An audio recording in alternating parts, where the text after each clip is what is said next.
Okay, good morning. Go ahead and give a TU if you can hear my voice.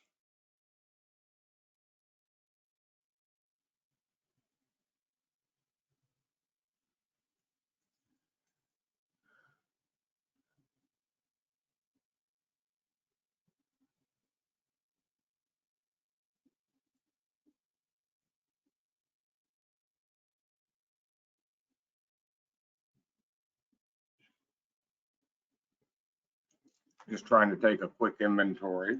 Hold on just a second.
Okay, is Juan here?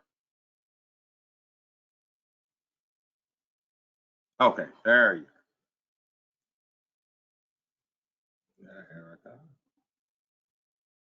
All right, looks like we have everybody. So we're going to pick up where we left off yesterday, and we'll go into a little bit of discussion. And let me get my sound up. So let me go ahead and voice up and make sure I can hear you. Good morning. Hello, okay. Hello. Thanks. Good morning. Yes, my sound was down. So if you were saying something earlier, I missed that. All right. So like I said, we're going to pick up where we left off. Before I put you back in Teams, we have a few more slides to go through and a couple of things for perspective. Hopefully you had the opportunity between the time that we left yesterday and this morning to kind of think about your problem statements and think about, what your voice of the customer is asking for. And again, whether we're talking about internal or external, ultimately we want to know how your project would impact and affect an external customer. But you may have some internal customers or some business partners that you're flowing through first. We have a lot of voices that we pay attention to or that we need to pay attention to when we're starting up a project and all the way through the project execution, leading into the control phase and implementation. And so I've already mentioned voice of the customer and voice of the stakeholder. These could be very interrelated. Your customer is a stakeholder. There can be some distinct paths between a voice of the customer and voice of the stakeholder, though, because not all stakeholders are customers. And so we kind of separate those channels out, but I understand that there's going to be overlap, just like with the voice of the business and voice of the process. Okay, what is the process telling you? And we're going to really find that out in the measure phase when we go to see. We do the Gemba, we go to see the real process underway. We talk to the people that are working in the real process, and we take real measurements. And so, we'll get a lot of information out of the voice of the process when we get to the measure phase. The voice of the business has some overlap, but it has some unique channels as well, because there's going to be other channels within your business, within your organization, that don't really tie into that process, or at least not directly. And then extending out, from a voice of stakeholders, and voice of the business, we can distinguish paths like voice of regulations or voice of policy and procedure and SOP. And you can say, well, wait a minute, isn't that part of the voice of the process or the voice of the business? It is, but we want to intentionally, sort out specific things that are in these different categories. Just like a voice of the stakeholder could include the voice of sponsors and funders. And for your type of an organization, that voice requires you to kind of really diligently dig through and make sure that that voice is coming into your project selection, your project decisions, whether you're going to turn left or whether you're going to turn right as you're doing risk analysis and everything else. And so it's a lot of voices. That's why, you know, some people think, you know, Lean Six Sigma practitioners are crazy, and maybe it's because we're hearing so many voices. But we don't just hear these voices inadvertently.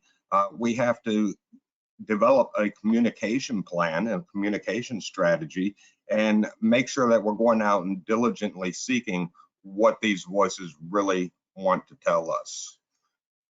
And with that, we'll come into, you know, this discussion that we was having yesterday about pick chart. It's not just about picking a project.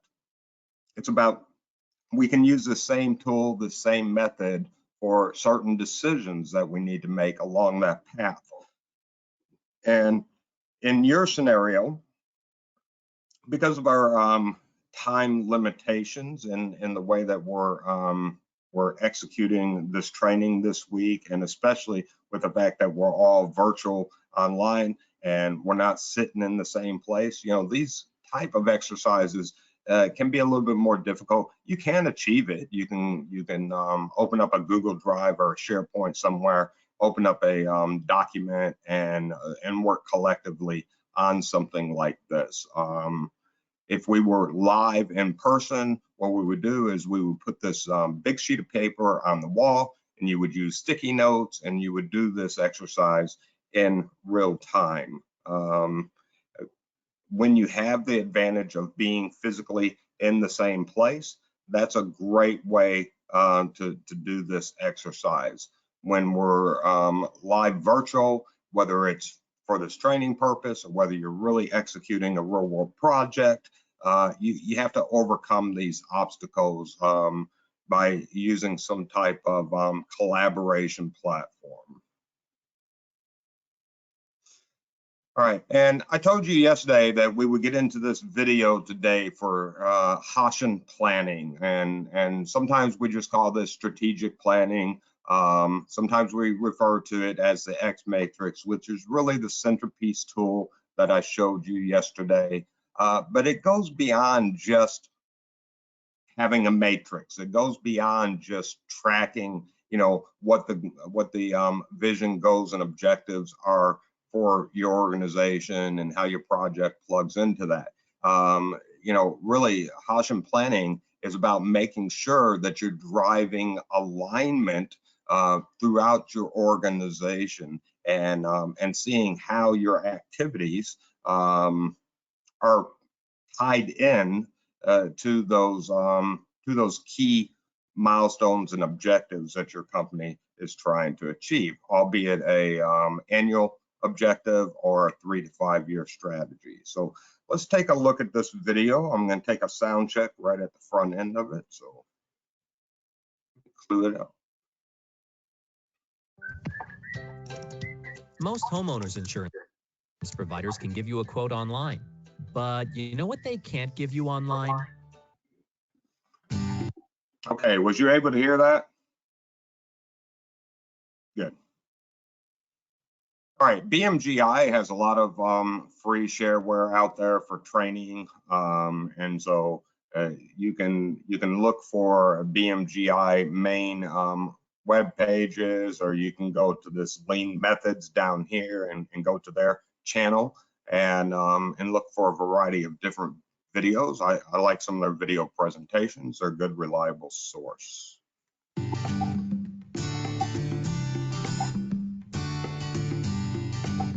Hello, my name is Wes Walden with BMGI, and I'd like to talk to you about strategic planning. Depending on which issue of the Harvard Business Review you're reading or which blog you subscribe to, the debate rages between which is worse, your strategy or your execution. There are plenty of studies that tell us that 80% of the companies don't have a well thought out business plan. The thought being that if they just had the plan, then the organization will be ready to deliver. Of course, there's just as much literature that espouses the opposite. It's not the strategy that's lacking, but the ability to execute that ultimately disappoints. However, as most integrative thinkers will tell you, there's a third explanation. It's not always as simple as one or the other being done well. Leaders shouldn't be forced to choose whether they side with the part of the organization that believes strategy is correct and all that is meant to be, or the side that says, if you would just give me the proper strategy, then our execution is ready to go. Often it is the bridge between the two that's actually the problem. Organizations tend to lack a way to connect their strategy with the resources they already have in order to effectively execute. Of course, both strategy and execution should be improved, but the bridge between the two must function well for either to actually impact a business in a meaningful way. In building the bridge, we use many different tools and methodologies. We use tools such as the balanced scorecard, SWOT analysis, the innovation portfolio, and Hoshin Planning, also called policy deployment, strategic planning, and strategy deployment. Hoshin Planning is a time-tested strategic planning process. When used in combination with these other tools and methodologies, it builds that bridge that most organizations need. One caution I would like to make at this point is for leaders not to confuse the tools with the entire planning process. Many times the focus gets placed on the formatting of a spreadsheet, similar to the X Matrix shown here, or on what type of form needs to be filled out, and this becomes more of a distraction than is necessary. Each organization and its culture are different. They participate in different markets, have different leadership styles, and different competitive pressures. Therefore, the exact sequence and the types of tools used need to be customized. The focus should be on sustainable results. Imagine you're going on a long hike into the pristine wilderness. No buildings, no interaction with the outside world, no electronics. It's just you and a couple of close friends, a tent, and a strong desire to get to the top of the mountain. You can see the peak just above the horizon. It looks like a straight shot, but you know that this is not the case.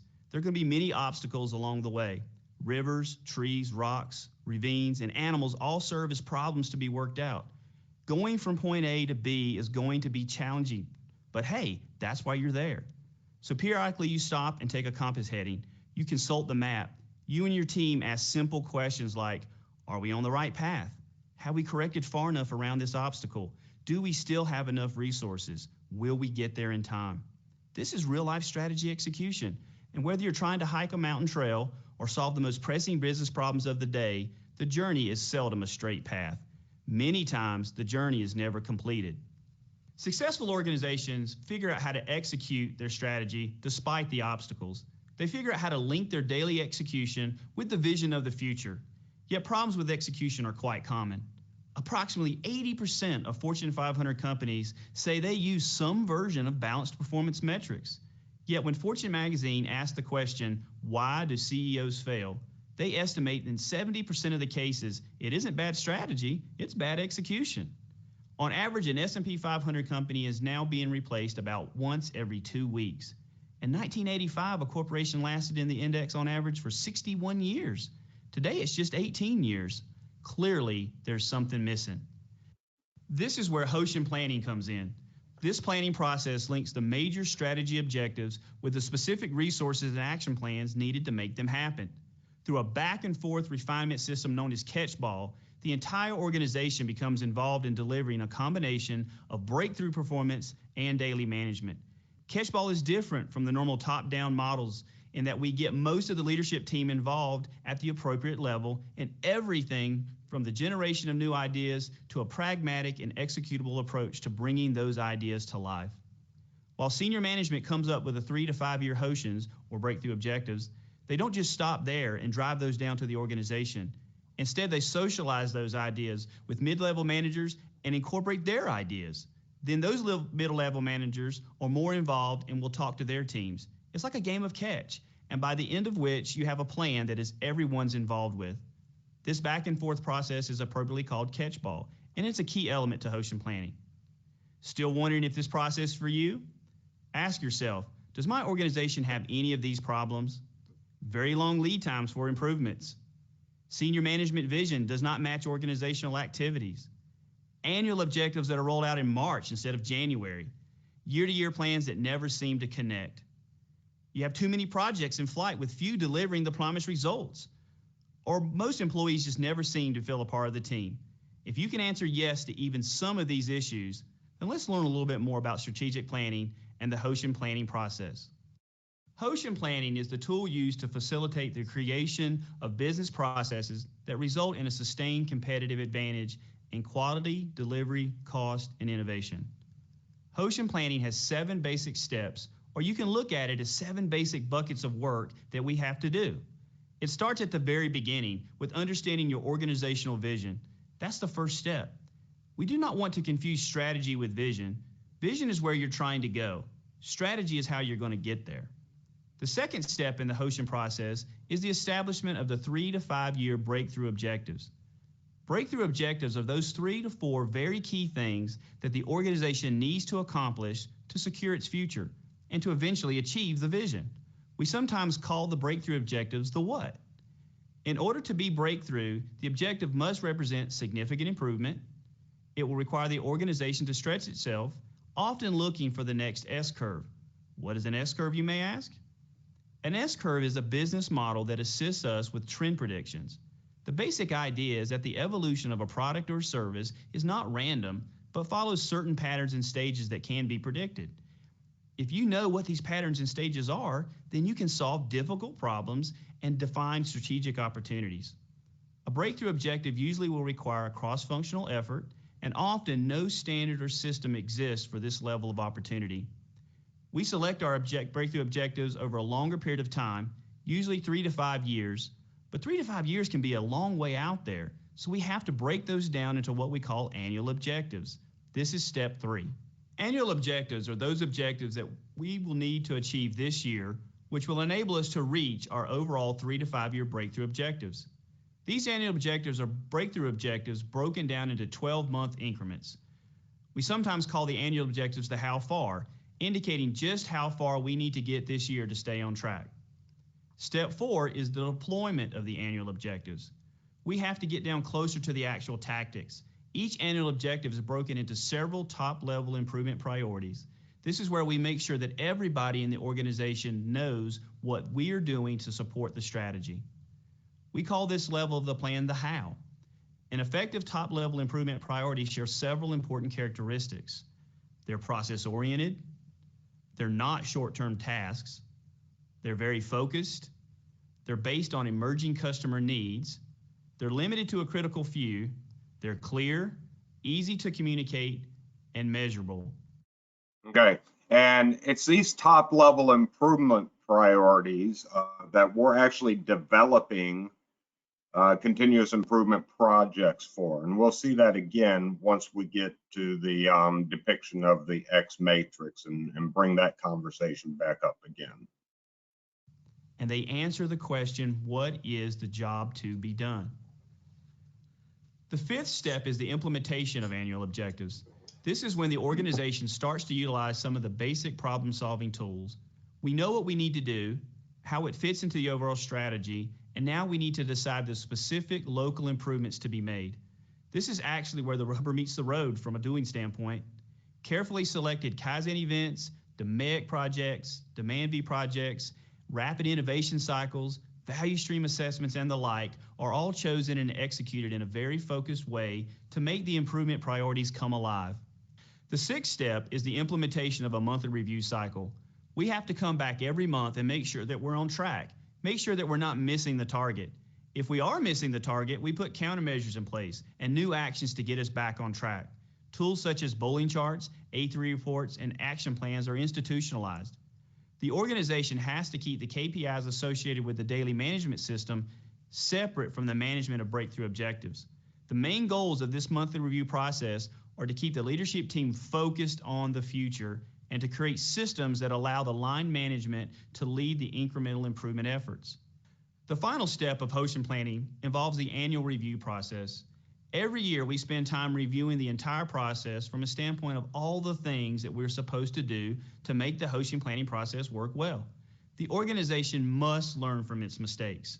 It usually takes several years for organizations who are really trying to do this to get good at it, to fill in all the missing blanks. In order to reach that mountain peak, to get from point A to point B, we need to approach strategic planning as a continuous cycle, not something that gets done once a year. This strategic planning process is the bridge that enables us to involve everyone in the organization in getting to where we need to be. So the question is, how well are you connecting your strategy creation with your strategy execution? Could the bridge between the two be stronger? Doing standpoint. All right, I want to take an step image is to here. Hold implement on just a separate second. from the management of breakthrough objectives. The main goals of this monthly review process are to keep the leadership team focused on the future and to for organizations who are cycle, not something that gets done. All right, and so when we envision, climbing up this mountain to get to the summit, and sometimes that's all that we're focusing on, and especially, if the executive strategies, are the only focal point, taking 3 to 5 years, then we can lose steam and we can lose enthusiasm.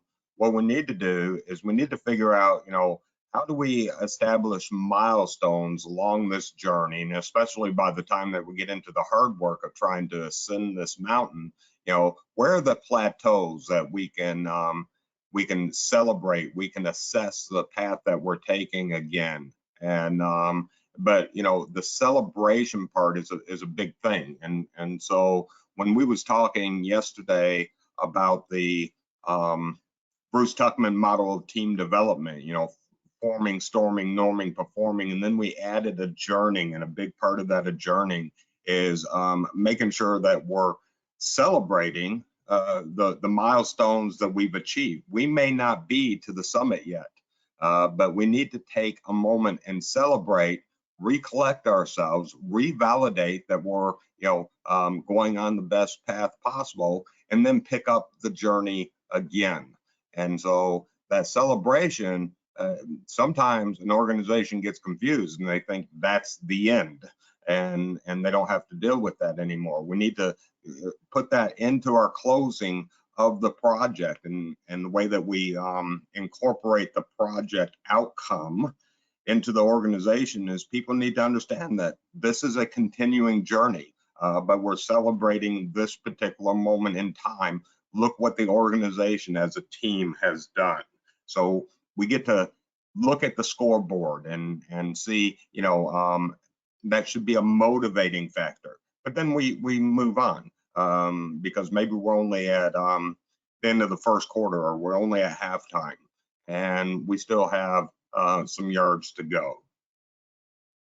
All right, now having seen this demonstration, is this methodology, whether you use the same words, is the methodology familiar to you? Give me a TU or a TD.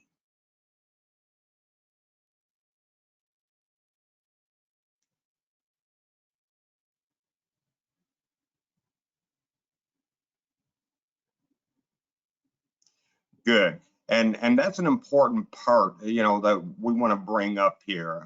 Yesterday, when I asked, who's familiar with Hoshin Planning, I even showed you the X Matrix. You said, no, I don't know anything about that. But when you really dig into what is the tool and what is the methodology and what is the approach about, we seem to have a lot of familiarity, across the group here. It's because today I'm getting TUs instead of TDs. And that's an important part where we say, okay, well, we need to learn the language that's associated here, and we need to evaluate these tools and figure out, how we can incorporate them best. And sometimes what ends up happening is your organization will only use a piece of the tool or a piece of the methodology, just like with DMAIC project and Lean Six Sigma and doing Kaizen events. We'll try using just a piece of something and expect the favorable outcome from just using a piece of something. What we need to do is we need to dig a little more and find out, what's the true intent, what's the best way to organize this and structure it and execute it, from within our organization. Now, yesterday I showed you this X Matrix, and we don't need to watch the video. I'm just going to talk you through it because the previous video, should have explained the overall process pretty well. But one thing that I do want to note here is we're not just going to have, this 3 to 5 year breakthrough objective, and it's just, a one-liner. This needs to be in a digital platform that can hyperlink to source documentation that explains everything about that 3 to 5 year breakthrough objective. Okay, and then the same thing with the annual plan. We're putting a one-liner here to identify, the topic area, but then this should be hyperlinked, and all the source documentation with that annual objective should be covered there. When we get into the improvement priorities, this should tie in and hyperlink to the real world project that's under execution. And in your situation, a lot of times that's going to tie into the living documentation for a DMAIC project or a PDCA, a PDSA. Where is the project at right now? Are you in define phase? Are you in measure phase? What's the documentation that has led up to this point? Who's the players on the field? What are these key metrics? Whether we're talking about KPIVs, key performance input variables, or KPOVs, key performance output variables, what are the key metrics associated? And so, this should just give me the title of something, but then it should be hyperlinked to whatever dashboard is available to represent that, hopefully in a graphic way. Okay, but it should go back to the source documentation of how are we tracking on that metric. What is the goal? Where do we stand currently? And then the who is, who's responsible and accountable. Now here, this only lists primary and secondary responsibility. I like to build the who out to include an entire RACI. And so can somebody tell me what RACI stands for? RACI.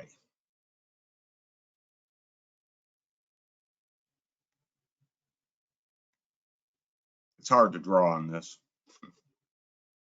What does RACI stand for?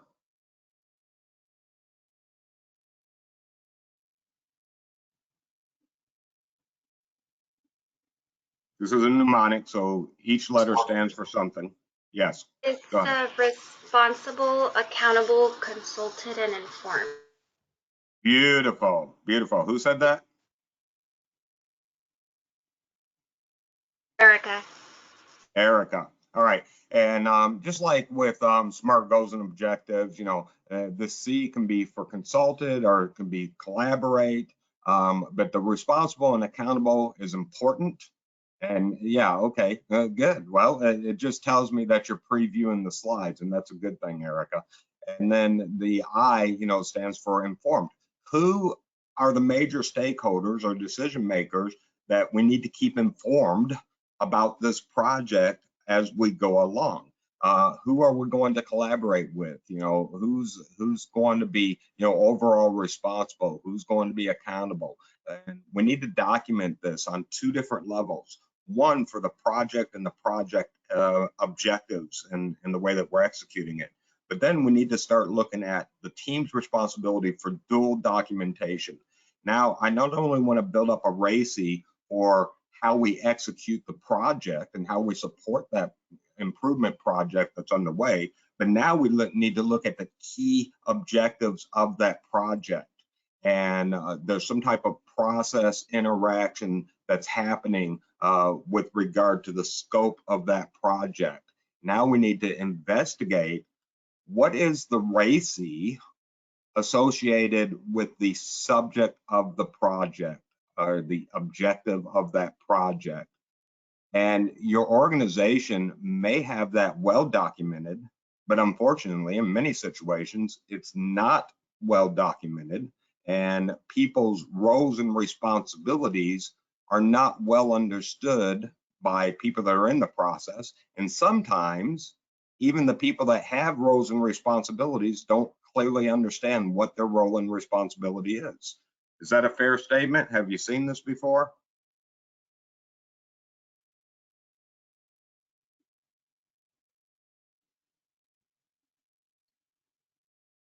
What do you think, Kim? Have you seen that before?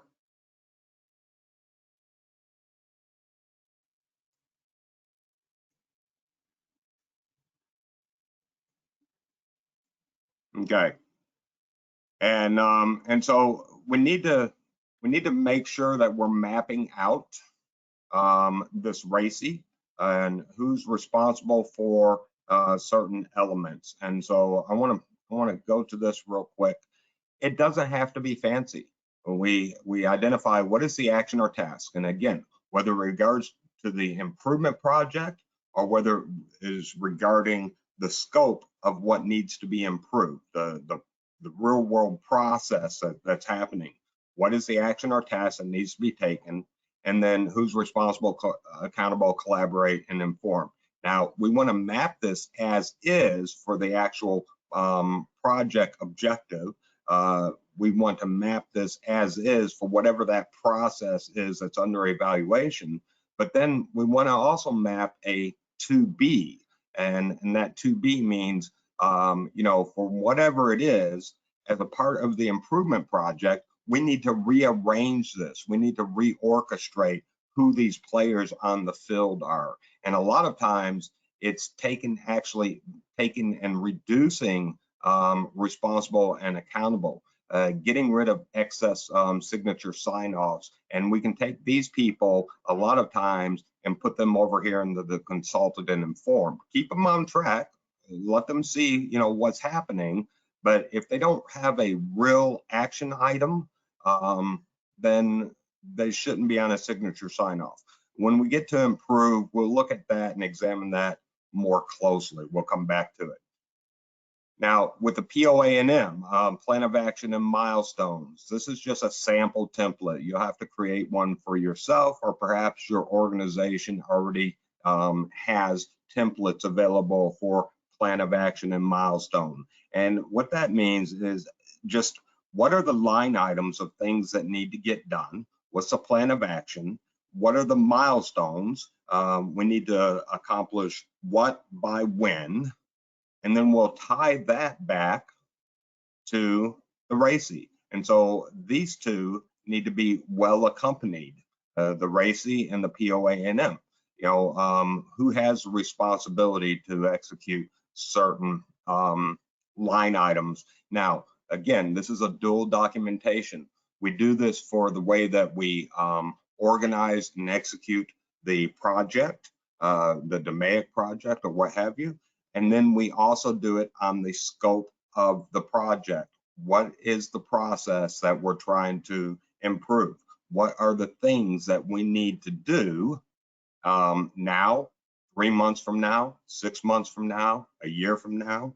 What are the things that we need to do with regard to that process? Do we need to buy items? Do we need to get new resources? Do we need to you know, change the way that we're training people? Do we need new SOPs? Do we need new agreements and things of that nature? And so we list all those things and then we tie it to the RACI. And getting the project charter written and started, you know, from the write to the review to the approve. Okay. Oh, I'm sorry. Would this be part of the project charter? Great question, Kristen. This is helping us to be ready for the project charter. We don't have to finish all this stuff to get into the project charter, but we need to start getting an idea of what is necessary, what's currently existing, you know, within the organization, and start that preliminary idea so we can actually write a really good project charter.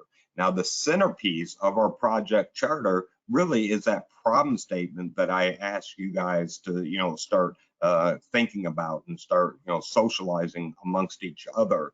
And that becomes the center core of what we're doing with a project charter. Sometimes it's helpful to just do a quick A3, and I will put out there and ask who's familiar with A3 documentation for a PDCA or a PDSA. Are you familiar with A3?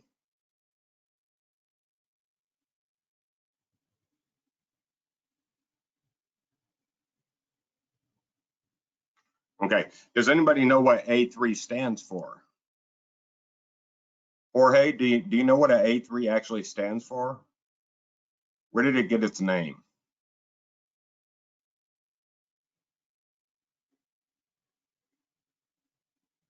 I didn't exactly know what it stands for, but I've been completing some formats in my old job. That's fine. That's fine. A3 is actually the standard paper size that's used in Europe. Okay, and here in the U.S. we call it legal size paper. Okay, so what you see as legal size paper is actually called A3 paper in Europe. And what got popularized, during the big global quality push and global quality movement was the PDCA, PDSA cycle. And Schuett developed it. Deming is the one that actually popularized it by taking it into Japan and then into Europe. And Europe started saying, okay, well, what we need is we need to showcase on one piece of paper, because key executives and senior managers in your organization love to see things on one piece of paper, and that's great. So now we need to have this discipline to where we organize what is it that we're doing within this project space on one piece of paper. And so I'm going to show you this first video, which is not going to have any talking. You just need to read what's being applied to this A3, and it should be self-explanatory.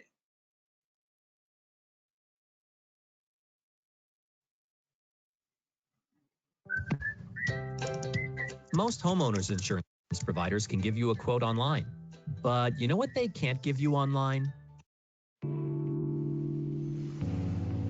Nice soothing music here.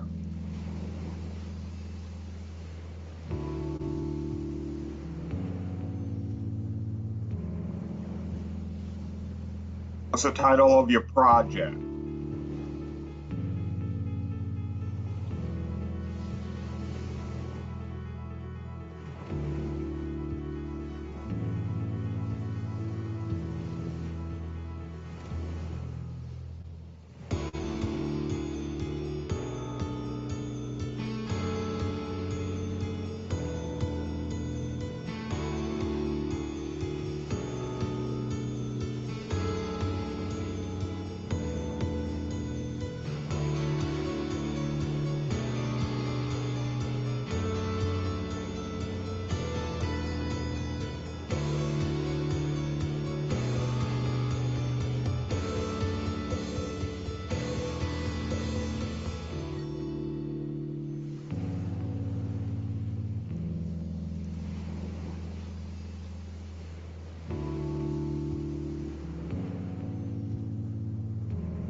Okay, so you can take a screenshot there and just kind of keep in mind.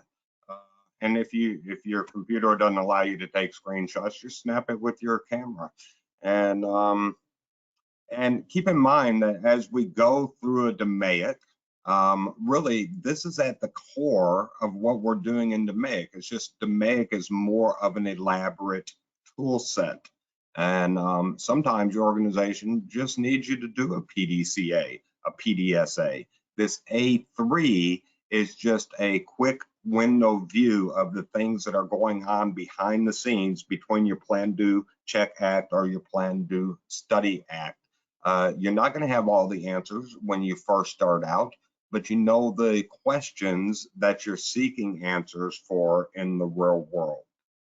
And so, you know, if you're doing a real world charter and you're getting together with some of the key elements of who you think your team is going to be or who are going to be major stakeholders, you know, for decision making with your project scope, you go ahead and start assembling this A3.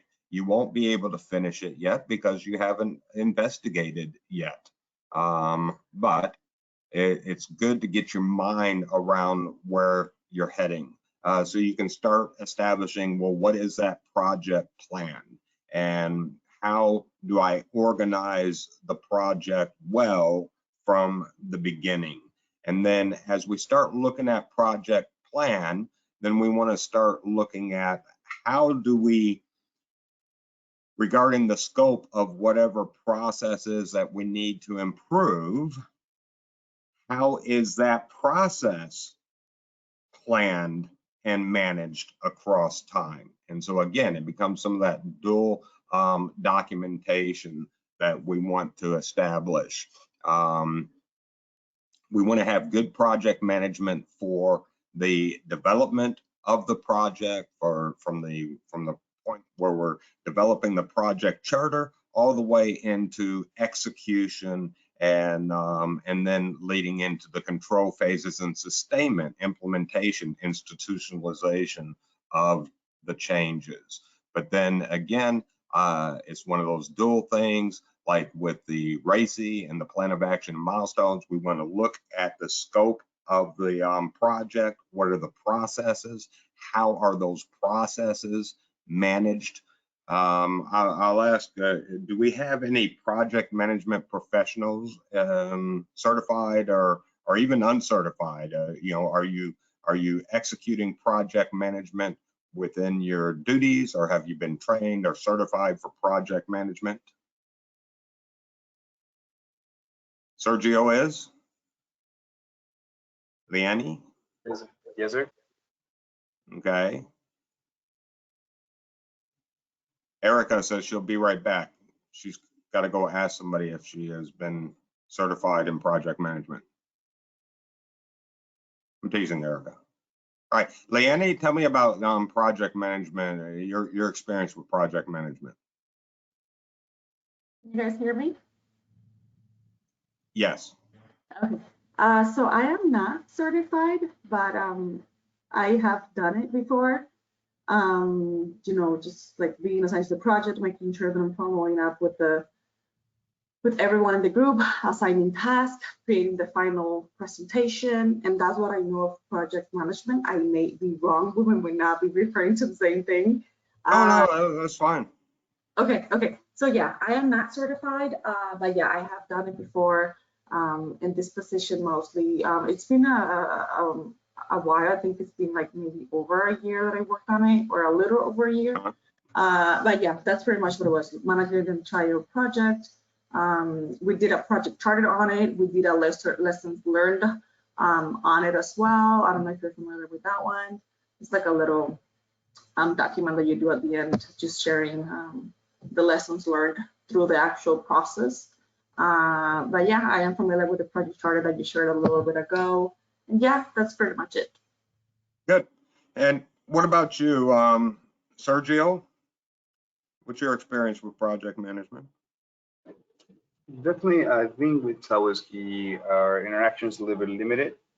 However, we do suggest a lot of things. I participated in several project charters, and I've helped out and guide a lot of our projects as we were supposed to do it via PMP. But once again, with our experience, we try to Frankenstein things in. So once again, having this Lean Six Sigma is going to be great for the team. So thank you. Good, good. And have you started or have you finished PMP certification? Yes, sir. Started or finished? Finished. I'm a PMP. Finished. Beautiful. All right. And so as we continue to go through the course, you're probably going to discover more and more why I believe that there should be a complete integration between Lean Six Sigma professionals and project management professionals. Okay, we need to get more PMPs Lean Six Sigma certified, and we need to get more Lean Six Sigma green belts, black belts, and especially by the time you're a master black belt, at least PMP trained. If they're not certified, that's fine, but they need to be at least PMP trained and be able to speak the language. Now, who has seen CPM or used CPM before, critical path method for any type of project management?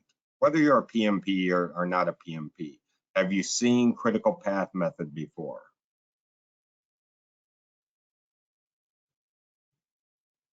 Trinice, yes? Let me, okay, so just so people get to see what the diagram looks like when you start establishing critical path method, is this diagram over here on the left. We're going to establish an activity network diagram, and we're going to start working through it. Okay, and Sergio, yes, and others, this will be a new experience for you. Now, we have a 27-minute video here that is a really good video, but it's one that we have to put for your future reference just because of the constraints of the course timing. I have a separate video on this next slide that's much shorter, doesn't go into as much detail, obviously, but it's good to get an idea of what we're talking about with critical path method. But then we get to talk about PERT. And PERT is program evaluation and review technique. And so I'd like to open the floor. Is anybody familiar with PERT, program evaluation and review technique?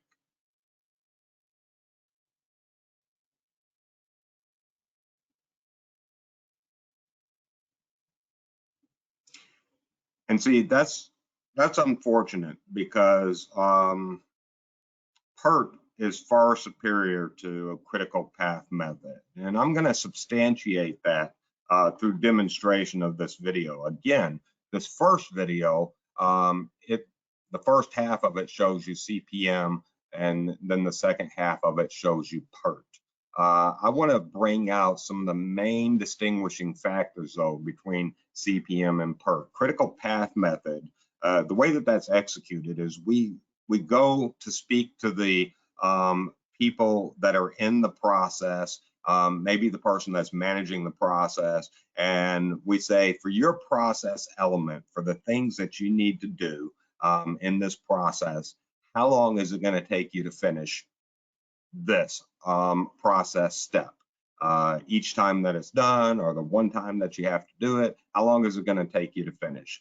And then from that, we're going to start calculating, well, what is a early finish time or a late finish time across multiple interdependencies. And so this is one step in the process, or process owner. This is another step in the process, or process owner. So again, think of from major functional task areas. So maybe this is going across silos, and there's handoffs, you know, from one department to the next department, or from one work center to the next work center. And so we're looking across these major functional task areas, and we're going to calculate, you know, based off of how long they tell us it's going to take to do something, we'll calculate an early time that they can start and a late time that they can start, and we'll start populating this Gantt chart that manages the timeline across these interdependencies. All right, so that's basically what we're doing with a CPM.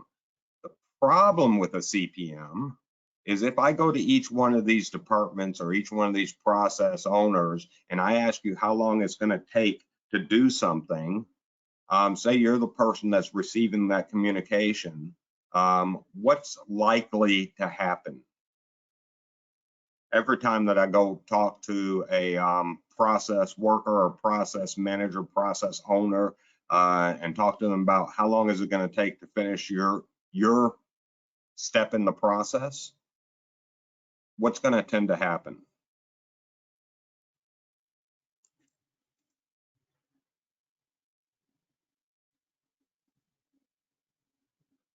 Different deadlines depending on knowledge of the project and priorities. Okay, could you repeat? Let's see. You get different responses. One, absolutely correct. And a lot of times the response that you're going to get is if in the real world, yeah, they may feel pressured. Absolutely. In the real world, they know it's only going to take them 2 days to do something. But they're going to tell you, oh yeah, that's going to take, 4 days. Why? Because they're going to create a buffer for themselves, for whatever contingencies there are.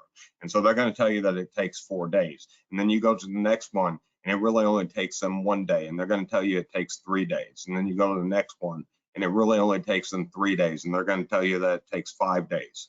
Well, what happens to the project lead time that's necessary if everybody's padding it?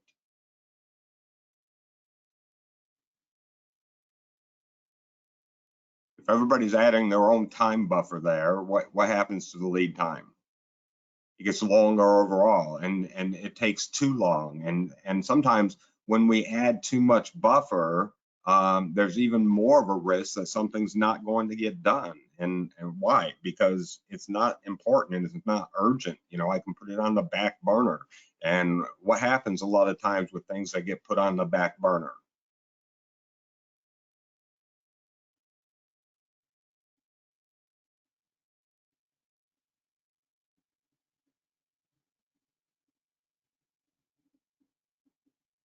Yeah, they're forgotten. So we added extra time to it, but then we end up being late because we forgot about it or we put it off to the last minute. We procrastinated. It wasn't really important, to get started. And so I see PERT as a far superior tool because I'm not just going to go to an individual, in that process and ask them how long it's going to take. What we're going to do is we're going to get these major stakeholders of all the process elements together. Okay, so whoever these major stakeholders are in the interdependent stages of this overall project, we're going to get them together and we're going to establish 3 timelines. What's an optimistic time, what's most likely, and what's a pessimistic time. And as we do this, it's like a brainstorming session. And if there's a big difference between what is optimistic or most likely and what's pessimistic, like say, what's optimistic is you can do it in 2 days. What's most likely is that it's going to take you 4 days, but a pessimistic view, it may take you 14 or 15 days. Well, that's a huge difference. And so I want to find out, okay, well, what is driving this pessimistic view? Is it some type of lack of confidence of the supply chain? Is it lack of confidence of the handoffs from predecessing steps? And so since we got the major players, I got somebody from supply, I've got somebody from administration, I got somebody from human resources in this meeting, we can resolve a lot of those issues during the course of just setting up the tool. But then as I do set up the tool and I set it up effectively, what we end up doing once we get through brainstorming and doing some storming on these time expectations, then we can list out a time and a variance for the expected time and variance for each of these line item activities. And what that is I'll take 1 times the optimistic time, 4 times the most likely time, and one time the pessimistic time, and I'll divide all that by 6. Now, why am I multiplying the most likely times 4?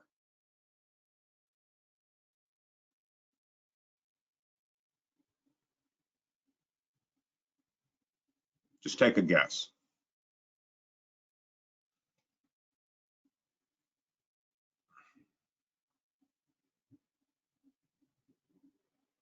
Okay, good. Sergio, I want to view these things that are optimistic or pessimistic.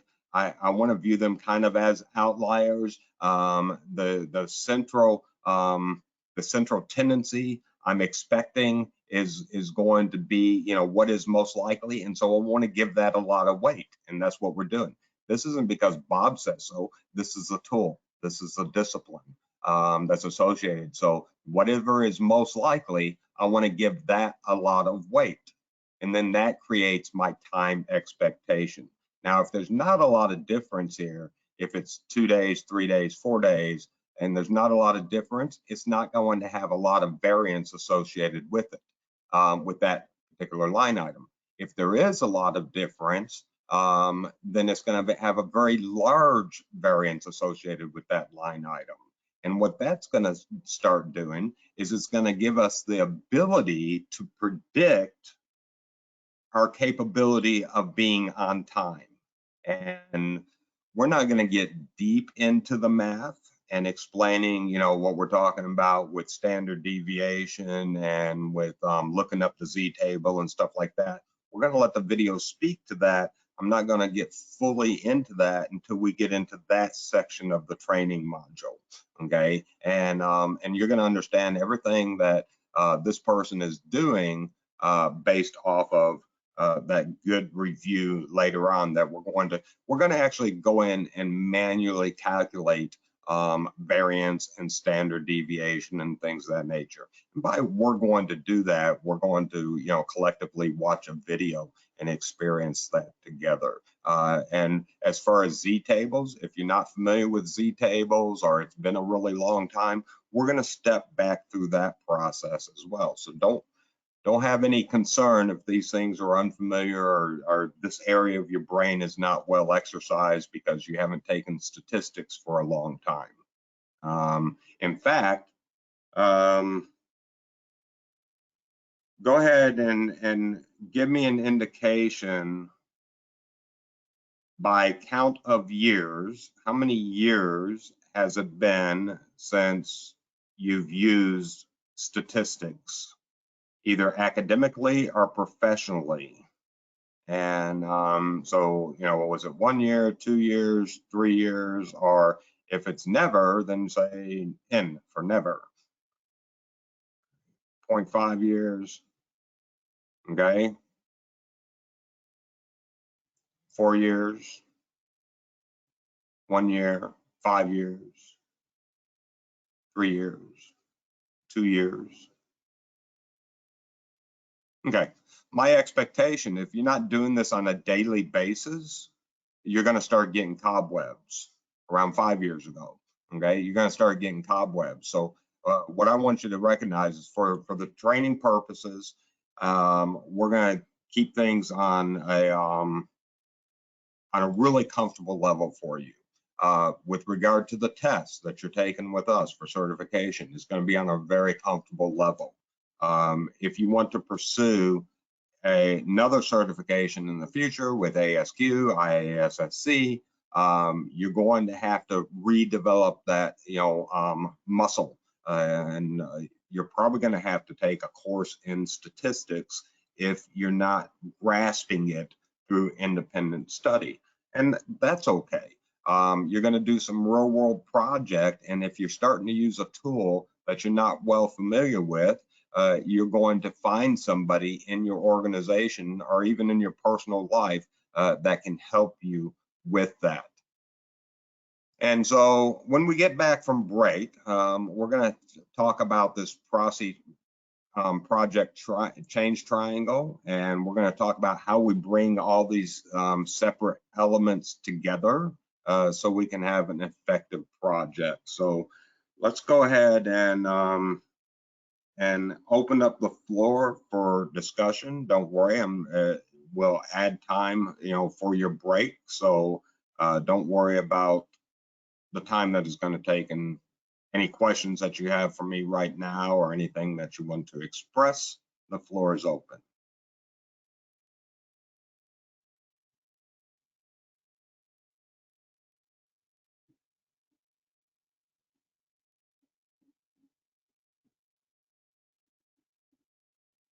Leanne says that there's no questions, and so what we're going to do is we're going to go ahead and go to break. And first break, I'll give you a couple extra minutes to get some coffee. So we'll go on break until 20 after. Okay, return at 20 minutes after. Yay, coffee! That's what I say. All right, thanks.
Thank you, Trinice, and go ahead and give it to you if you can hear me.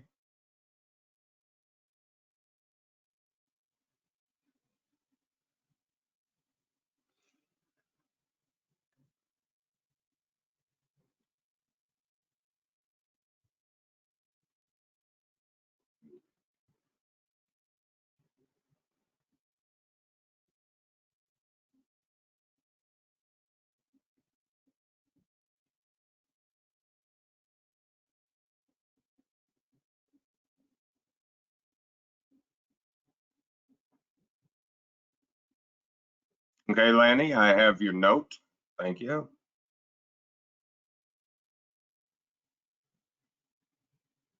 All right, looks like we have most back, and so we had a question that popped up right as we was going on break, and I'll cover that in the discussion here. But I want to get to this slide on the RACI project change triangle. And RACI is just a branded name. You can be familiar with a project change triangle with things that you've used or done in the past without recognizing the branded name RACI. But basically what we have is for anything that, whether we're doing an improvement project or whether it's just the projects that are underway within your organization and the process that's actually being done, you have a change triangle, especially if you're going to bring a change into the system. You need to have well-established leadership and sponsorship, and they have key roles and responsibilities. You need to have change management focus, and we got key roles and responsibilities here. And then, of course, we have to have the project management side of the triangle. And to be effective with a Lean Six Sigma team and the improvement project, we need to engage all sides of this triangle. And so here on the change management side, a lot of our executive actions that are necessary are to provide championship and sponsorship and support on gaining the will of people, coalition building, and a lot of times this is a soft skills side that's necessary to be successful with the project, gaining cultural adoption and cultural support, across your organization for whatever the touch points are having to do with your project or the scope of your process that you're trying to improve.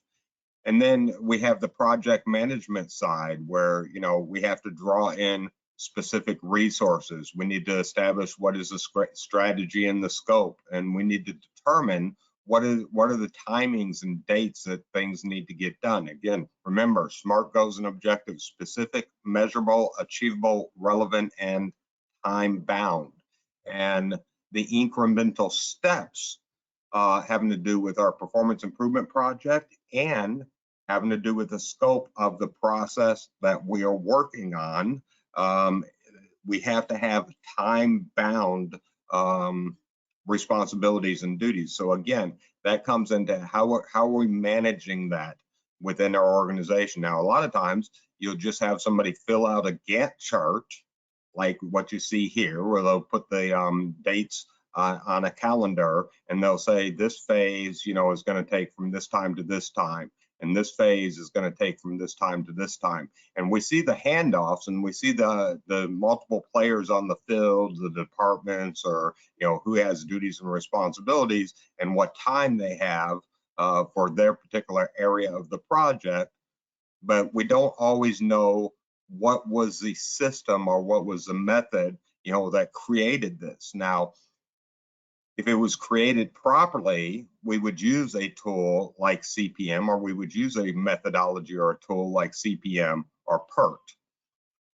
CPM, critical path method, is the most commonly used in project management space because it's the easiest to do. You know, I got to be honest with you. It's the easiest to do. One or two people can do it, you know, very quietly. And so, you know, nobody gets disturbed, and the problem is it's not as effective. And so we'll go in to watch this video. I think this video is about a 6-minute video, and the next one is about a 4-minute video. This one may be up to 10 minutes, but the two of these collectively are much shorter than the other video.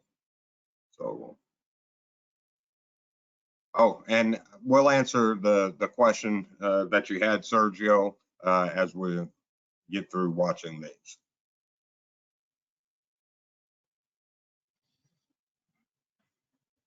Welcome to this video on finding the critical path on a project network.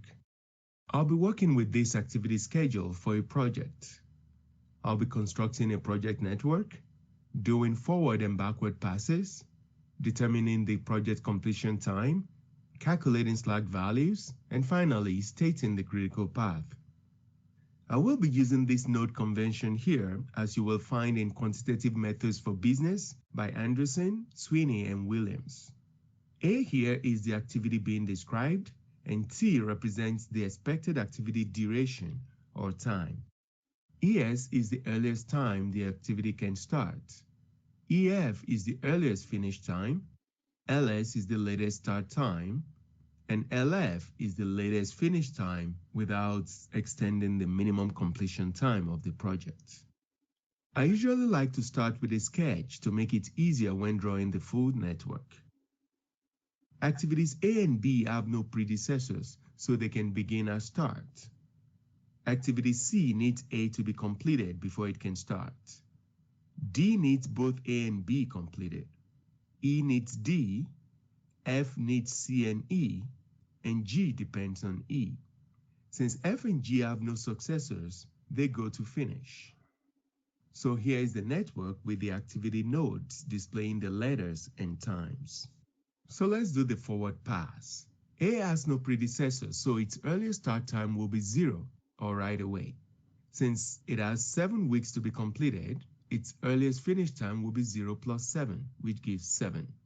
Okay, and this 7 can be 7 hours, it can be 7 weeks, it can be 7 days. You know, it's peculiar to whatever you're setting up. The units of time should all run consistent throughout this entire chart. But, you know, just keep in mind that this 7 could be 7 weeks, 7 days, 7 minutes, 7 hours, what have you. B also has an earliest start time of 0, And with an activity time of 9, it will have an earliest finish time of 9. Now, C needs A to be completed before it can start.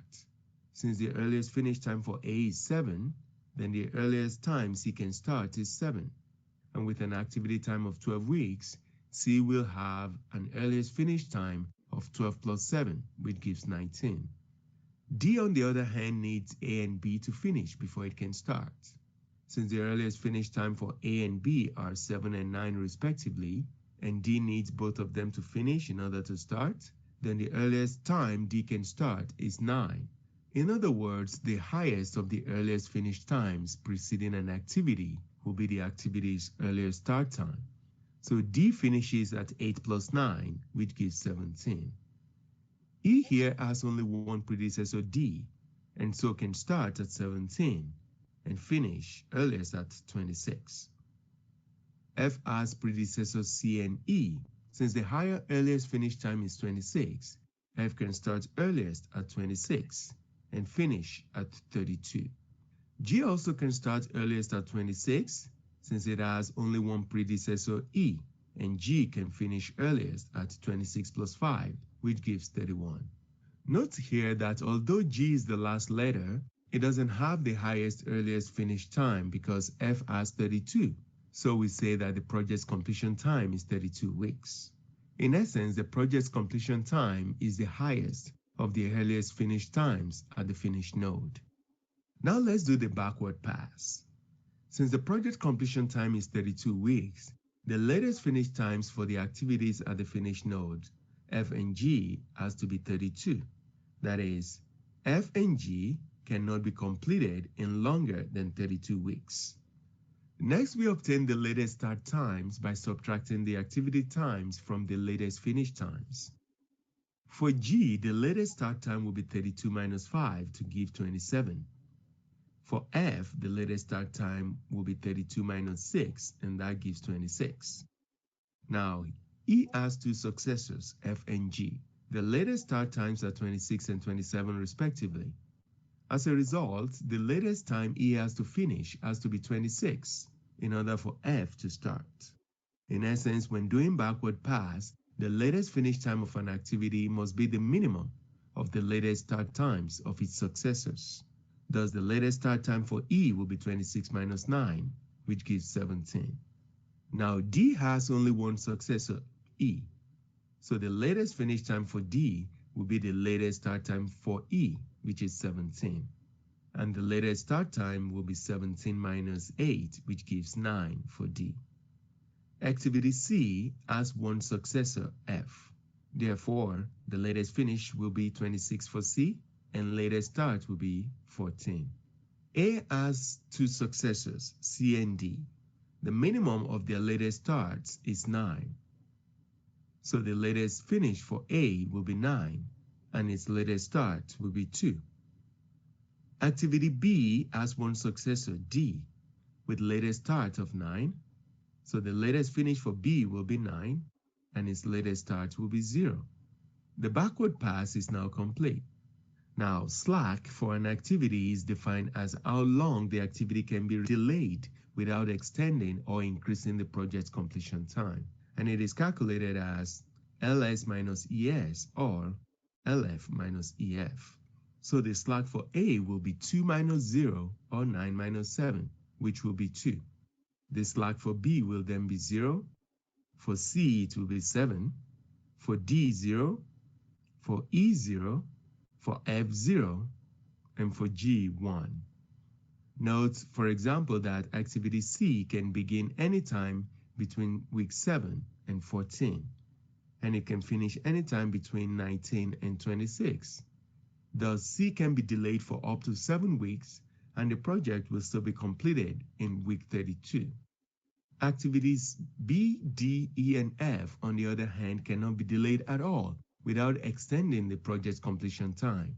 So, for example, if D is delayed by 2 weeks, then the project completion time will be extended by 2 weeks as well, from 32 to 34.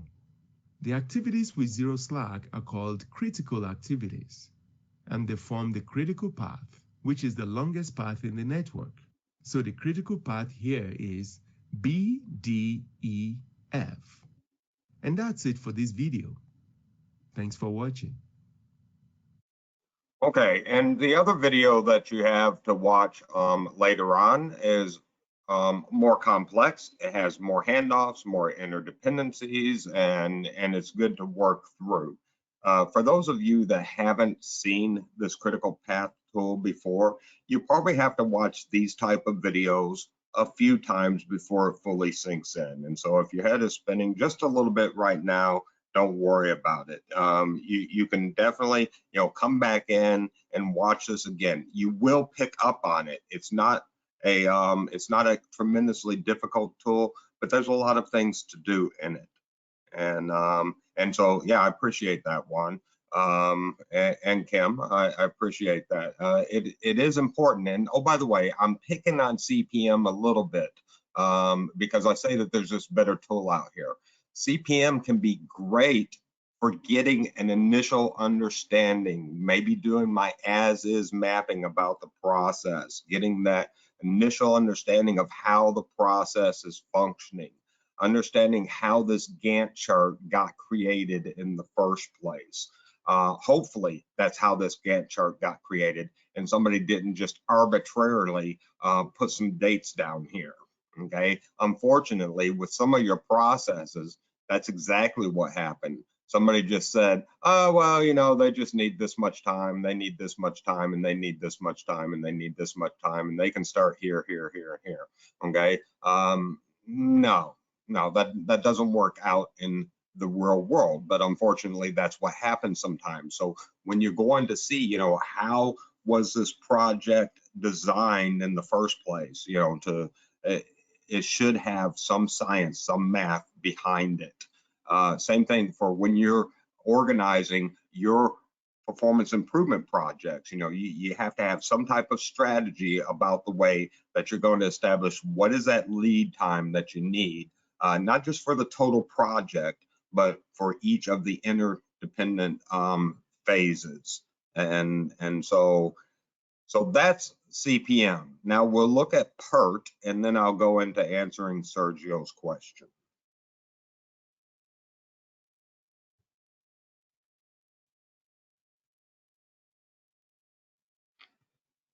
Hello there. In this video on project scheduling, I will be calculating expected times and variances for uncertain activity times. I'll also be calculating probabilities of completing a project at specified times. And lastly, I'll be calculating the completion time of a project at stated probability. Here we have a table showing activity predecessors and their uncertain time estimates. Optimistic, most likely, and pessimistic times are represented by A, M, and B respectively. To calculate the expected time T, we apply the formula T equals A plus 4M plus B over 6. So the expected time for A is calculated as 4 plus 4 times 6 plus 14 divided by 6, and that gives 7. We do the same for activity B, C, D, E, F, and G. And using these expected activity times and predecessors, I completed the project network from scratch in an earlier video. You will find the link provided in description. The critical path is BDEF, and the project completion time is 32 weeks. Note that the project completion time can also be found by adding up the activity times for critical activities. Now, the formula for calculating the variance for each activity is B minus A divided by 6 squared. Just like the project completion time can be found by adding up the expected activity times for critical activities, the project variance is also found by adding up variances for critical activities. So we only need to calculate the variances for critical activities. Thus, for B, the variance is 2.78. For D, it is 1.78. For E, 2.78. And for F, the variance is 1. And adding these, we have the project variance of 8.33. Then taking the square root, we have the project standard deviation of 2.8867. Although the uncertain activity time estimates are beta distributed, we can approximate the project completion time by a normal distribution. In this case, with mean equals 32 and standard deviation 2.8867. So we can apply the Z formula to answer these questions. First, we find the probability that the project will be completed within 35 weeks. That is, X equals 35, and that gives Z equals 1.04. And looking it up in the tables, we have a less than area of 0.8508. For X greater than 31, we have Z greater than negative 0.35. The area less than negative 0.35 is 0.3632. And subtracting it from 1, we obtain the more than area of 0.6368. Between 31 and 35, we find the area between the Z values of negative 0.35 and 1.04 by subtracting the smaller area from the larger one, and that gives 0.4876. For D, less than 31 or more than 35 is the complement of our result in C. So we just subtract the result from 1 to obtain 0.5124. Next, if we want a 90% probability of completing the project on time, we do a reverse lookup for a less than area of 0.9. This will correspond to a Z score of 1.28. And substituting that into the Z formula, we obtain a completion time of about 35.7. That is, the project should begin about 36 weeks earlier in order to be completed on time with a 90% probability. Okay, so notice that this is all based off of what we expected a lead time to be 32 weeks, but we just did the math with the PERT, and it was based off of gaining some more understanding about the process and some susceptibilities with that process by doing those calculations for the expected time based off of optimistic view, pessimistic view, and what is most likely, and given the most likely 4 times weight. But even given most likely 4 times weight, which is probably what your CPM was originally constructed with what is most likely to occur, even with giving that advantage, say, you have consistency, but between what you was putting in most likely column and what you had on your critical path method, so you had that consistency. But even with that, with CPM, you're going to think that you only need a lead time of 32 weeks. But in reality, when you do this math and you get this additional understanding, you can recognize, well, wait a minute, to be 90% confident, I need to have 35.7 weeks, so basically 36 weeks. If you wanted a 95% confidence, you could calculate for that. If you wanted 99% confidence, you could calculate for that. If you're satisfied with that 85% confidence, then you can calculate for that as well. And so the bottom line is, from the early stages, you can say, okay, well, what risk am I willing to accept that I don't get this done in time holistically? And I want to refresh a conversation.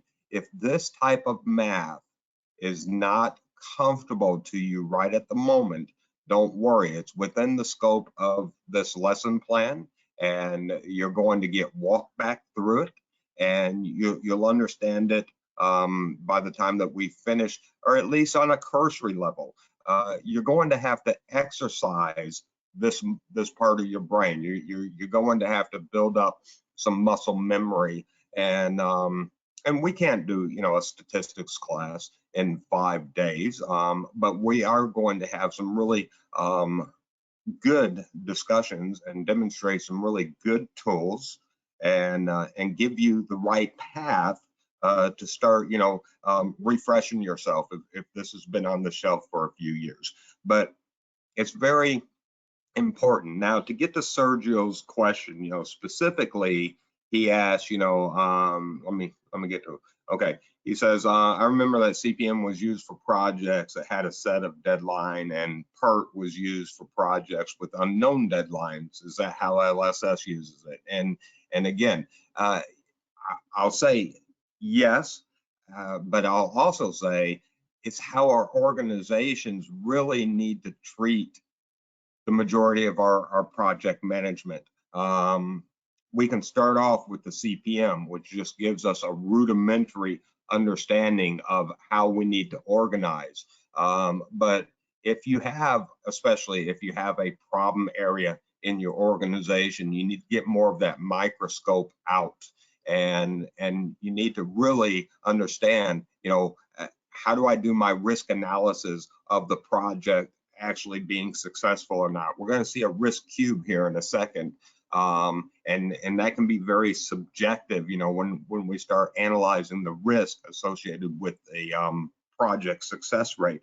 But besides just filling out a risk assessment based off of subjective evaluation, we need to put some math and some science behind it and understand, you know, what is my risk exposure? What's your organization's risk exposure, you know, for certain phases of the project or for the entire project? And remember, this isn't just about your improvement project management. This applies to the scope of what your project is about. What did you build your problem statement on? What process is underway that is a head herder for your organization?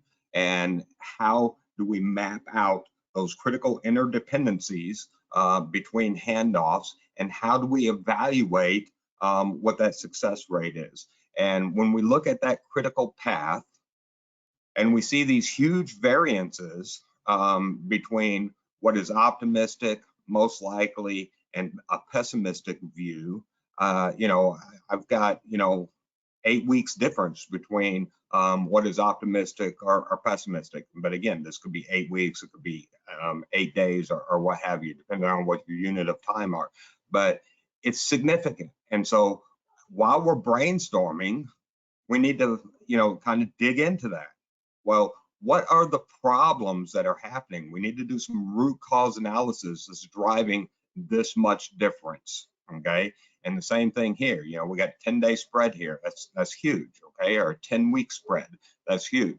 So we want to say, okay, well, what is the problem? How do I get my most likely closer to this optimistic? What's happening here with this optimistic that's really, it seems like everything is happening really well and it's optimal. How do I get that more likely to occur? Or at least get it to where I don't have these extreme differences between the optimistic and the pessimistic. So does that answer some of your question there, Sergio?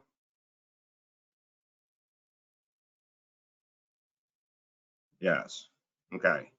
And again, this is like the last video. You're not gonna pick up all on this at the same time. So please come back at your availability. Look at this other video on the slide before it.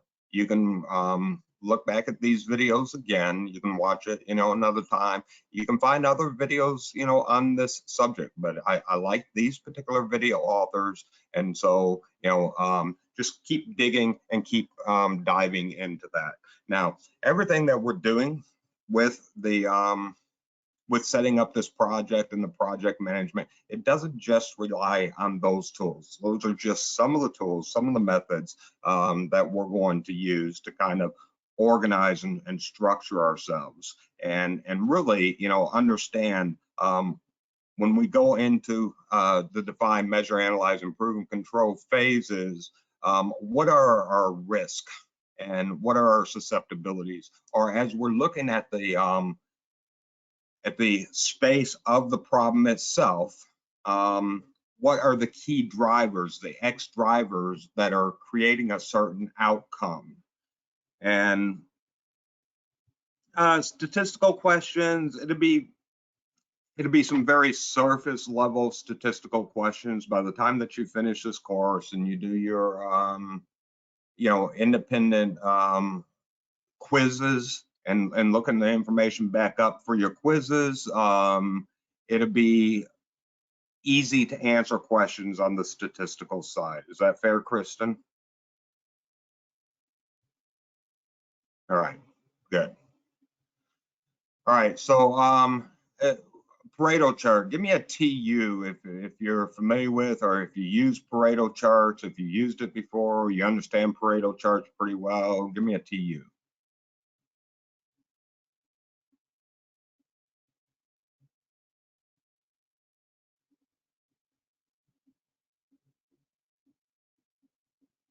Good.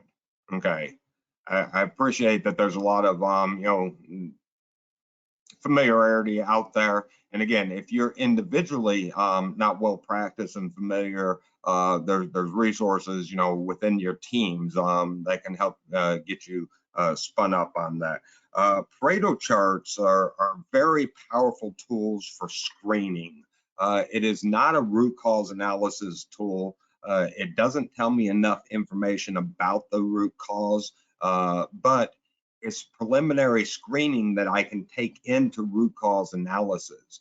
And as it says up here at the top, what we're going to do is we're going to separate the vital few from the trivial many. We're looking at X drivers, okay? And so what are the X drivers that are going on within a process space and that are causing a particular outcome, a Y outcome? Okay, and so we line up those X drivers and we pull the data on it and we analyze it. And for some reason, I'm still in a drawing mode here, so I'm getting red marks on my page when I move my screen. All right, but some of you may be familiar with just doing one Pareto chart at a time, and that's fine. It's a little bit pedestrian. We can do nested Paretos with the right software in about 2 seconds. And so what I'm going to demonstrate to you here is a tool for a nested Pareto. And let me get into the non-drawing mode here and erase my drawings. Hold on. All right. So I'm going to bring up a very good tool here, QI macros. Is anybody familiar with QI macros? You can just verbally acknowledge if you've used QI macros before. Okay, somebody that has used Pareto charts or currently use Pareto charts, what type of software do you use for Pareto charts? Excel? Anybody else?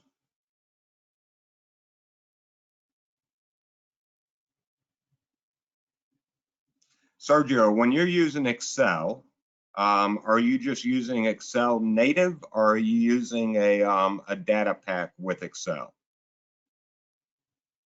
In other words, are you manually putting this together? We usually grab, like in the database, we manually put it in, and then we use the Excel ability to create graphs to help us out a little bit. Helps out a little bit, okay. And Leanne, you use Tableau? Yeah, we use it in the organization, and the good thing about Tableau, like, it pretty much does it for you.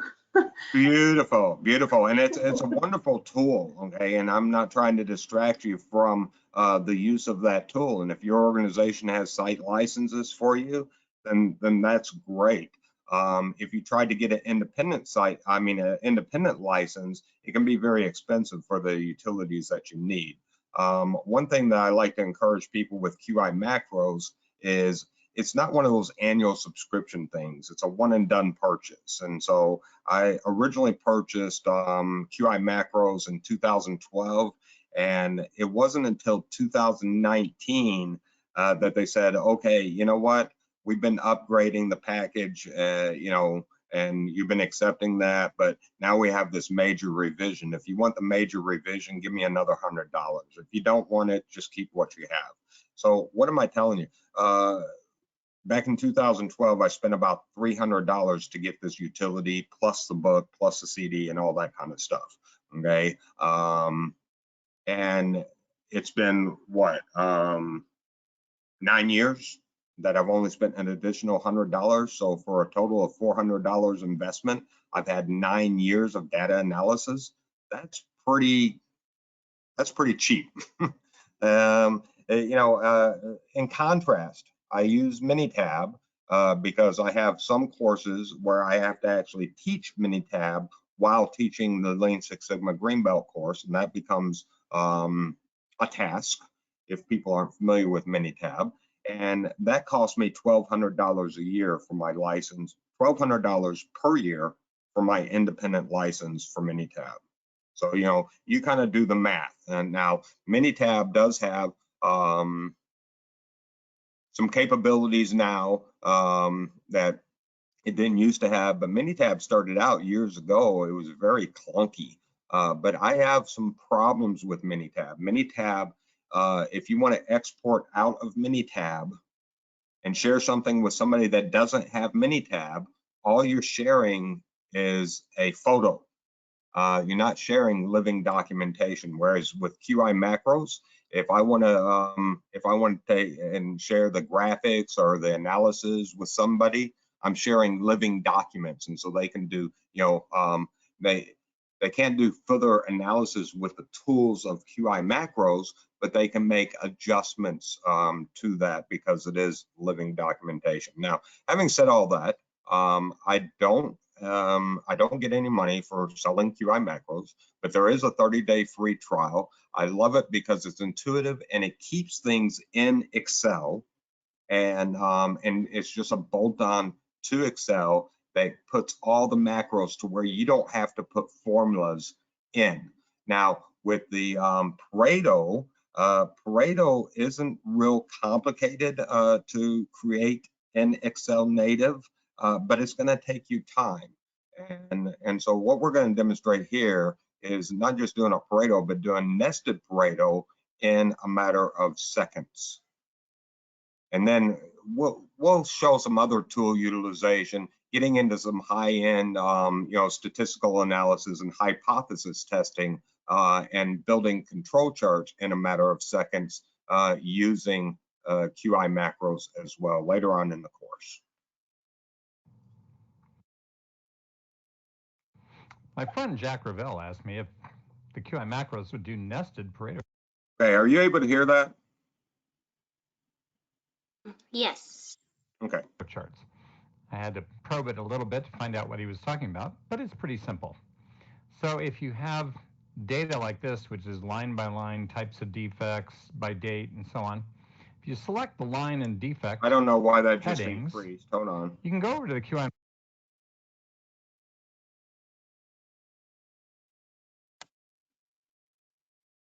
macros pivot table wizard, and the pivot table wizard will summarize that data for you. Now, once you have this, then we can begin to create some Pareto charts. So if I select line 1 and line 2, hold down the control key, then I can select the grand total down here and choose QI macros Pareto chart. So we can see that line 3 has over half of the total defects. Now we can go back into our pivot table, and since we have line 3 here, let's select that. So now we're going to start to drill down into line 3. Right, so we're going to select line 3, and we're going to select the headings over.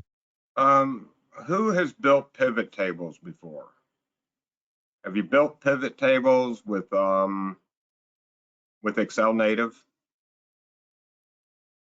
Yes, quite a few people. Okay, and did it take you 2 seconds to build a pivot table, or did it take you a while? No. All right. And this is part of the power that you have with the right type of software, where you can build pivot tables in like 2 seconds. You can do the same thing with Tableau. Over here again, you select one and then you hold down the control key and select the other. And I click on Pareto chart, and it'll ask us if we want to summarize by the certain number of bars. In this case, I'm going to go no and just say total bars. So here we can see that folded flaps are 40% of total line 3 packaging defects. We're starting to drill down, all right? So we have packaging defects by line, and then within that line 3, we have folded flaps. Now this is something we could then take and go in and create a fishbone diagram, right? So we go to our fishbone diagram. I'm just going to take the small one, and I'm going to move or copy that into my nested Pareto chart here. And so now we have that folded flaps accounted for 39.5% of line 3 packaging defects. So during 2016, folded flaps accounted for 39.5% of packaging defects on line 3.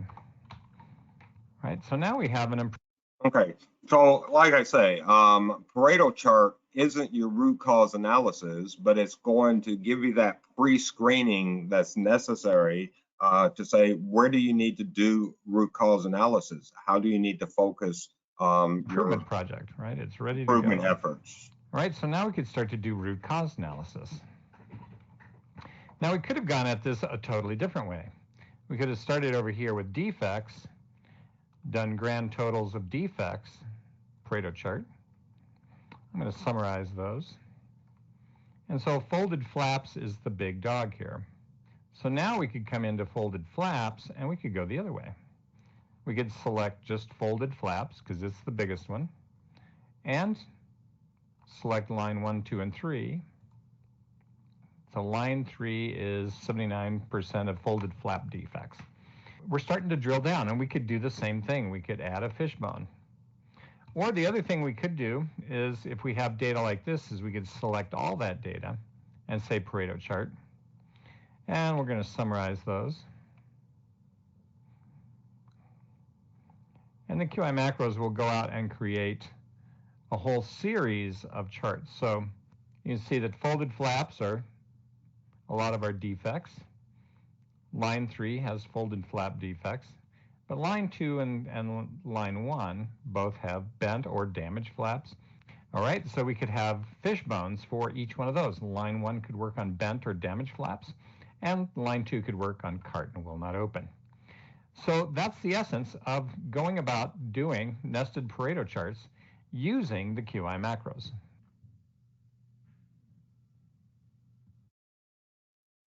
Okay, so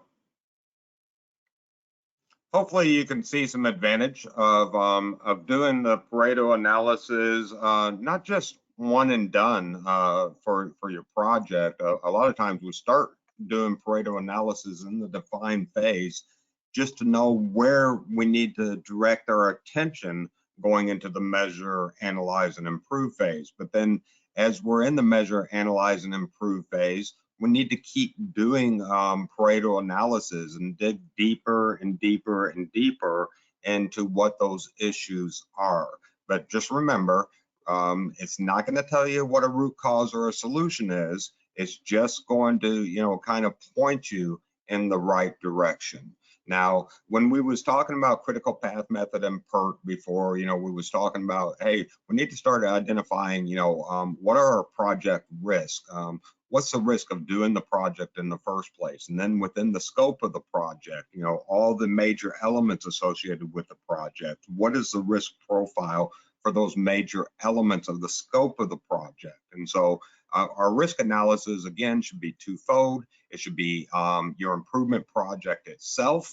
What's the risk of doing the improvement project? What's the risk of having a particular focus or a particular direction that you're heading on that improvement project? If you're getting onto your tiptoes, do you have a safety net around you if you start to lose balance as an individual or team or organization? And there's a thing called opportunity cost as well. And can somebody express or explain what opportunity cost is?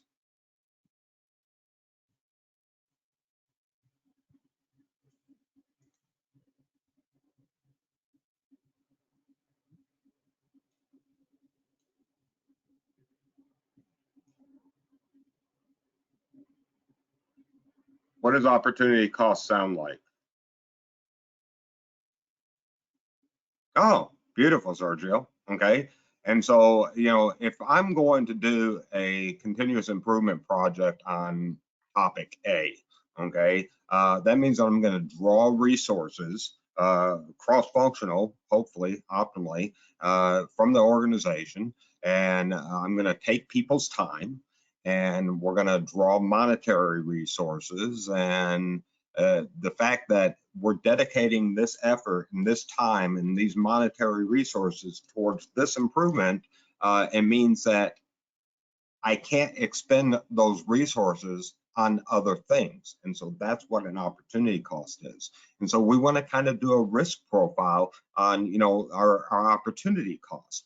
And again, same thing with whatever improvement suggestion you're starting to come up with, you know, having to do with the process that you have under evaluation. There's going to be a risk profile that needs to be examined for decisions that you're going to make. If you're going to turn left, there's a risk associated with that. If you're going to do nothing at all, there's a risk associated with that. If you're going to turn right, there's a risk associated with that. And so we do that risk analysis and risk management, not to avoid all risk at all cost.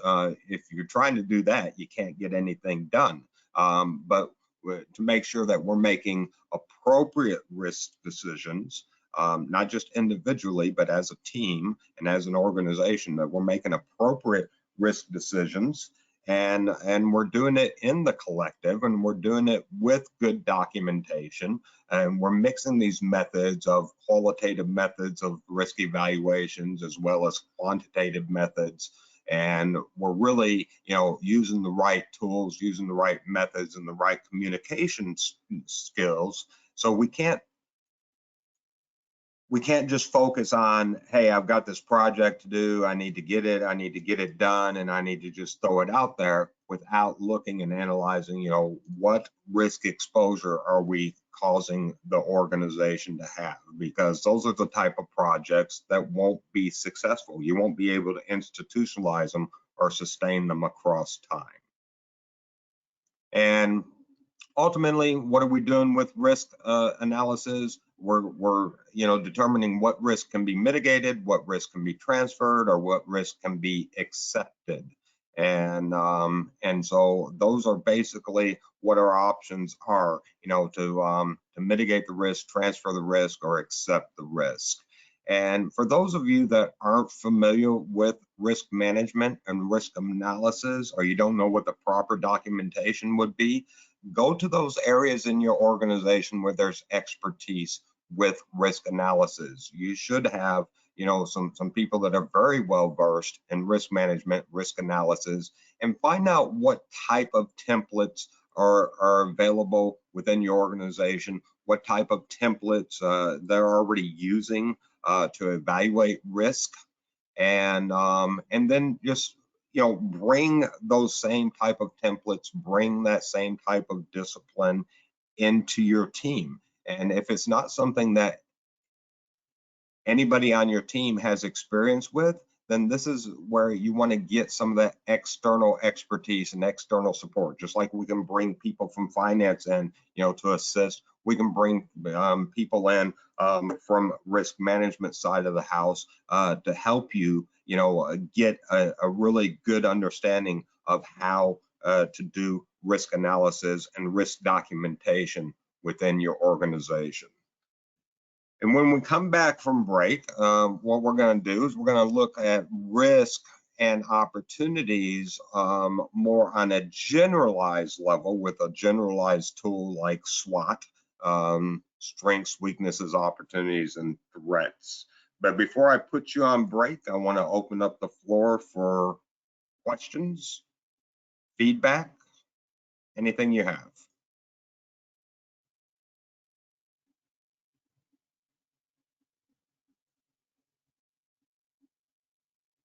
All right, just so you understand the timeline that's underway, in this next working session, we're going to get through with the define phase, and then you're going to be put back into your teams, kind of coupled along with lunch, and you'll be put back into your teams combined with a lunch time period to take all these considerations that we've been discussing and kind of refine or fine-tune your problem statement however you feel like you need to. And quick question, are we taking lunch at the same time as yesterday? I'll throw this back out to you. You know, think about what time you need to take lunch while you're gone, and then we'll evaluate that. But I'd say we have one more training topic to do, and then I'm going to expand the lunch time to incorporate team time and lunch time together. And then once in your separate teams, your teams can kind of decide if you're going to take lunch first, or if you're going to do your work first, or if it's going to be a combination. Is that helpful, Erica? Okie dokie. All right, good.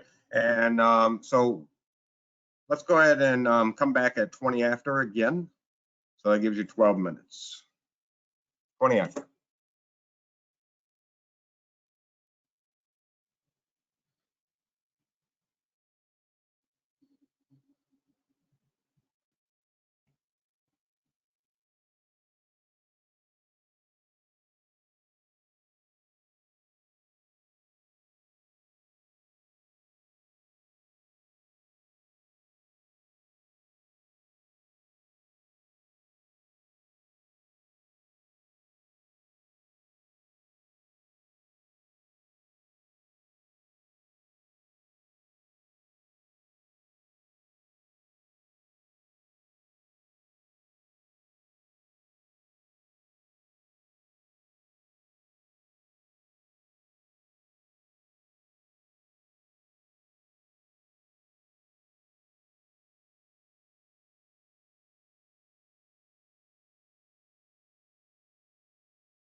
Appreciate the TUs. Go ahead and continue with TUs if you can hear me.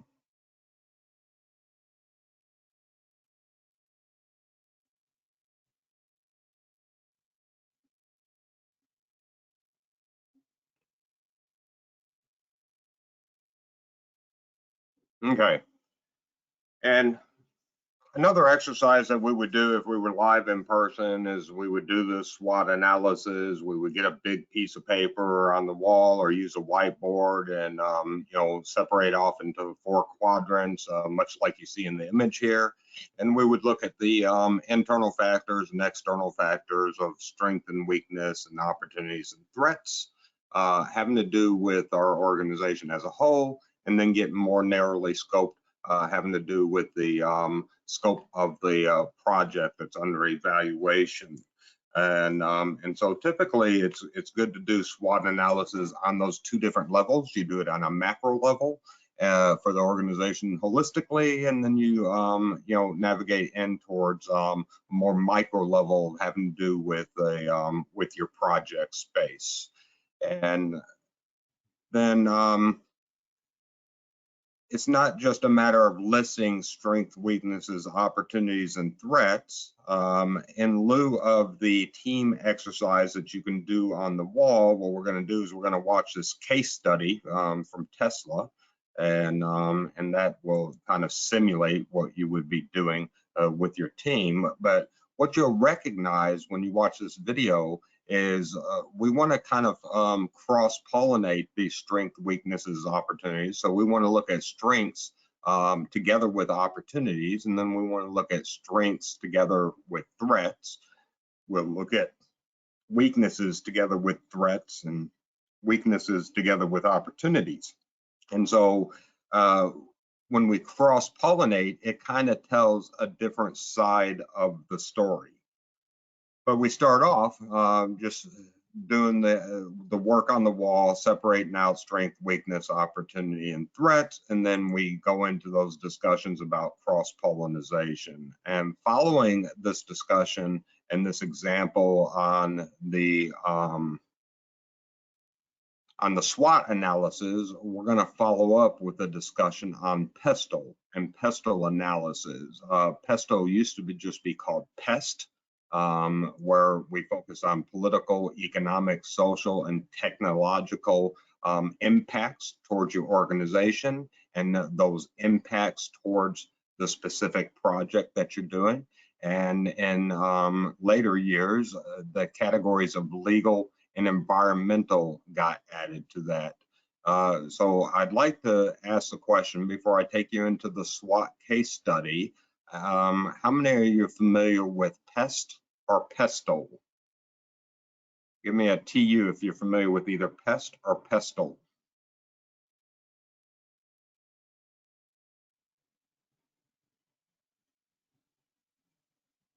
Give me a TD if you're not familiar with either one.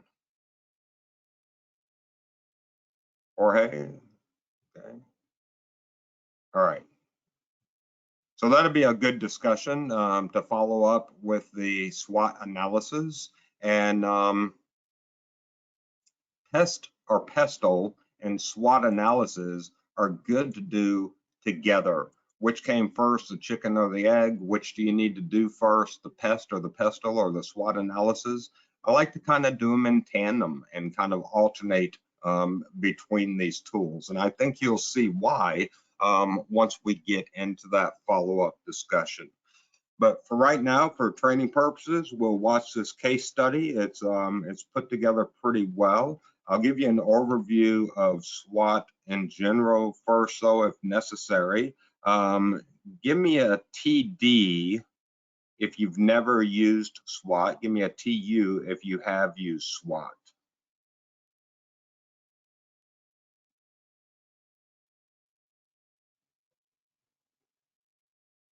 Okay, it's a mixed bag.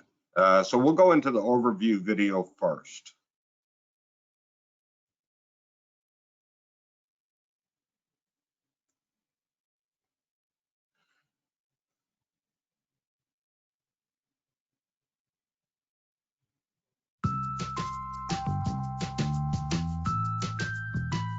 In this video, we're talking all about SWOT analysis, what it's used for, the various elements and considerations of building a SWOT diagram, and how to get started doing it.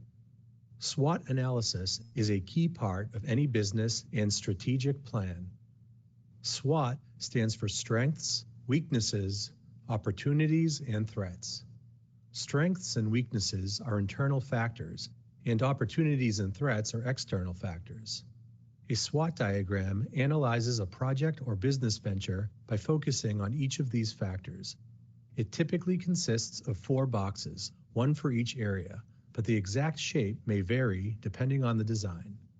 SWOT diagrams can be especially useful when trying to decide whether or not to embark on a certain venture or strategy by visualizing the pros and cons. By clearly outlining all positives and negatives of a project, SWOT analysis makes it easier to decide how to move forward. First, you want to figure out how to build on the strengths of your organization. A SWOT analysis will help you identify the parts of your business that are doing well. These are your critical success factors, aspects of your business that are strong and give you a competitive advantage. Recognizing these assets will help you continue on at a high level, and you will need to find ways to leverage and build upon these strengths to grow your business.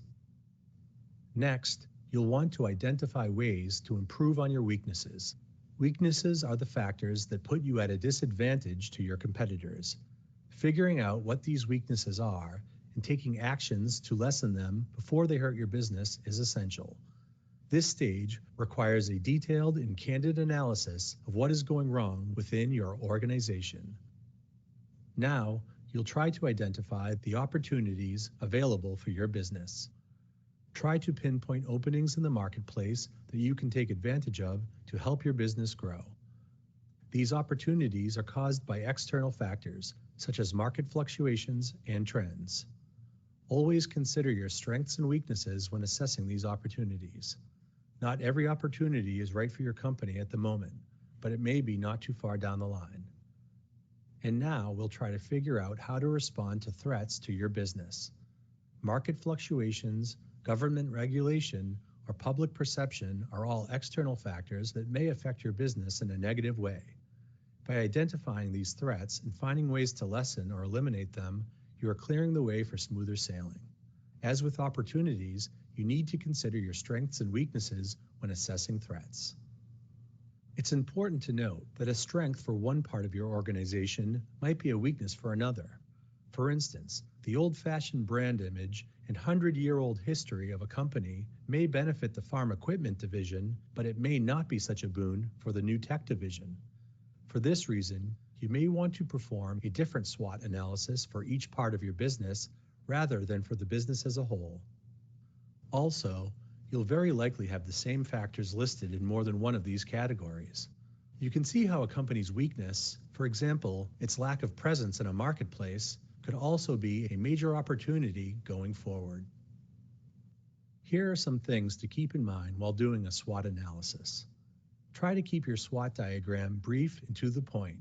Include the most pertinent details, but don't bog it down with too much explanation within the diagram. You can go into greater detail during meetings or in reports. Be sure to utilize employees from various areas of your company when getting input during your analysis. Consider feedback from your partners and customers as well. A variety of perspectives will result in a more thorough analysis. Keep the core objectives of your company's business plan in mind while performing your SWOT analysis. This will help guide you through seemingly unrelated internal and external factors. Arrange the results of your analysis in order of the most important factors to the least. This will help you prioritize action points going forward. With all that in mind, let's look at how you build a SWOT diagram. First, determine the objective. Decide on a key project or strategy to analyze and write it at the top of the page. Next, create a grid. Draw a large square and then divide it into 4 smaller squares. If you're using a diagramming program like SmartDraw, the templates already do this for you. All you have to do is type in the spaces. The boxes, of course, should be labeled strengths, weaknesses, opportunities, and threats.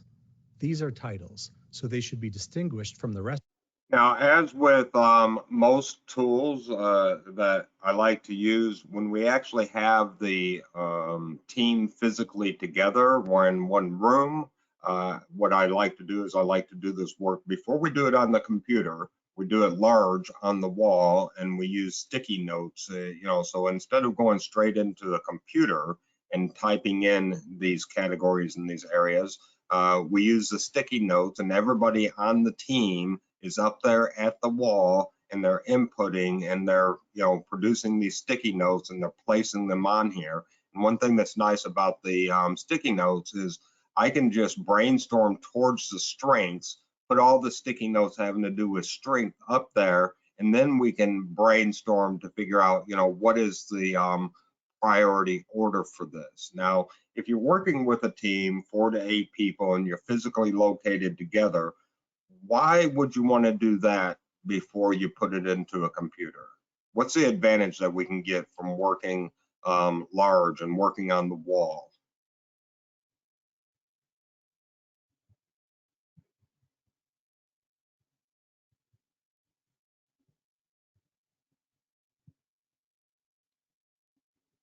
Discussions are organic, good. So we're probably going to get a lot more discussions. We're definitely going to increase the engagement, and because we're going to get into discussions and increase engagement, we're going to start answering questions right away. Good stuff, and more input and ideas. We're going to get the team engaged. That's the bottom line. If you're putting it straight into a computer, you got 4 to 8 people, you're going to have 1, maybe 2 people working on the computer, and then the rest of your team will start drifting off, drifting away, getting into their side conversations, things that have nothing to do with the exercise on the way.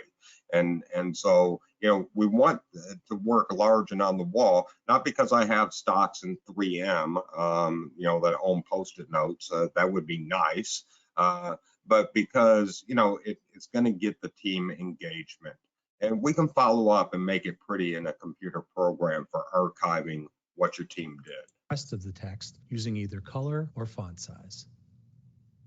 Add the factors that affect the project to the applicable boxes.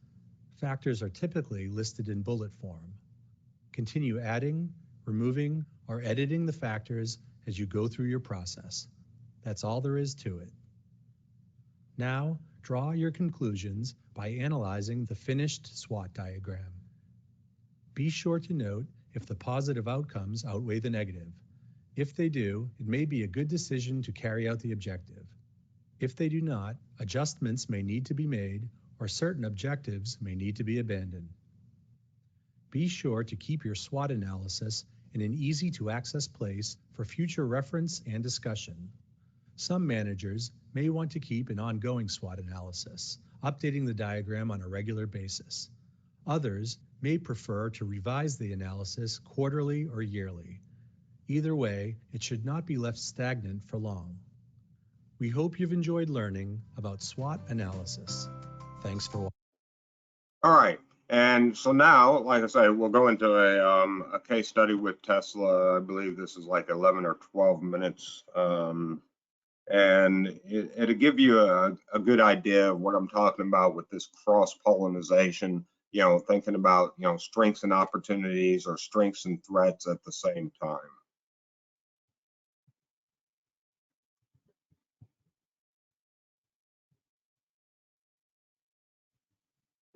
Okay, great. In this video, we'll use the SWOT framework to analyze Tesla and organize our thoughts about the company. Hopefully, a 360-degree analysis of its strengths, weaknesses, opportunities, and threats will improve our idea about the firm's future outlook.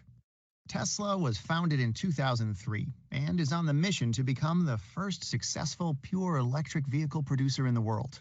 Also, it aims to be one of 2 U.S. auto producers that have not filed for bankruptcy, the other one being Ford. Let's start with the company's strengths. First of all, everyone has heard of Tesla, right? So it definitely has strong brand recognition. Actually, Tesla is the most recognized electric car producer in the world. Quite an advantage with respect to other companies that are about to enter the industry. Moreover, many customers appreciate Tesla's innovator's spirit and the fact that it is a first mover in the automotive industry. Such originality, coupled with aesthetically pleasing design and positive customer experience with the product, justify Tesla's premium pricing and choice of differentiated competitive strategy. Elon Musk, Tesla's notorious CEO and major shareholder, is one of the most famous and appealing businessmen around the world. His ability to tell a story and involve the public is unmatched.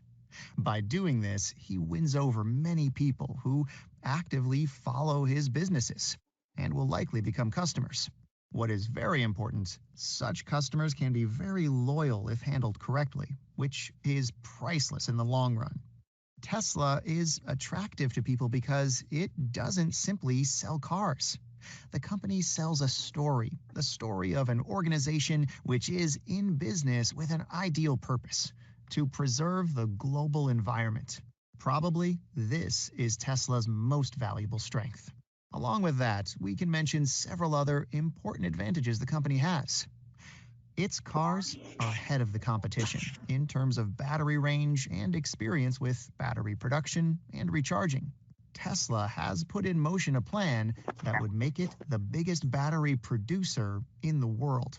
The company intends to construct several gigafactories, 3 in the US, 1 in Europe, and 1 in Shanghai, resulting in a significant cost advantage against competitors who outsource battery production. Tesla's autopilot feature has been operational for several years now, accumulating more and more data and testing in real-life conditions.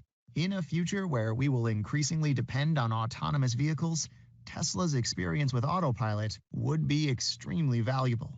Of course, we also need to mention the company's supercharger network, allowing Tesla owners to charge their vehicles for free in a very fast way when on the road. In a perfect world, this would do. However, we live in a fossil fuel dominated world, so let's consider Tesla's competitive weaknesses too. Number 1, and quite important, Tesla continued to burn cash in 2017 and 2018. The company has not turned a profit ever since it was founded. That's understandable considering that it grew rapidly with the goal of becoming a true global auto producer. Plenty of investments were made to achieve that. Negative cash flows are a problem, given that Tesla's stock price is under significant pressure from short sellers who believe the company is overvalued. The fact that Tesla isn't a traditional mass market car producer became obvious in late 2017 and 2018 when the company started producing Model 3. The automatic production line it had constructed didn't function properly, and Tesla was unable to reach its target of 5,000 automobiles per week for about a year. This proves that it can be very hard to make the transition from being a premium sports car producer, delivering several thousand cars per month, to a mass market company. It is very likely that the company will experience similar challenges when it attempts to realize cost efficiencies and improve margins. Traditional car companies have the advantage that they have been in the business of producing at scale for decades. Tesla is an innovator in its field, but some may feel that Elon Musk's idea to make all of their patents open source was a bit naive and idealistic, endangering the company in the long run, as it wouldn't be able to protect its inventions from imitation. The last weakness we'll add here is Elon Musk's divided attention. The fact that Tesla has a CEO who is responsible for 4 separate billion-dollar entities is a bit disturbing. First, is he going to be able to sustain such workloads in the long run? And second, how much of Elon Musk's time is spent working on Tesla? Besides strengths and weaknesses, we should also consider future opportunities too, right? Let's go ahead and list some possible developments that could help the company succeed in the long run. The electric car market is the future of transportation. Most people agree on that. How fast will the transition to electric vehicles be? Most people disagree on that. Nobody knows. Some experts believe it will happen over the next 10 years. Others, especially the ones involved with petrol refineries, claim it would take at least 40 years. One thing is certain, though. For Tesla, the faster the transition to electric vehicles, the better. Currently, the company is well positioned to win a significant market share of people switching to electric vehicles. In a favorable scenario, this could be great for Tesla, as very few of the other automobile producers are ready to compete in the electric vehicles market at full scale. So that's definitely one opportunity. Another one is that Tesla expanded its product range. Remember? Because of their merger with SolarCity, the company now offers batteries, power walls, and other equipment related to production and storage of renewable energy. A rising demand for renewable energy could mean more business for Tesla. Furthermore, Tesla's huge industrial batteries will become a very interesting product line in the event the renewable energy market continues to grow at this pace. If it speeds up even further, the demand for storage of electricity produced by renewables will rise sharply. Of course, there are some very enticing opportunities ahead of the company in terms of economies of scale, increasing volumes of production, and hence lowering the cost of production. Think Model 3, for example. Economies of scope. Producing different types of vehicles will probably be more efficient when the range of products Tesla offers expands, and R&D costs can be shared between different models. Another exciting opportunity is factory automation. Elon Musk shared that at some point, the production hell the company experienced was caused by too much automation, and the level of automation of its Model 3 production line had to be reduced. That was a painful experience. But now that Tesla has the scar tissue and has learned a valuable lesson, it will probably try to build up on what was attempted before, removing flaws from the automation process. This could result in improved production volumes and lower costs, especially in terms of production personnel. Okay, great. One of the weaknesses we mentioned was that Elon Musk divides his time between several companies. Well, this can be a problem, but it also can be highly beneficial in the right circumstances. Elon Musk is involved with firms like SpaceX, The Boring Company, neurotechnology firm Neuralink, and nonprofit organization OpenAI. At some point, it is highly likely that synergies between these organizations could help Tesla improve its competitive position and know-how, providing a valuable advantage against traditional auto producers. The last piece of our SWOT analysis are the threats ahead of the company. As we mentioned before, the gradual transition to electric vehicles can happen in 10, but it can also happen in 40 or more years in a favorable scenario. Slower transition is a significant threat because it strips Tesla from its first mover advantage and puts it in a position to operate in a market that is not growing fast enough. Such a scenario isn't very likely, given that most research indicates the electric vehicles market is about to experience tremendous growth over the next several years. Of course, the entry of traditional producers is a significant threat, as we discussed. Firms like BMW, Volkswagen, and Daimler will undoubtedly enter the market. As Tesla continues to release new models, there is no guarantee production difficulties would not appear again. This is another threat. Finally, one has to consider tax incentives for electric vehicles that are allowed in the US and around the world. At the moment, governments subsidize electric vehicles through tax deductions and other similar incentives. In the US, for example, automakers are allowed to sell up to 200,000 subsidized vehicles at the maximum incentive rate of $7,500 per vehicle. Then incentives are halved to $3,750 per vehicle, and so on. Although people from the automotive industry have asked for these incentives to be kept intact, even after reaching the 200,000 threshold, US politicians seem reluctant to do that. So, discontinuing incentives for electric cars is another threat for an electric producer like Tesla. Okay, perfect. I believe this wraps up our extensive SWOT analysis, in which we looked at Tesla's strengths, weaknesses, opportunities, and threats. Hope it. All right, so that should give you a pretty good overview of the type of integrity and analysis that's necessary. When he was talking about strengths initially, you probably thought that this team was like in the fan club of Elon Musk. But when it was necessary to talk about weaknesses and threats, I think you should have picked up on, hey, there's some integrity in communication and what we're documenting and reporting, and that's good. And Elon Musk, if he was receiving this directly, or those that are around him, or whoever else it may apply to, we need to be serious about being able to receive that negative pushback, so to speak.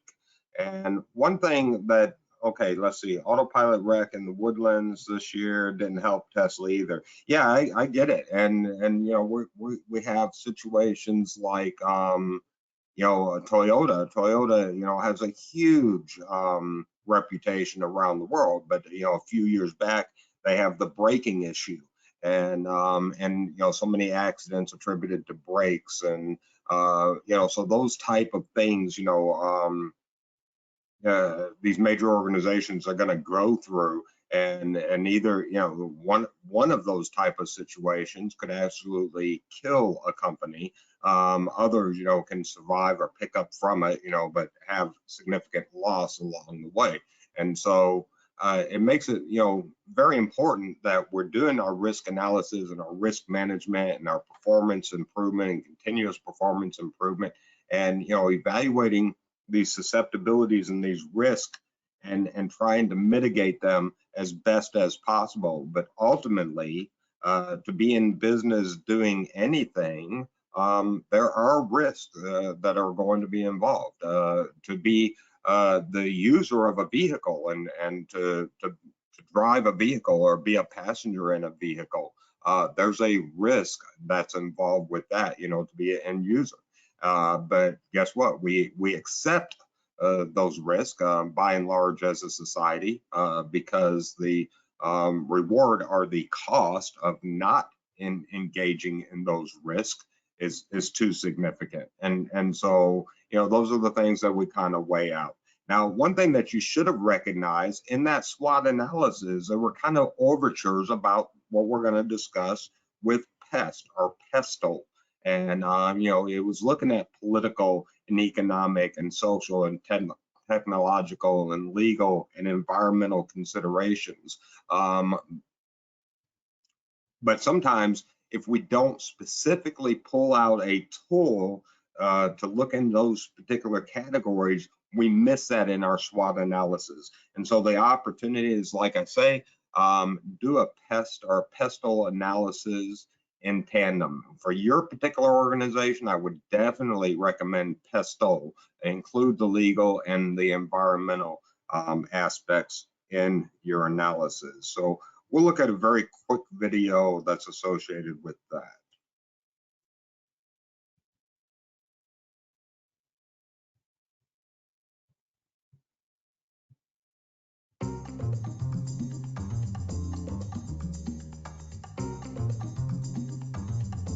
A PESTLE analysis is a management framework and diagnostic tool. The outcome of the analysis will help you to understand factors external to your organization, which can impact upon strategy and influence business decisions. PESTLE is an acronym for P, political, E, economic, S, social, T, technology, L, legal, and E, environmental. Let's look at each of these factors more closely. Political. When looking at political factors, you will need to take into account your country's government policies and political stability. Other factors will include tax implications, industry regulations, and global trade agreements and restrictions. Economic. These factors will include exchange rates, economic growth or decline, globalization, inflation, interest rates, and the cost of living, labor costs, and consumer spending. When looking at social factors, look at trends such as lifestyle choices, cultural norms, and expectations such as career attitudes and work-life balance. It also concerns itself with consumer tastes and buying habits, as well as population demographics. Technology has grown exponentially. How is your business responding to technological innovation in your products and services? Other technological advancements will impact on data storage, security levels, disruptive technologies such as smartphones, social networking, automation, robotics, and the increasing shift towards AI, artificial intelligence. Shifts in the legal landscape are constantly changing, especially here in the UK. Employment labour law and employment tribunal decisions impact upon working practices continuously. It's also important to keep up to date with all changes in legislation and, of course, health and safety regulations. Environmental. Does your business have a direct impact on the environment? Political sanctions now govern carbon emissions and a move towards sustainable resources, such as wind turbines and recycling. This area also covers CSR, corporate social responsibility, and ethical sourcing of goods and services, which in turn has a direct impact on procurement and your business supply chain management. Once you are clear on the main overarching factors included in a PESTLE analysis, the next challenge is to relate this in real terms to assess the risks specifically within the industry sector you work in.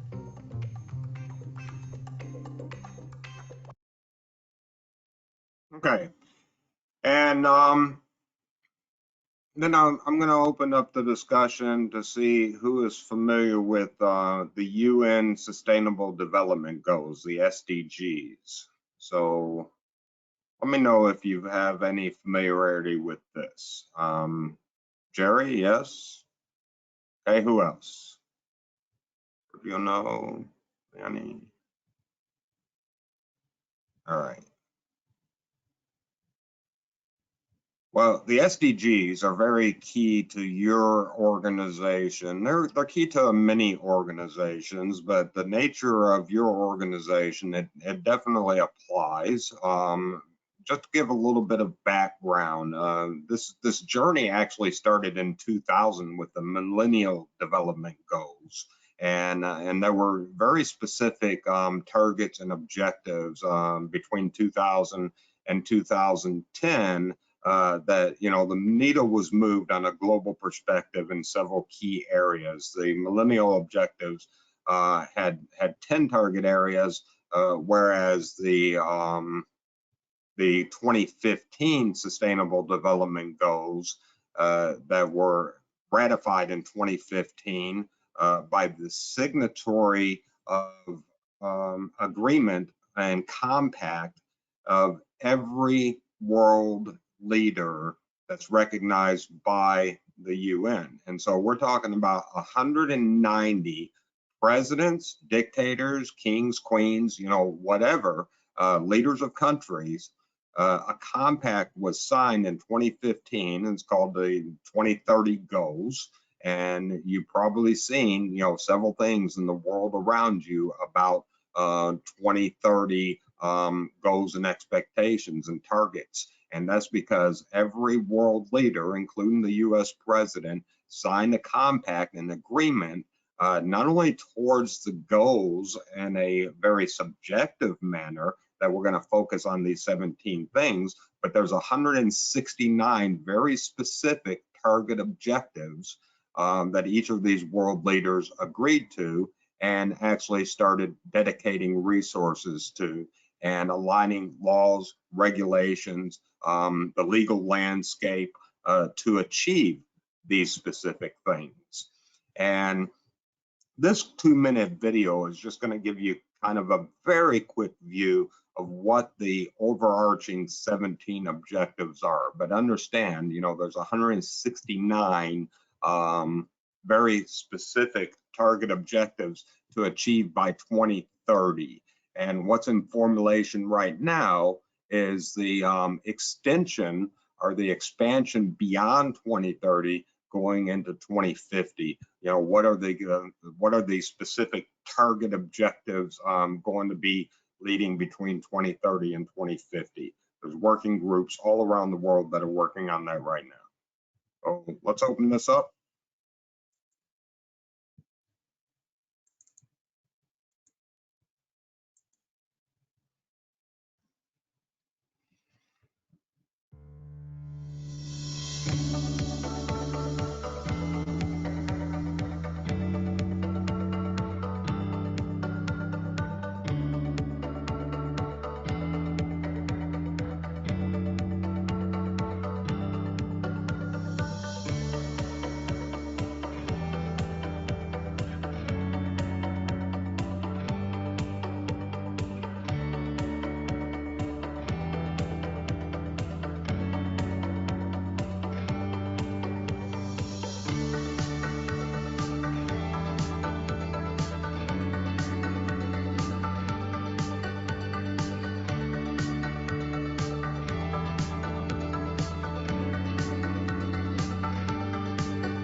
Okay, as I stated, just a very quick snapshot of the categories of goals and objectives, and those are the headers for those 169 specific objectives. But just looking at the categories of objectives, do you see how there's categories that pertain to your particular organization and the things that you do?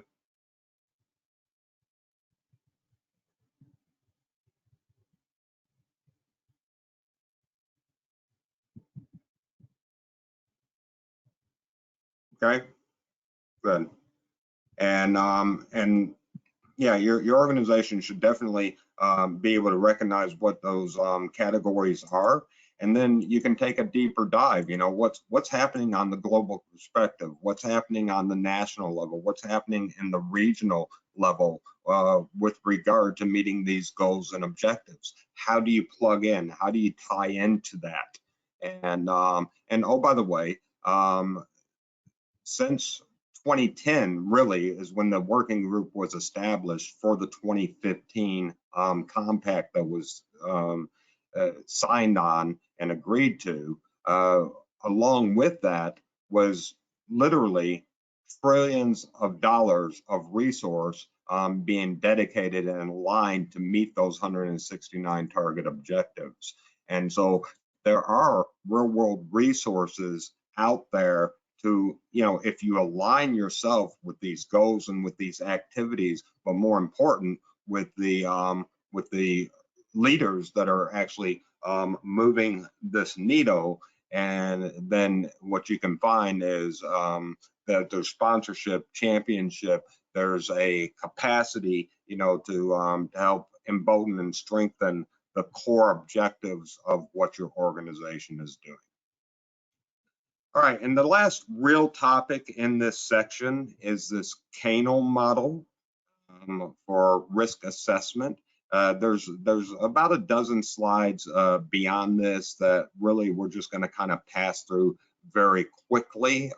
It's just some additional tools and concepts that you can come back and get more familiar with. But I want to know along this discussion line of risk assessment and opportunity development and realization, we have this Kano model. And I'd like to know, TU or TD, are you familiar with the Kano model? TU or TD?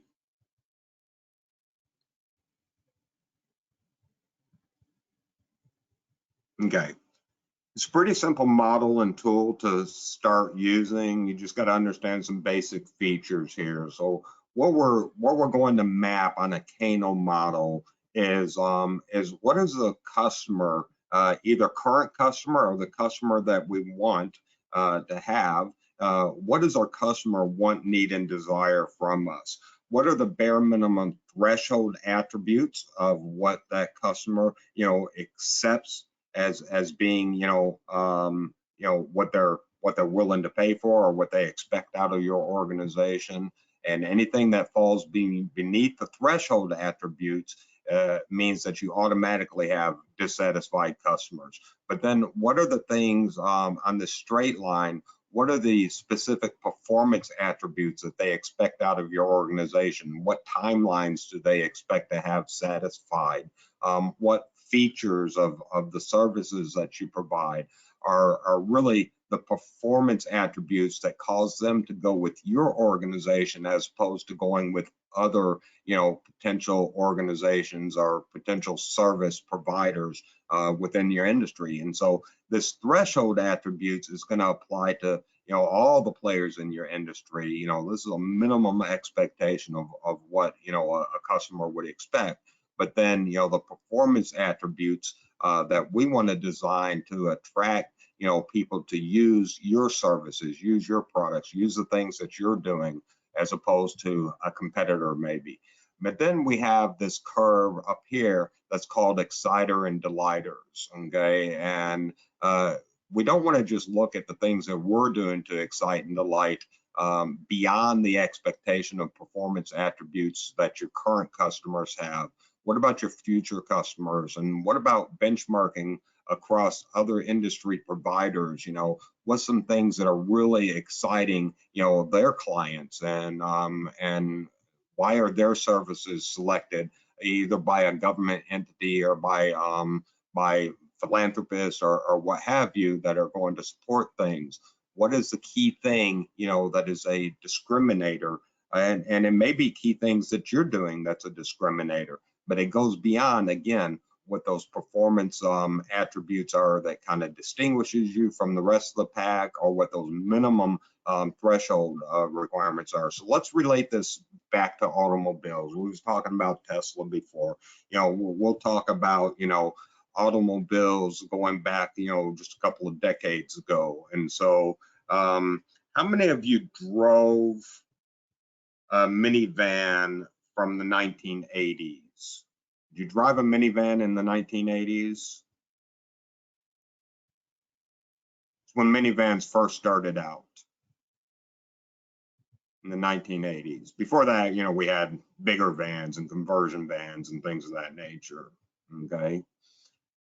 All right, a bunch of TDs. Maybe that's an age gap thing. I had one of those. Mid 1980s Chrysler minivan, and Dodge Chrysler actually took the global market share of the minivan space for 10 years, and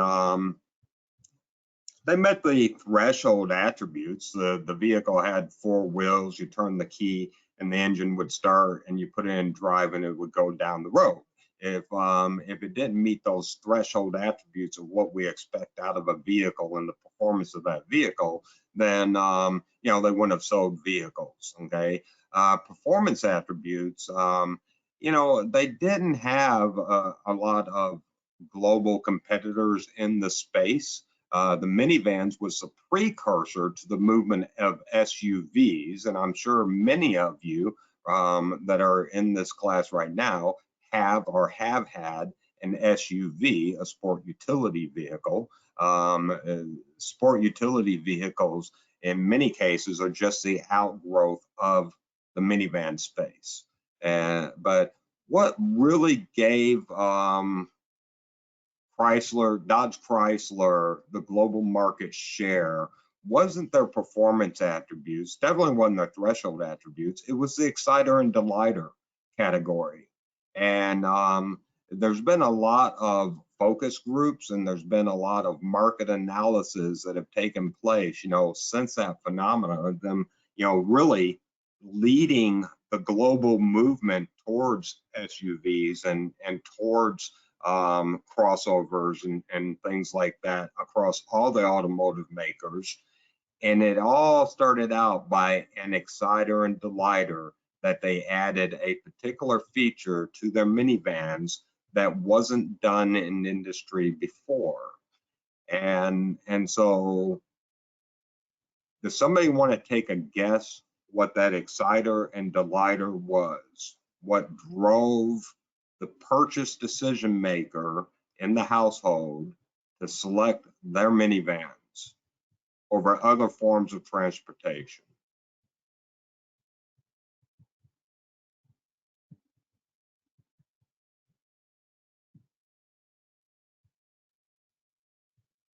Take a guess.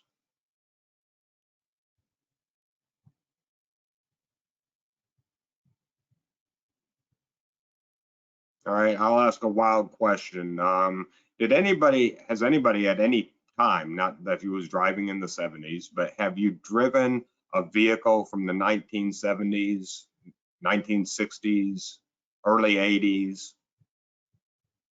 Number of kids that it could hold, definitely that's inclusive. Okay, Jerry, yes. And so what is an accessory item that was not in your 1970s vehicle, Jerry, that now is in every vehicle?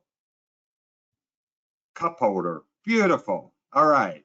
And the Dodge Chrysler minivans, they didn't just have a cup holder, they had 11 to 14 cup holders. This absolutely excited and delighted the purchase decision maker for that particular vehicle class, which was the typical soccer mom. Okay, and why? Because they had the 2, 3, 4, 5 kids in the vehicle. My minivan had 6 kids in it. Yes, my wife and I have 6 children. Okay, and to be driving 6 children around without cup holders is a nightmare.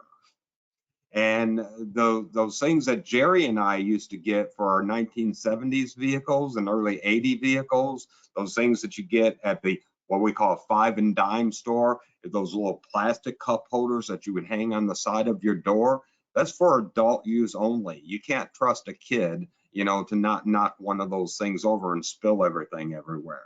Okay, so this was an exciter and delighter feature that really allowed Chrysler to dominate the market before these other automotive makers, you know, could really get on track or understand, you know, why they were losing, so much market share to people. And it's kind of an amazing and interesting story. If you talk to people that are in Chrysler, Dodge, and are really in the know of their market domination and with these minivans and what caused the birth of the SUV migration around the world, that's the story. Now I got to tell you, I hated my 1987 Dodge minivan. It had a basic 4-cylinder engine. Yeah, there was a 6-cylinder model that was available that year, but it was a major upgrade. I had a basic 4-cylinder engine. It wasn't a high-tech 4-cylinder engine like what they have nowadays,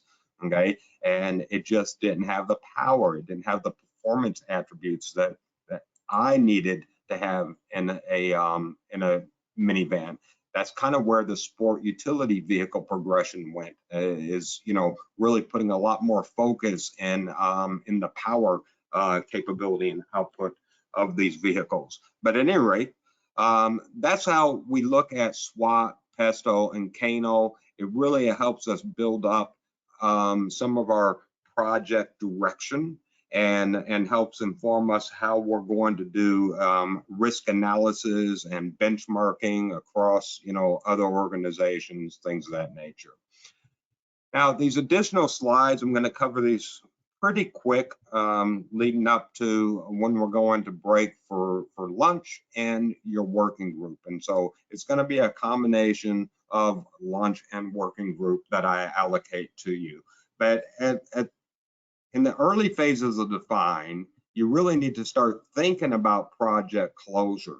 What is going to be all the documentation that you need to do, to get to project closure? So by the time that we get into control, what's some documentation that we're going to need to fill out? You're not going to start filling all this out in Define, but you're going to start collecting this documentation and understanding, what all you're going to be responsible for along this journey, because Define is about starting a journey, and we need to know what it's going to mean to kind of tie this up. And so to support that, what I'm going to provide to you is a variety of templates for different toll gates. And so each stage, define, measure, analyze, improve, and control. You can follow this particular template, and you can do an outbrief at each stage with your major stakeholders.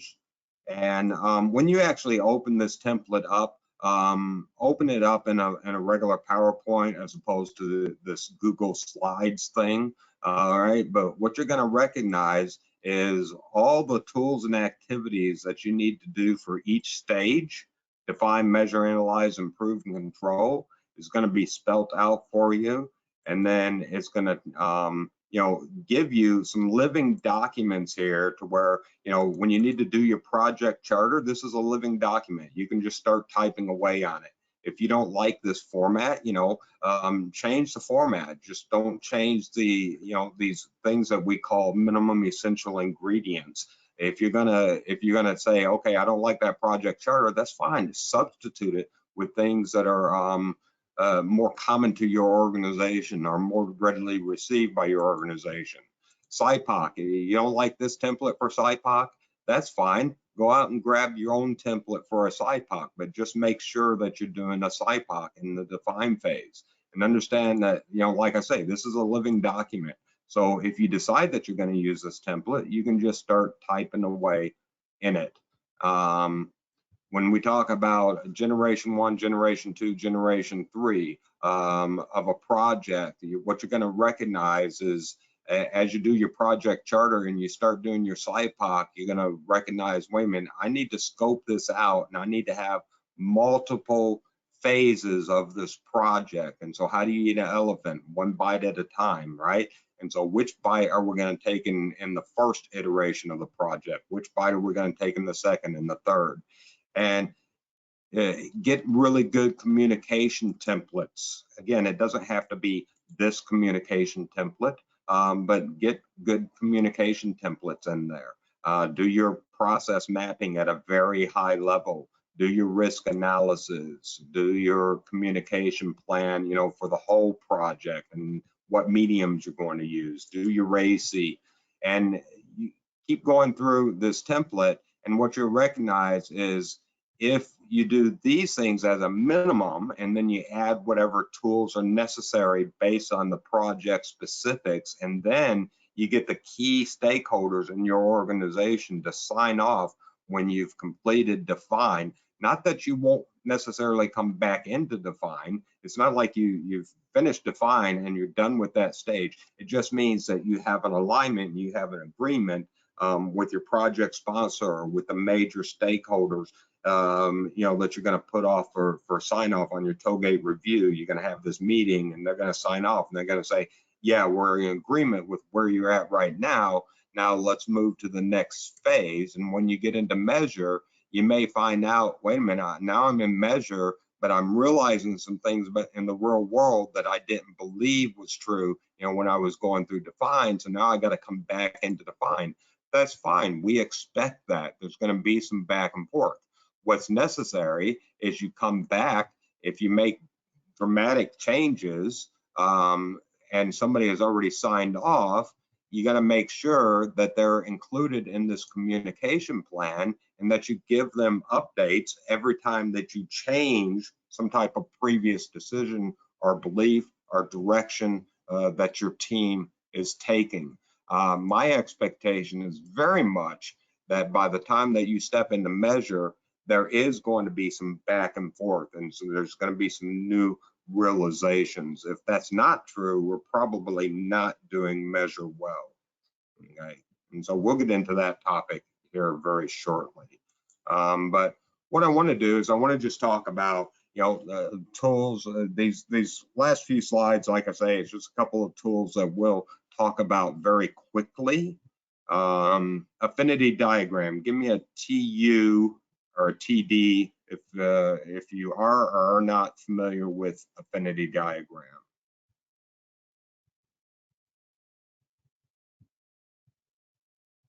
Okay, we got some TDs, and you probably used it, but again, not recognizing the name. So when I'm doing an affinity diagram, what I'm going to do is I'm going to get my team together. We're going to brainstorm towards a certain generalized topic, and you know, like maybe what is causing the problems in the process or what have you.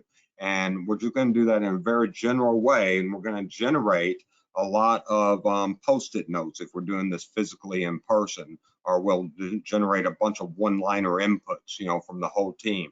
And if you get to do this live and in person, it's a lot more fun because, you know, you can make it animated and you can be very loud and induce some chaos. And some people say, oh, well, why do you want chaos in your brainstorming? Because it allows people to feel comfortable about participating. We don't make this formalized, and the things that we're writing on post-it notes here, it's just very, you know, quick. This is a description of what we're talking about, but we're not going to try and justify this as we're doing this brainstorming session to get the ideas out there. Okay, and then we're going to have 30, 40, 50, 60 sticky notes with basic ideas towards a particular topic that we're brainstorming. And then the team will figure out, well, what are labels or categories that we can stratify or affinitize these particular sticky notes into, okay? And so the team decided that, okay, well, these have to do with poor compensation. These have to do with poor work environment. These have to do with poor relationship and lack of motivation. Okay, so these become the header cards. Now, some people like to do the affinity and they'll brainstorm towards the header cards first, and they'll list the header cards and they say, hey, give me a bunch of inputs about poor compensation.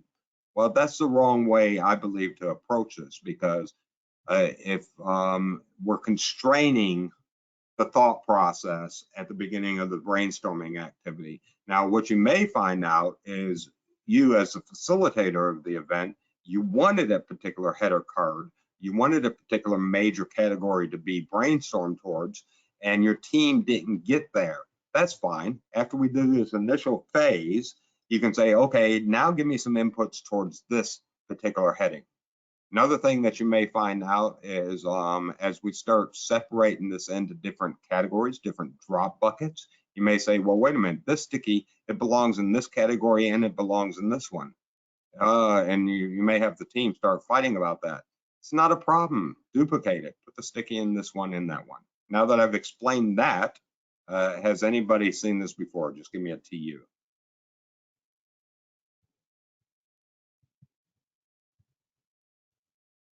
Okay, good.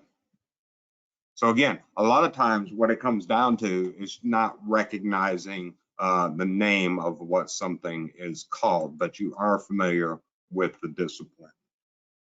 And if you're not familiar with the discipline, find people in your organization, you know, when we look at these type of tools that have used it before. Now, this interrelationship diagram, we can use Pareto analysis, you know, to kind of get an initial discovery that we want to try and start doing some root cause analysis on. And we should use Pareto very often.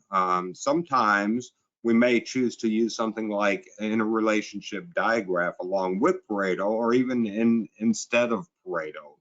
And the video author here is a guy named Jim Bowie, and he does learning in 60 seconds, but it takes him, you know, another 60 seconds maybe to set the video up. You know, it's a 2-minute video. I like his learning in 60 seconds. He is a bestseller author of a book called Lean Acres, and Lean Acres relates lean principles and concepts towards farm life. But the interesting part about the book is the farm animals are in deep conversations about how silly and ridiculous their farm owners and handlers are, and how inefficient they are, and what great ideas that they have for better efficiency. Right, he likes to do this thing where he gives you that tone. Yeah, so I'll mute that up. All right, there you go.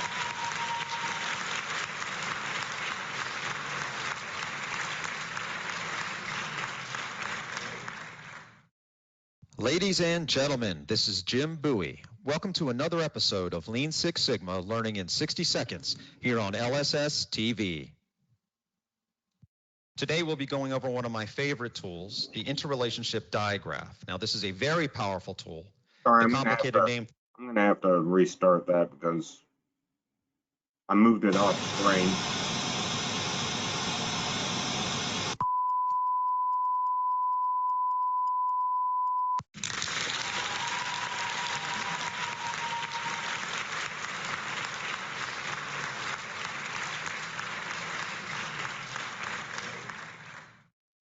Ladies and gentlemen, this is Jim Bowie. Welcome to another episode of Lean Six Sigma Learning in 60 Seconds here on LSS TV. Today we'll be going over one of my favorite tools, the interrelationship diagram. Now this is a very powerful tool. The complicated name throws some folks off, but it's extremely accessible, and I'm going to show you how. Now we only have 60 seconds, so I'm going to boogie right through this. But if you have any questions, don't hesitate to send me an email or just blast me a message over the website. All right, everybody take a breath. I'll do the same, and here we go. All right, folks, so the example we're going to use comes from the book Lean Acres, and the members of the farm animal team are trying to understand what is driving all of the issues that they are facing in the sheep shearing shack.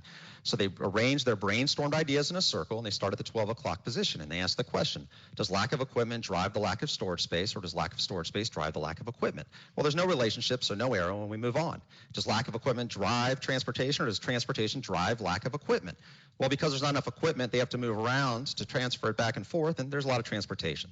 Now, this exploration continues around the circle in a clockwise fashion until all potential relationships are explored. Now, we do not need to address lack of equipment again. It has been explored in its totality, and we'll continue to move in a clockwise fashion. When we're completed, we have what looks like a web, and what we do is count the number of arrows going into and coming out of each boxed element. Now, the boxed element with the most arrows coming out of it is our driver. This is probably our root cause, but we need to explore it a little further. The element with the most arrows coming in is our outcome or a potential source of measurement. Okay, and we say that as a potential source of measurement. One thing that we want to find out is, are we currently measuring it? Are we measuring it successfully? Are we measuring it with accuracy and integrity? If it's a driver, we say, okay, well, it's a driver. We don't know if it's the root cause or not, but we feel like it's a driver of interest. And so we can go in and we can do some root cause analysis, you know, is this really the key factor or one of the key factors that's going to enable me to gain control over whatever this situation is that we're analyzing? I like the interrelationship diagram, but much like the Pareto analysis, it's only a surface level tool. And then your team needs to go into that next stage of brainstorming. If you have a particular outcome like low productivity and you're not measuring that currently, or you're not doing that well, that's part of what the team is going to do, is put that in. And the way that we'll map that and define is we'll make sure that we add it to the SIPOC in the input, process, or output measurements.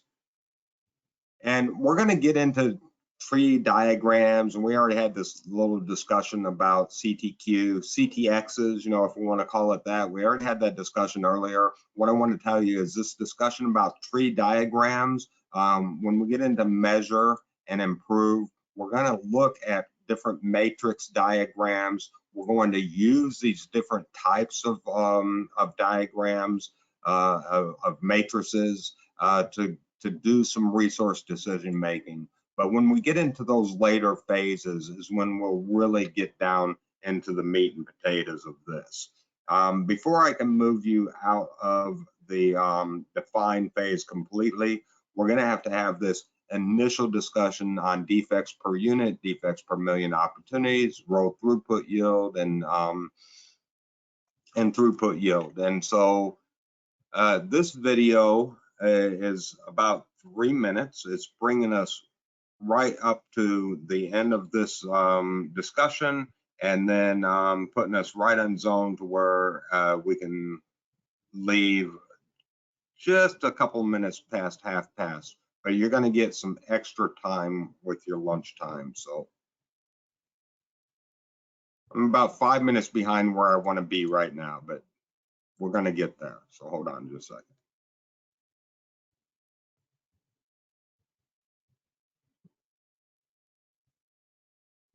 All right, and another utility that QI Macros has is just having simple templates already pre-filled out with the formulas that are going to be necessary. You could definitely manually set this up in Excel. It's not a high-end, hypothesis test and analysis or statistical tool. It's just some basic math, plus, minus, divide, but by using a template that has the macros already embedded, the formulas already embedded into the template, it prevents a lot of that user interface errors. And this video is just going to quickly discuss how to take some data that we're going to talk about further and measure and analyze, and how to throw it into a template and figure out certain values like defects per unit or defects per million opportunities. One of the things that separates Six Sigma from the old TQM world is measuring things in parts per million. And so one of those calculations is DPMO, or defects per million opportunities, and also rolled throughput yield. To calculate DPMO, we need to know the opportunities for a defect, and we need to know the number of defects. And simply we can take that, and you can see here our formula. We're going to divide defects by opportunities, multiply that times a million, and that gives us 96,000 defects per million opportunities. Now, if we take that and divide it by 10,000, that'll give us our percent defects. If we subtract that from 100, that'll give us our percent yield, and then we can calculate sigma as a result of that, and defects per million units. Obviously, at 2.8 sigma, we're not doing all that well, all right? Okay, but remember what I said, you know, this is a discipline of Six Sigma is a level of perfection, okay? You can be performing at 4 sigma, 5 sigma. I told you a lot of organizations and a lot of processes, when you do the as-is measurement, you're going to find it somewhere between 2 to 3 sigma level. So he says this isn't doing too well, but realistically, it's what you're going to find in a lot of real world situations is a process that's operating at about a 2 or a 3 sigma level. That means that we got a lot of defects per million opportunities. Percent of defects, about 10%. Now, so that's how easy it is to calculate DPMO. And in the QI macros, this is actually out here under our planning tools, the DPMO calculator.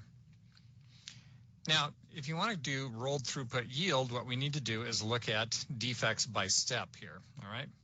So we're going to put our process step in here, the number of defects found, the number of units produced, and the number of opportunities for a defect in this step. And so there might be a lot of opportunities, and so that's going to drop our values a bit. So each step we'd go in and put in, well, we found 15, and maybe we had 300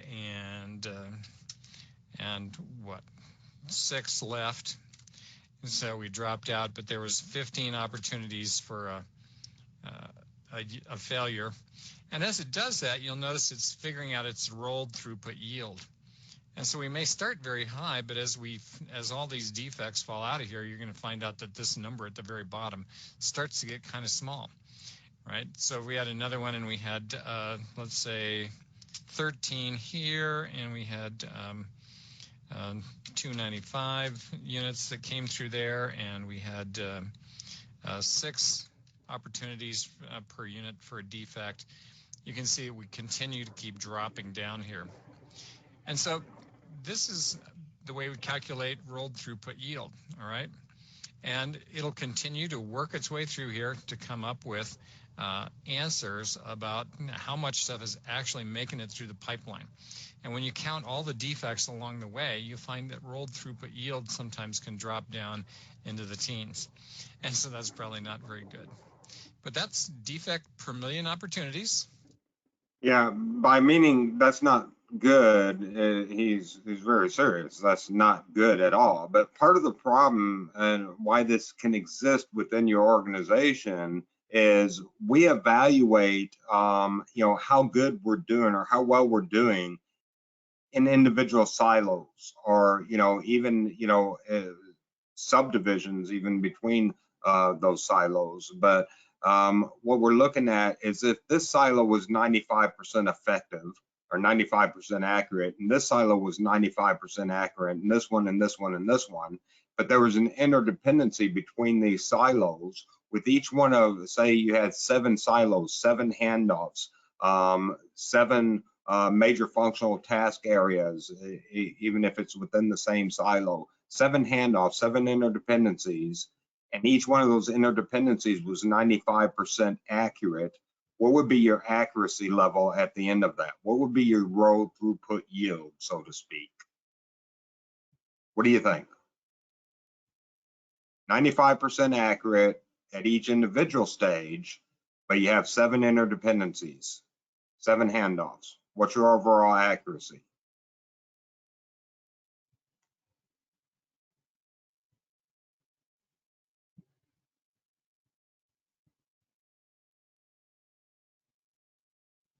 How would you figure that out, Sergio?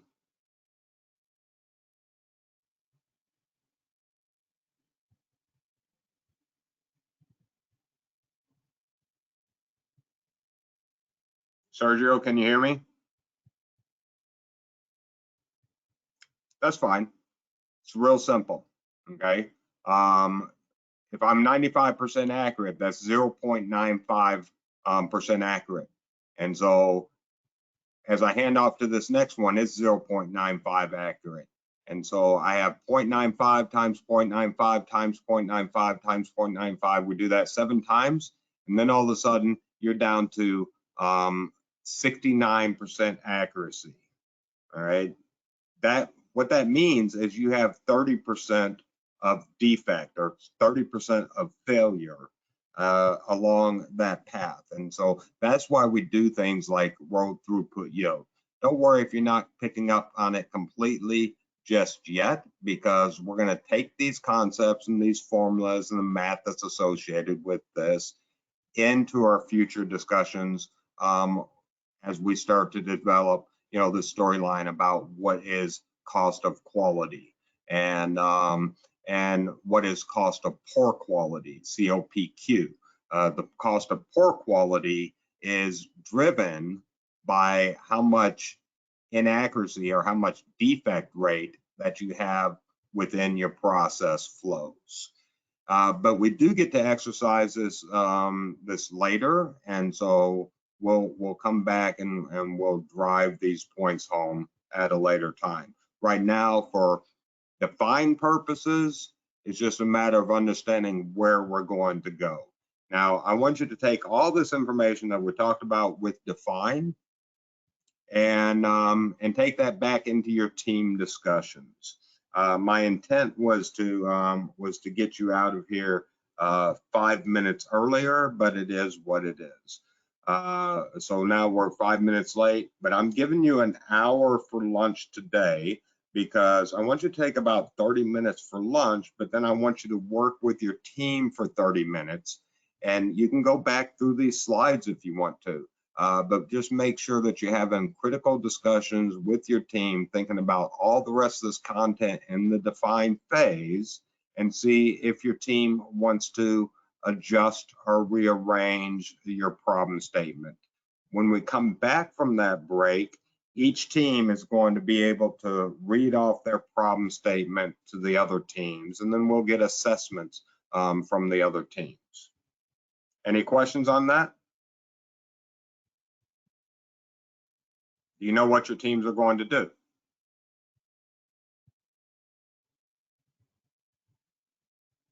Okay.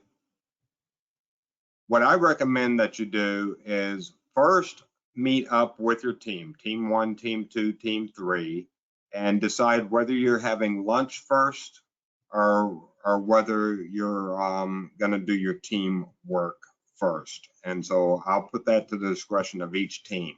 What I need from you is to be back here in 1 hour. So be back here at 35 after. Any questions?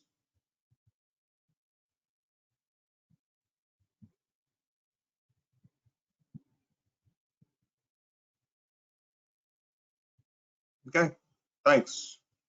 See you in 1 hour. And give me a phone call if you need me to engage with your team. Thanks.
Okay, welcome back.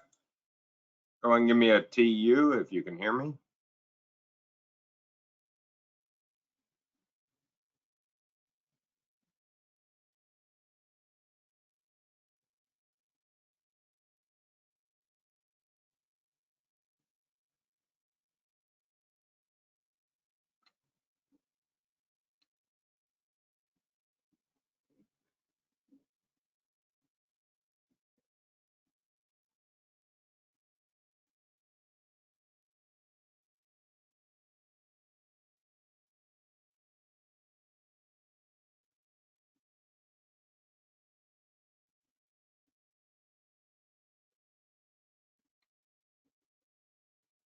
Okay, it looks like we have most people back. If there's one or two more to follow, they can catch up here in just a minute. And so while you was on break, I sent an email to which that LSS squad, Team 2, has already replied. I have requested that your team send me an email that has your problem statement. And let me see if I've gotten any other replies yet. All right, so so Team 1 and Team 3, I'm going to need a problem statement. Team 1, who's going to send that to me? Team 1, who's sending the problem statement to me in an email? Okay, Leanne. All right, and let's see, that's for Team 1 and Team 3, who is sending it? All right, I appreciate it, Leanne. Team 3, who's going to send that to me?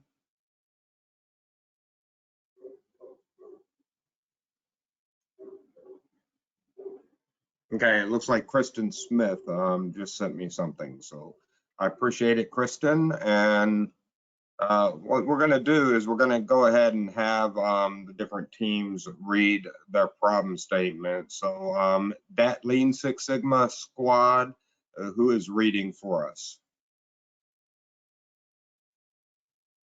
I'll read. Okay, Jerry, go ahead and provide your problem statement. Sure thing. So our problem statement is related to a grievance quarterly report. And it reads, the grievance quarterly report for Southwest Key Programs South Texas region takes an additional 5 days to be submitted to the governing entities. This problem has existed for the last 3 quarterly reports. 30% of all grievances are categorized as other, and it takes quality management an additional 14 hours to correctly identify those grievances. Okay, great stuff. Now I want to hear from Team 1 and Team 3 participants. Did you, as listening to that problem statement, did you hear the what, the where, the when, the extent, and the impact in the problem statement?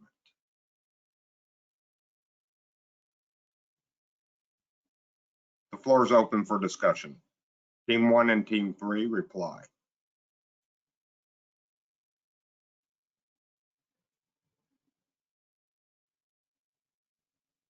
To you, to you, to you. Okay. Anybody else? All right.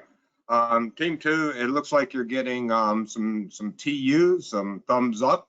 You were properly identifying the what, the where, the when, the extent, and the impact. And again, I'll bring up their problem statement so everybody gets to look at it. Do you see any opportunities for improvement or elevating this problem statement? Anything that you would want to add or take away, modify, anything that you have for input? Floor is open.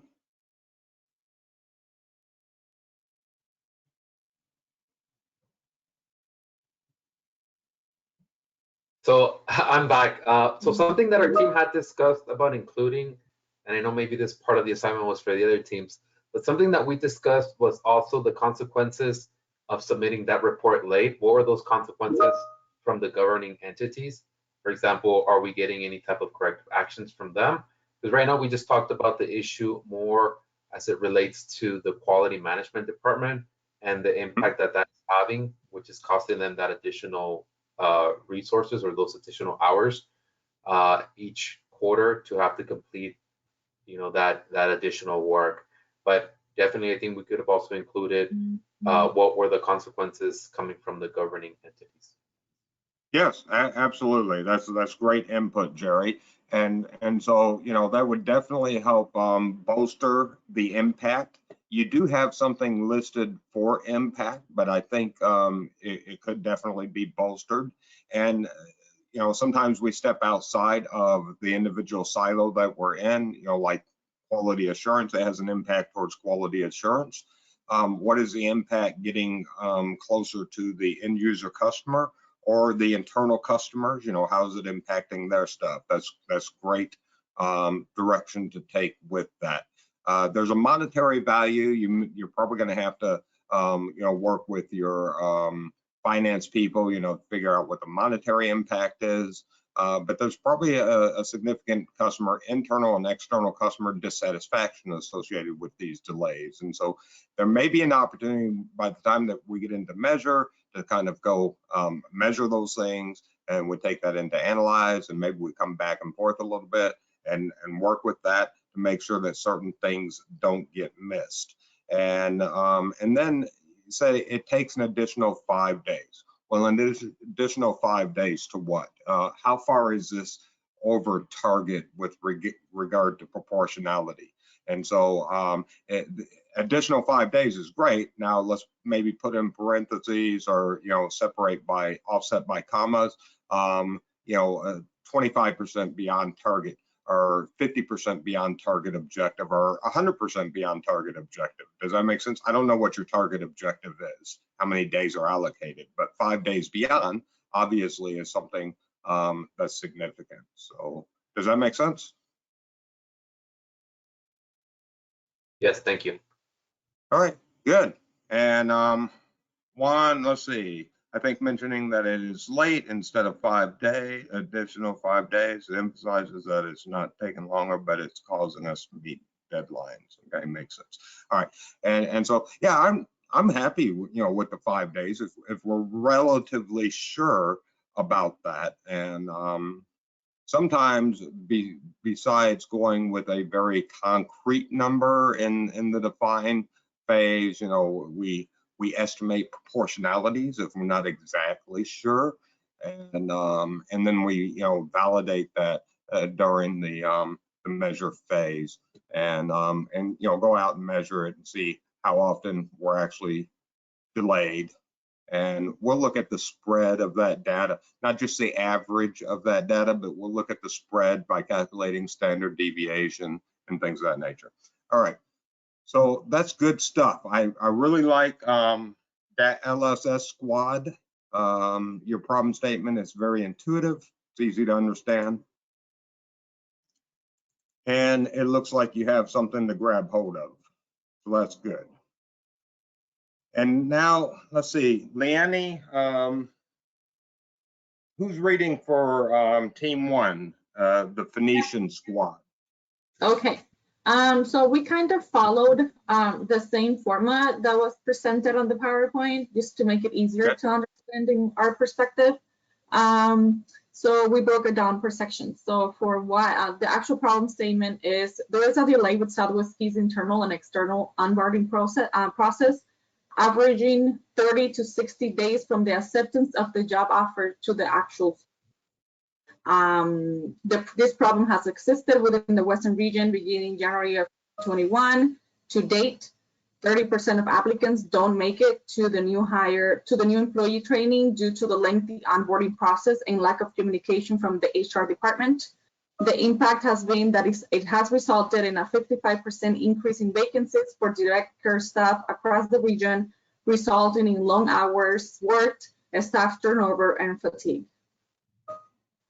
Beautiful, beautiful. And ultimately, there's probably some customer dissatisfaction associated with that. Would there not be? And so we want to look at, you know, how is this impacting the end user customer, or any dependencies that we have outside of our organization. And so we're probably not just overworking our people, but we're causing some level of dissatisfaction. That may be a point of investigation as you go further into the project. So we want to kind of map towards that end user customer and the impacts that it has towards them, and that you know, provides some additional motivation. Again, the average 30 to 60 days, that's great. I love it. Now, what was the target? What was the objective? You know, how far are we exceeding target objectives? Again, this may be something that, you know, it's too soon to tell right now, but, you know, if we can get some type of, you know, proportionality or amount that we're exceeding target objectives, that just helps the casual observer. And you say, well, what do I care about the casual observer? Because sometimes the major stakeholders and decision makers within your organization, they're not intimately involved. Maybe they even own the process, but they're not intimately involved with it. So it helps, to understand, how far that's in excess. We understand the day count from a proportionality. So, was it supposed to be completed within 10 days? Well, then that's a huge departure, from the target objective. With a target objective of 10 days, is we've been averaging 30 to 60 days. Well, now, that's a 3-alarm fire. Does that make sense, Annie? Yeah, now that you put it that way, definitely, yeah. Good, I appreciate it. All right, and I'm opening the floor to team 1, team 3, either one of your team. Oh, I'm sorry. I'm opening the floor to team 2 and team 3. Do either of you have a comment, a suggestion, a question with regard to this problem statement?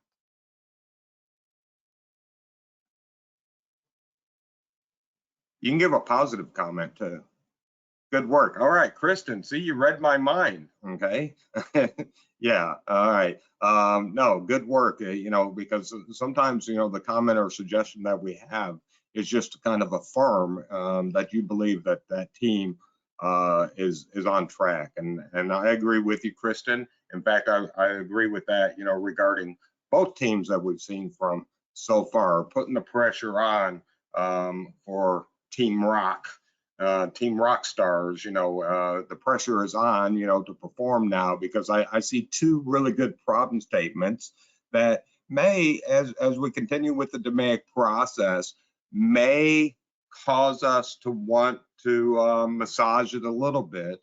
But like Jerry said, it grabs his attention, and that's our key. That's what we want to strike. We want to strike something out of these problem statements that grabs the attention of the audience. Even if that audience isn't intimately aware, intimately involved, they can still be decision makers in the organization, and even having to do with that process as to what resources get allocated or what projects become a priority. So appreciate it. Each one of you giving feedback. Now we're going to be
okay. Are you able to hear me now, Mr. Free Break? Yes. All right. All right. Nice try there. Yeah, I see how long it takes, for somebody to take advantage and run when the teacher is out and down for the count. All right.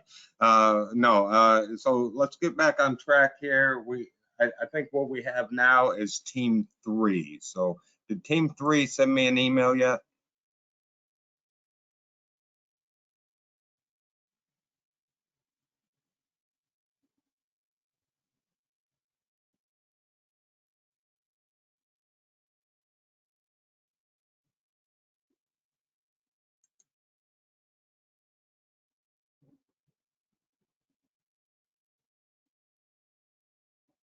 Kristen, are you able to hear me?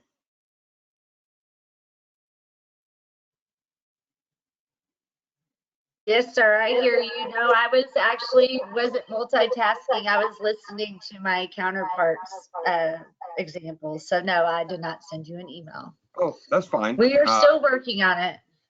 Okay, so we can come back and grab the input from you. How much longer do you need? How about 10 minutes? That's fine. All right, thank you so much. What I'm going to do is I'm going to go back into this slide presentation. And, you know, one thing that I really appreciate is the fact that the problem statements that I've seen so far are following this, you know, sage advice down here on the bottom. The problem statement cannot provide solutions or root causes of the problem. And why? Because maybe we have an inference, maybe we have an idea about what that root cause is, or maybe we even have an idea about what the solution is. But if we start communicating that and informing that, then what we're going to start doing is narrowing the scope of the investigation of where we need to take this with the DMAIC process. And so if we're really hard fixed that we're going to bring a certain solution or a set of specific solutions, and that's all that the organization wants to do. They say, we got this problem and here's the solution, and these are the only solutions that we're going to do. Here's the problem and here's the root causes and the solution. Then that's not something that we do a DMAIC project for. That's something that we do a JDI for. And does somebody want to guess what a JDI is?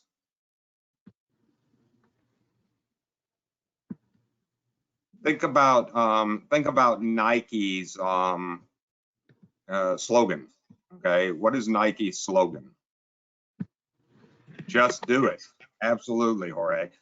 Just do it. And so, you know, we don't want to use this very robust methodology of the DMAIC project for something that we're not looking for additional root causes, or we're not looking for additional solutions. If that's the situation, then that's just a project management situation. So you just need to put somebody in place to just do whatever that change or improvement is to the system that's already been predetermined. A DMAIC is for investigation and for study, and it's going to draw, you know, some significant resources, but we expect to get a significant return on investment from those energies and efforts. But that only works if we're actually realizing a new path, or we're actually, you know, willing to, you know, learn from this particular pursuit and study. And let me come back to this last slide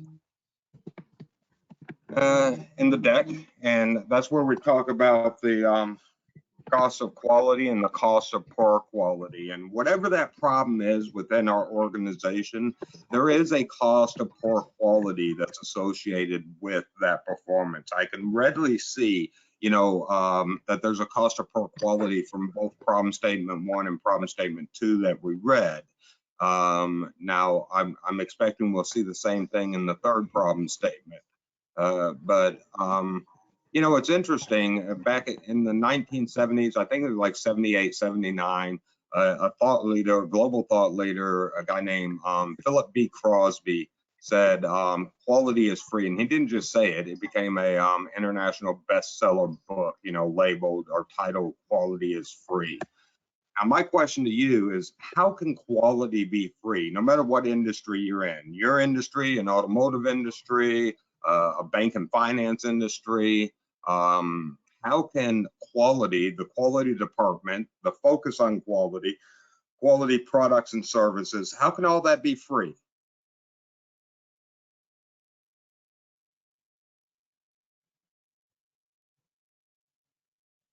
What about all the people that work under the title of the quality department in your organization, and all the efforts that you extend? How can your services be free?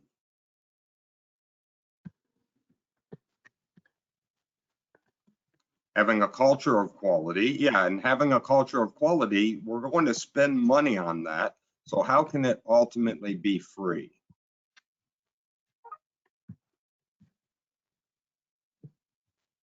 It is a tricky question. That's why he sold so many books, and it's a provocative statement.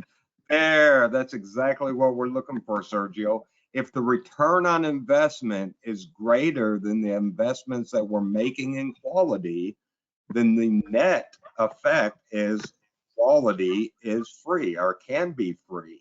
And that's our challenge. That's our challenge working in a quality department. That's our challenge doing continuous process improvement. How do I make it to where everything that I'm going to invest into quality, I'm getting a sufficient enough return on investment that it pays for quality in the first place?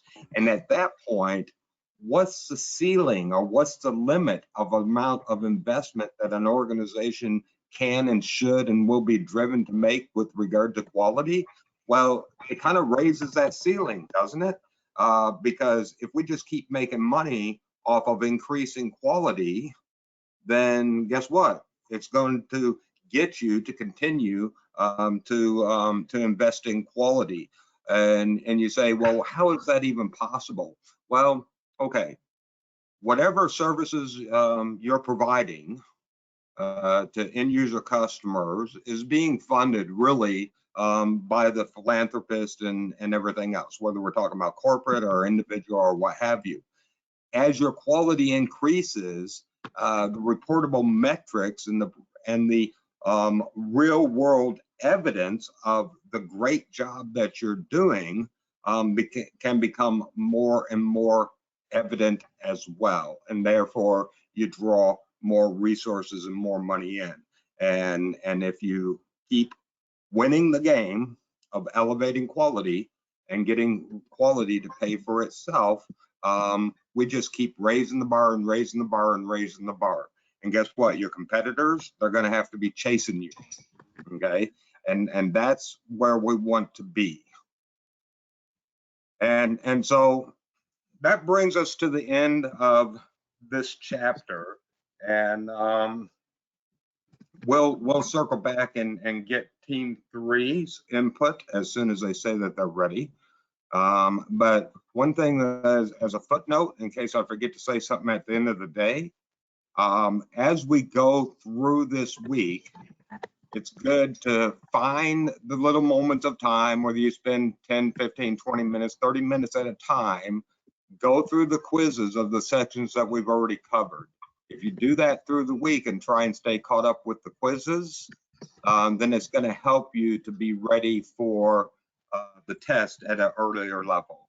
Before you actually take the test, I would like you to have responded to all the quizzes. And the quizzes are going to cause you to look back into the material, find the answer, you know, if it's not immediately at the top of your head, and that you know, just build up that capacity to answer and to respond well.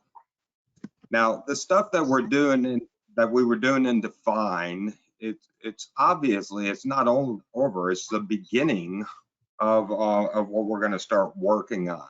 I try to put a lot of emphasis towards the problem statement because really that's the centerpiece, and we can do everything that we do in Define is about that centerpiece of the problem statement, which becomes ultimately the centerpiece of the project charter. And the project charter is just what gets the whole show rolling. Now, with regard to the specific tools, some of those tools you're not familiar with, some of those tools that we were talking about, we're going to talk about more in the measure, analyze, improve phase, and you'll get some more familiarity with it. But at the end of the day, you're not going to be a tool expert with every tool that we bring up. But chances are, across your team and definitely across your organization, you can find people that have different levels of expertise and experience using certain tools. But I got to ask you a question. What do you think solves the problems in your organization?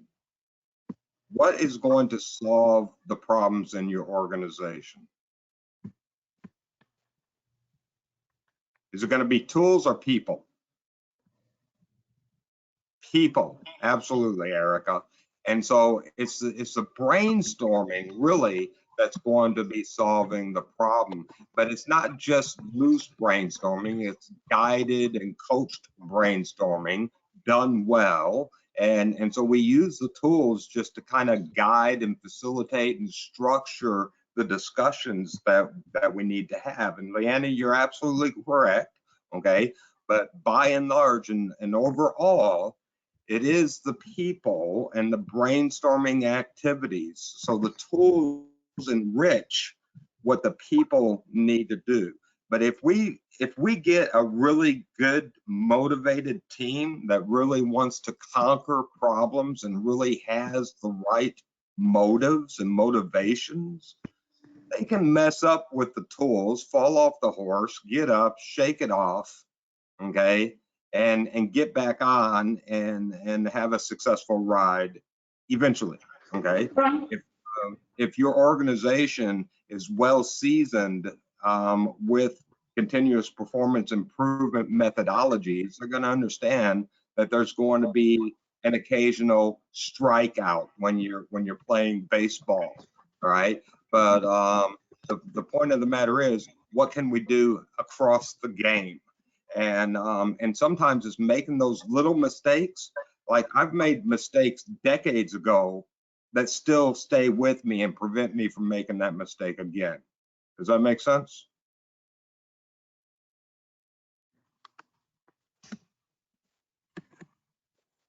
Leanne, was you starting to say something? Okay, yes. All right, so let me check with Team Rockstars. I'm not pressuring you. I just want to know if we're going to get into this. Okay, you said you're going to change your problem statement. No worries, and we're not really off track. You know what you're heading for, and even if we have to get to our next break before we hear the next problem statement, I'm fine with that. So, Team 3, I just want to know who is going to be sending me the problem statement when you do send it. Is it going to be Christina? I mean, Kristen, excuse me, Christina.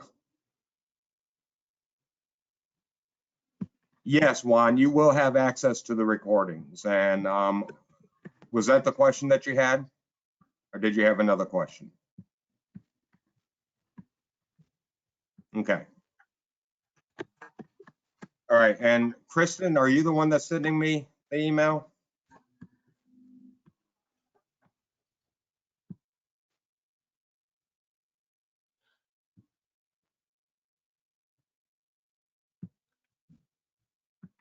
Okay, I'm not getting a response. She may be busy. I think she unmuted herself. I think it's just not. Yeah, but I see that she unmuted herself. Okay. Okay, that's fine.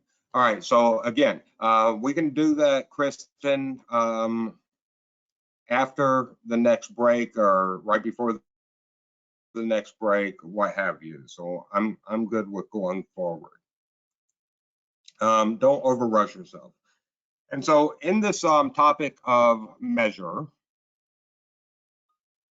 excuse me, what we're going to do is we're going to go into evaluating, really what is the process from a perspective of what's measurable within the process.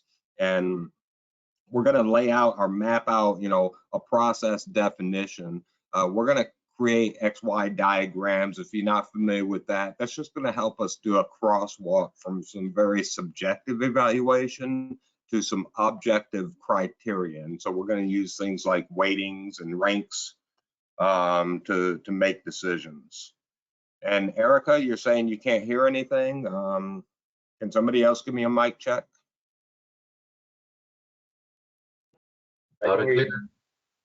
Okay, Erica, are you able to hear now, or you still can't hear?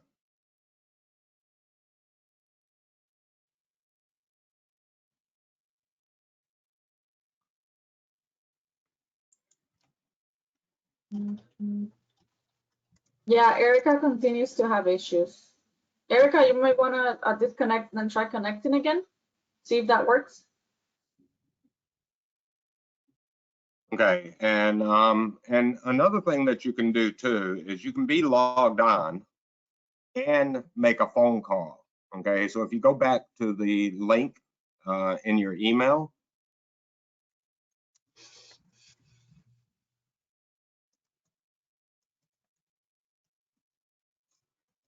I'm just typing her a message real quick. All right, so what I'm expressing here to Erica is you can stay logged in so you can see all the visuals, but turn down your sound unless we're starting to watch a video. But then what you can do is go back to the link in your email for the course, and it will give you an alternate phone-in capability. And you can phone in and listen and respond that way. So let me make sure Erica is able to hear us, and we'll keep moving.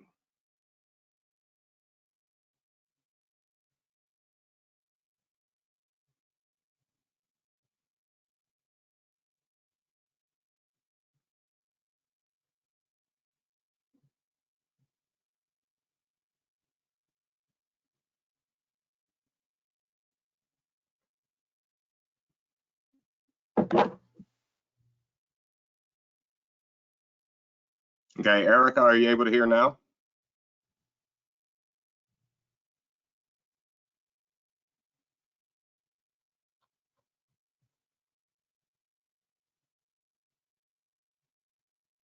She may not be following all the information, so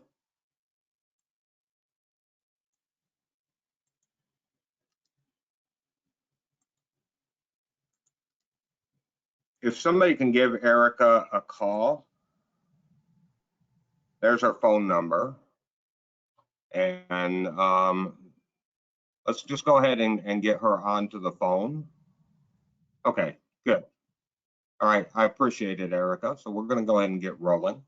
But what I was saying, Erica, is if this tends to be more of a problem, just go back to the login information, get the phone number to call in to the GoToMeeting, and you can use your phone if your computer is going to continue to have problems.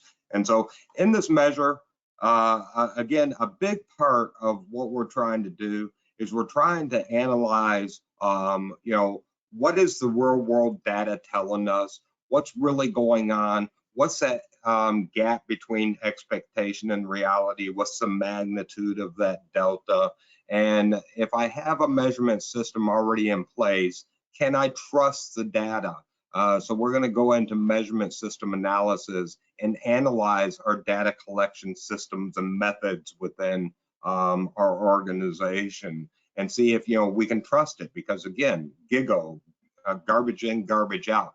If I have garbage data, it's really important to know before I get to analyze, because if I start working on analyzing and building predictive models or evaluative models based off of garbage data, we're going to make all the wrong decisions.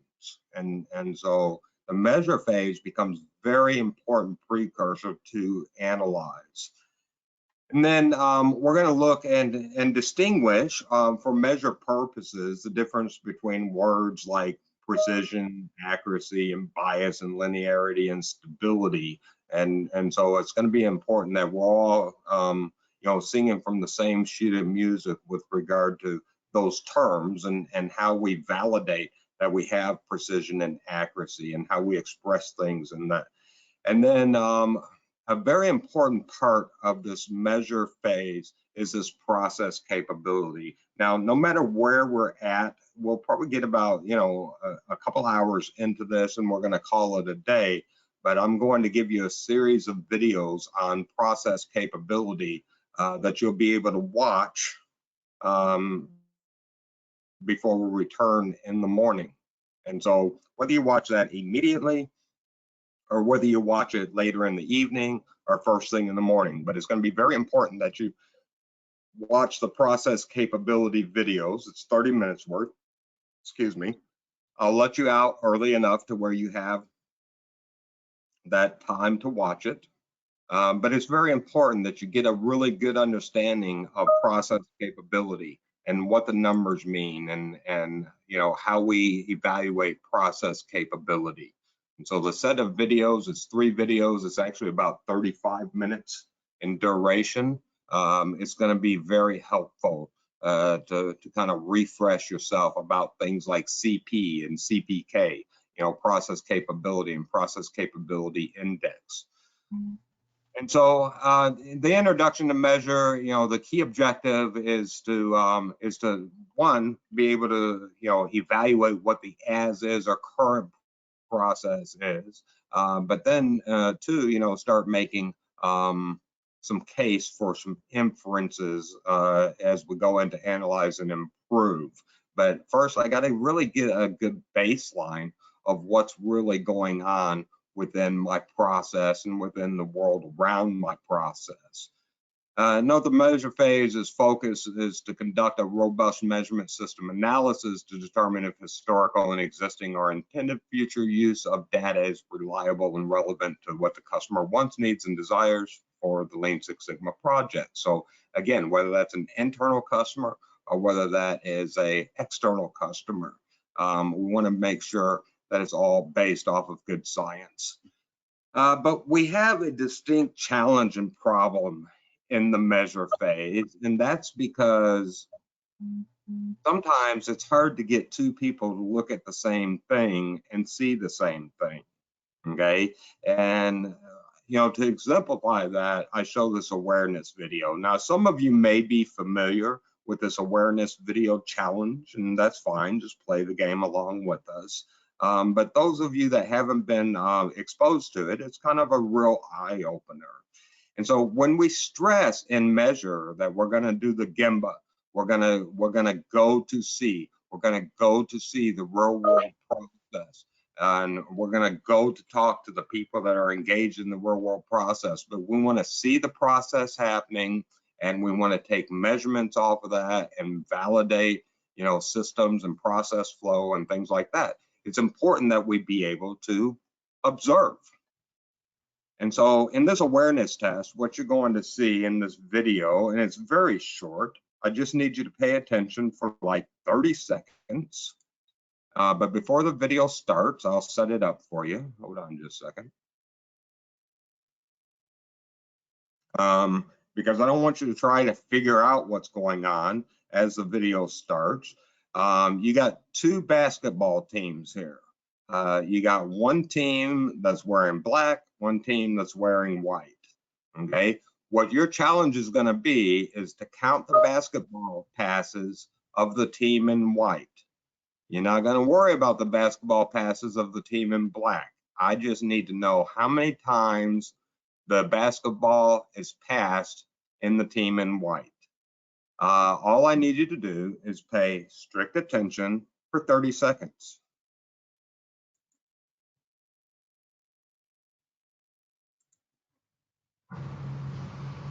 How many passes does the team in white make? Wait, I'll even make it larger for you just because I'm a nice guy.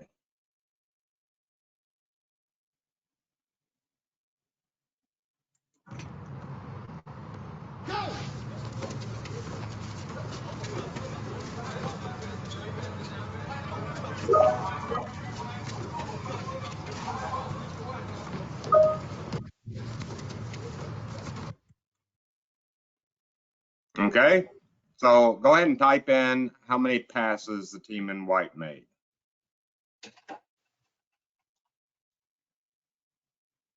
Okay, you may be starting to see the problem here. Look at the responses from the other participants. I have a 9, a 12, 11, 11, a 12, and a 13. All right, so if you were, you know, responsible for data collection in your process, and I was trying to do some type of analysis based off of what you just spent, actually not even 30 seconds, 24 seconds trying to acutely pay attention, then guess what? We already have garbage data, right? But what else is going on here? Did somebody see something else happening here?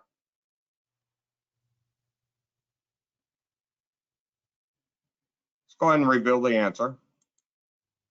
The answer is 13. But did you see the moonwalking bear?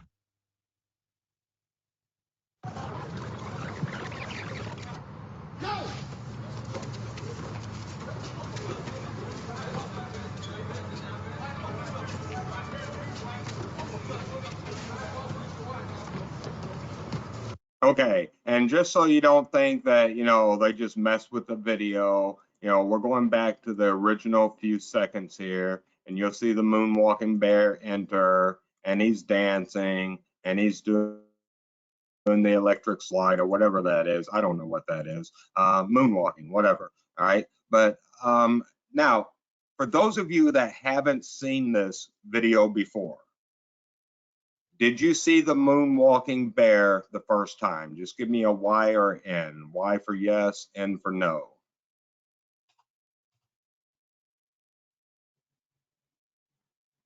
Okay. Now, hopefully you clearly understand our distinct challenge in a real world environment, a real world process flow, even if it's just an administrative flow, even if it's just a transactional flow. Things are really hard to observe. And so how do we overcome that? We don't just have sympathy and say, oh, well, it's just really hard to observe things. No, what we got to have is a strategy, not just sympathy. We start out with an empathy of, understanding that things are difficult to observe and to capture. And then we have to have a strategy to go in and observe things and capture things successfully, not as an individual, but as a team. Now, before we get into further steps, I want to do a quick analysis to see, how many people we believe may be a right brain person, or how many people may be a left brain person. And this may be, maybe somebody's seen this before. So just hold off and play along with us. Even if you've seen it before, even if you've done this challenge before, go ahead and pay acute attention, and let's see if your results are the same as what they previously were. This is another test that's going to go very quickly. What you're going to see is you're going to see a ballerina twirling, and your objective is to say whether that ballerina is twirling in a clockwise direction or a counterclockwise direction. Okay, and so you're going to put down in your response a CW or a CCW. Here. I'll make this a little larger.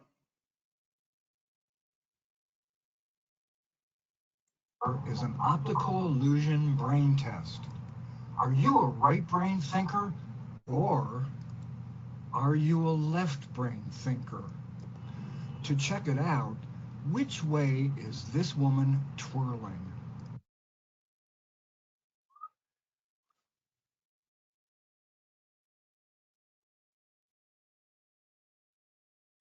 Now, okay, go ahead and put down your response, whether she was clockwise or counterclockwise.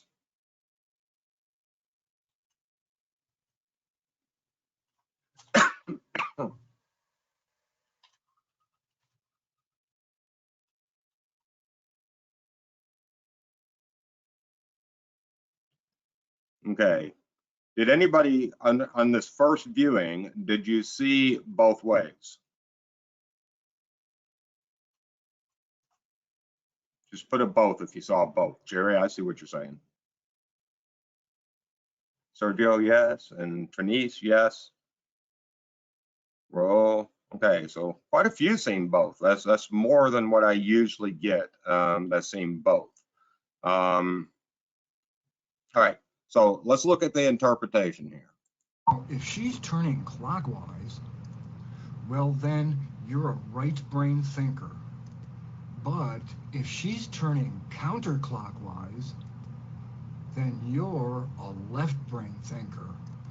Right brain thinkers are random, intuitive, holistic, synthesizing, subjective, and they look at the whole picture. On the other hand, left brain thinkers are logical, sequential, rational, analytical, objective, and they look at the parts of things. And then there are some people who can see her world in either direction. But the big question is, what kind of thinker are you? Okay. And so getting to this point where some people see in both directions, what we have is we don't just have left brain thinkers and right brain thinkers. This is more of a continuum, and we have degrees of extreme, going across that continuum.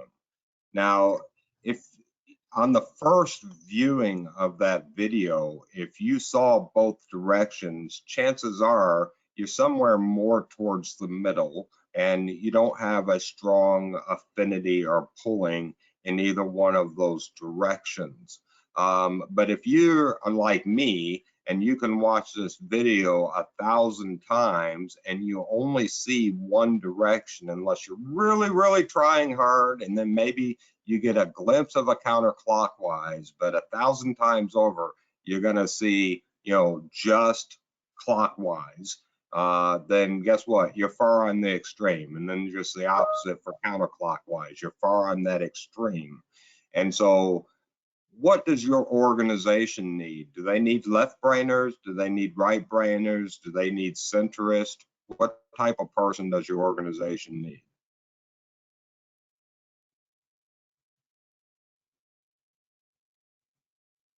Leanne says both. Do we agree with that? Absolutely. And your improvement projects need that too. We don't just need cross-functional because people work in different departments or people are on different authority levels, like process level workers, frontline supervisors, mid-level managers, senior managers, and executives. We don't need diversity just on those levels.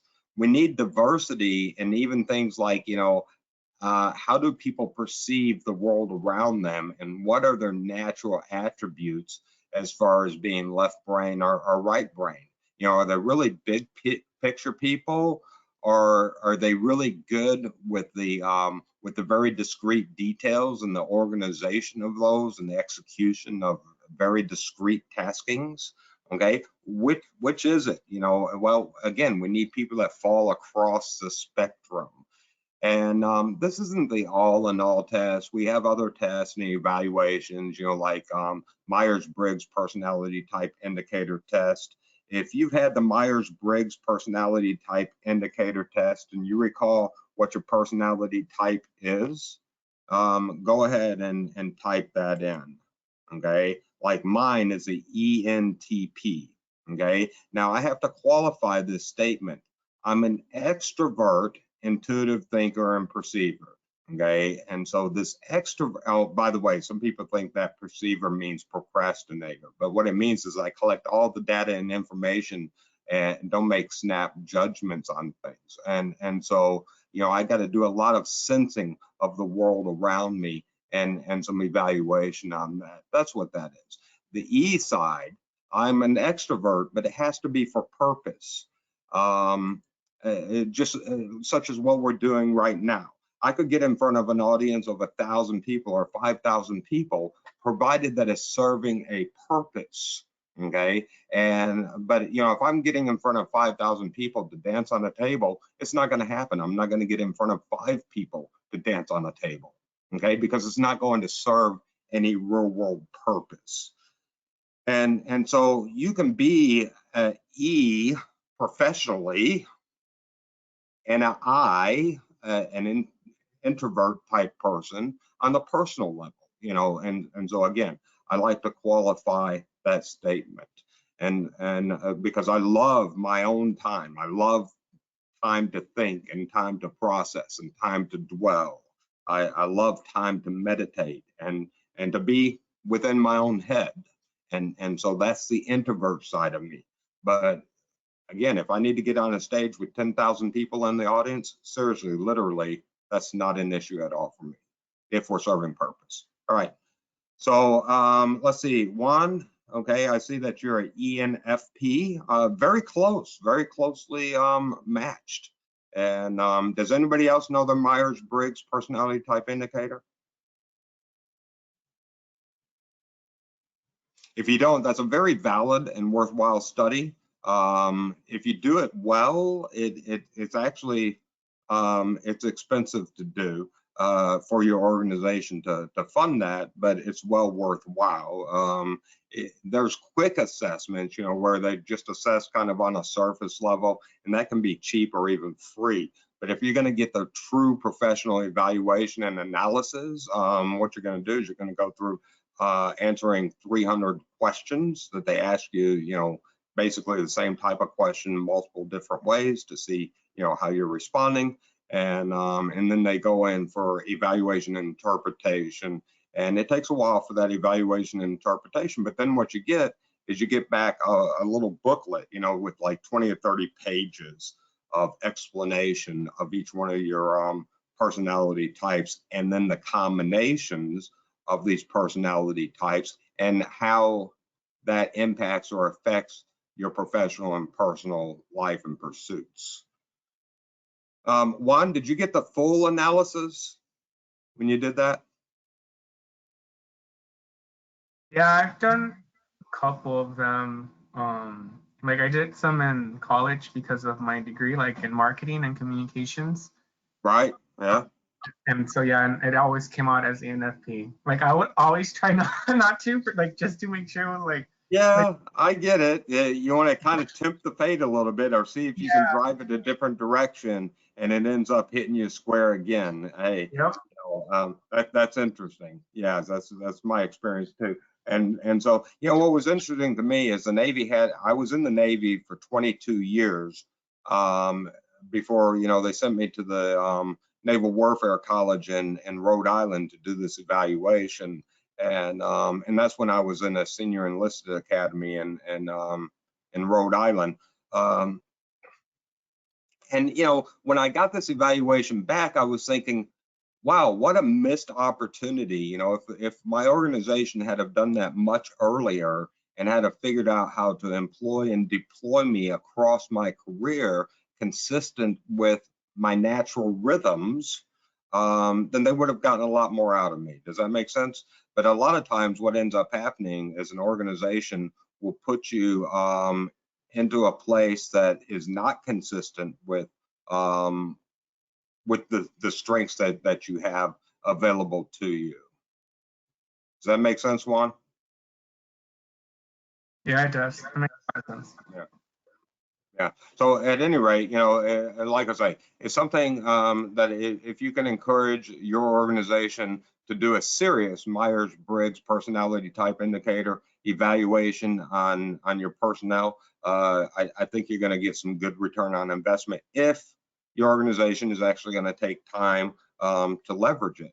And it doesn't mean that we can't operate or be positioned or have responsibilities in areas of weakness. We absolutely can. But what we need to do is we need to understand the necessity to coach and to build people up. When we're doing continuous performance improvement projects and we're doing different segments of the project and we're using different tools, as a project leader, you need to figure out when do you need to have your team member working from a position of strength or working from a position of weakness.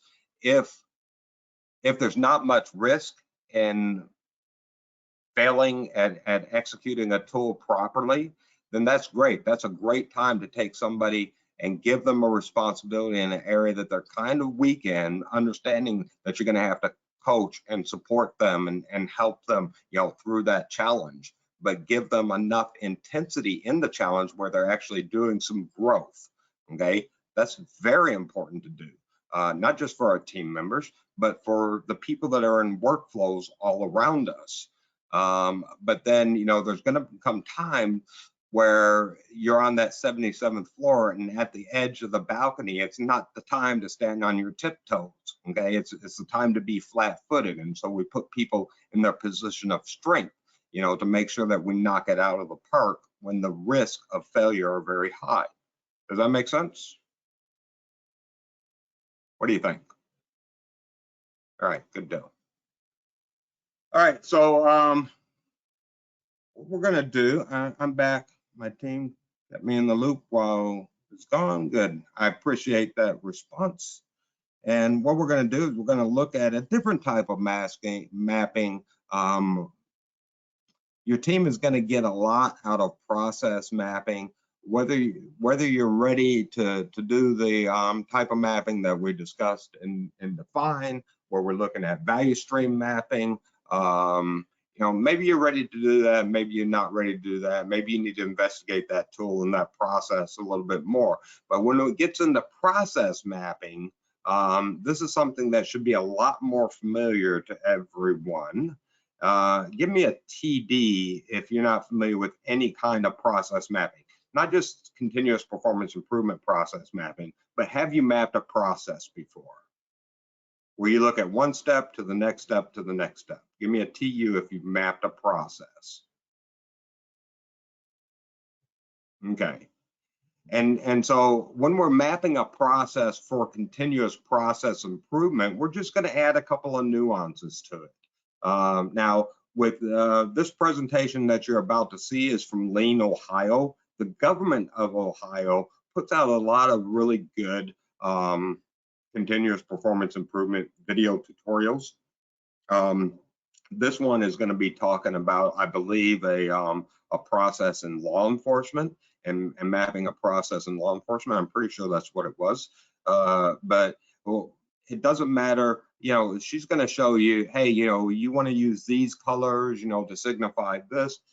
It doesn't matter if you use sticky notes that are all one color or you use a variety of colors. There are certain things, you know, that we do, like you don't have to have a triangle sticky note, you know, or a diamond sticky note, excuse me. You can just turn a square sticky note to the side. It doesn't have to be a different color. This one is a functional step. That's a functional step. That's a functional step. This, where you see it turned to the side, you know that there's a decision that's being made, okay? Whether it's pass, fail, whether it's good, bad, whether it's approve, disapprove, yes, no, whatever the situation is, we have two distinct paths that we can go from this diamond shape. But again, it doesn't have to be special stickies. It doesn't have to be a different color. I like different colors. I like what she's doing with her colors, but you're not required to have 10 different colors of sticky notes. We can do the same type of distinction. Jerry, absolutely correct. Visio, you know, does this very well. Now, before I go into Visio, when I'm doing process mapping with the continuous performance improvement team, again, I want to go large and on the wall. I want to use sticky notes. I want to be prepared to move those sticky notes if necessary to, you know, as we go out and validate or revalidate, you know, the process flow as it really is in the real world. As if we missed a step earlier because we didn't see the dancing bear, we can insert that in quickly, easily. We can do it as a team. So that's why we like to do it on the wall first, and then absolutely correct, Jerry. Go with Visio or go with some other type of you know, software that can help you make this very neat and capture, you know, after you do the wall work.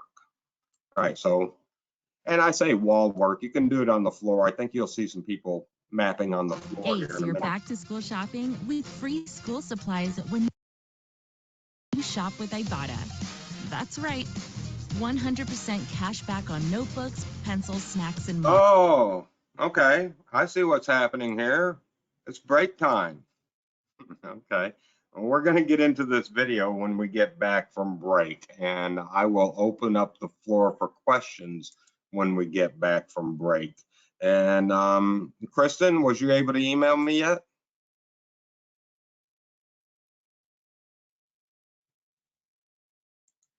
Kristen, are you able? Okay, yes. All right, so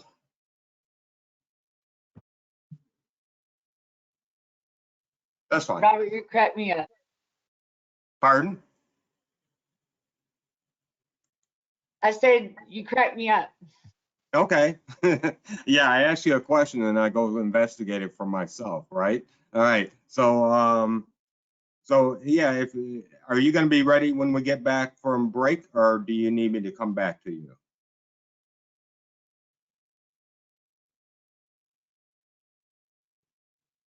We should be fine by then. Okay, that's fine. What we're going to do is okay, let's come back at 50 minutes after the hour. That'll give team 3 any time for final negotiations that they need to make on their problem statement. And so 50 after the hour, we'll come back in.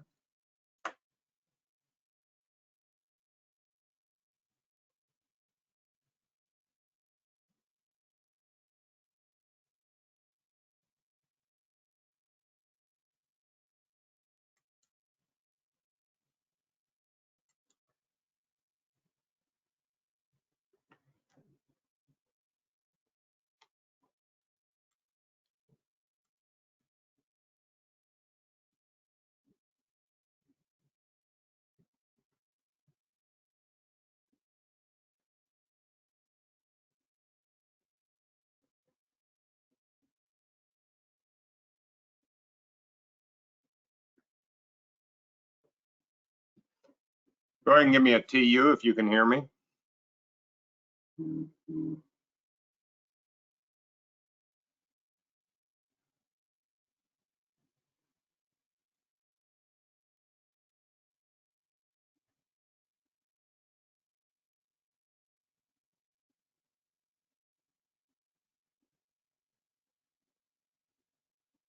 Okay, before we get into watching the video, I want to go back to our discussion about SIPOC map. So when we did the SIPOC map, we were at a very high level when we was talking about process mapping. And so at that 50,000 foot view level, customer orders something, we have production planning, there's procurement, we fabricate parts, it goes through quality inspection, sub-assembly, tank sub-assembly, final assembly. Okay, very high level. Obviously, there's a lot of discrete steps that are happening between there. When we do our process mapping, we're going to get more discrete with the steps. But how discrete? That depends. That depends on your specific project. You know, how discrete do you need to get?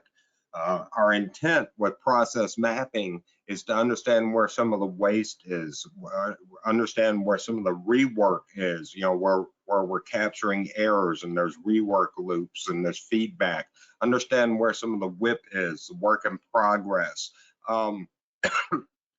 where are things sitting idle, waiting to be processed to the next step. I told you before, quite often with your performance improvement projects, what you're looking for is time. Where is that time being expended in the process? So when I do my process mapping, I want to capture enough of the as-is current state to get a good picture of where that time is being inefficiently used. And what are the things that come before that, after it, what's surrounding it, what's the handoffs between silos, between interdependencies. And so all this work may be in the same department or it may reach across multiple departments, but where are the interdependencies happening?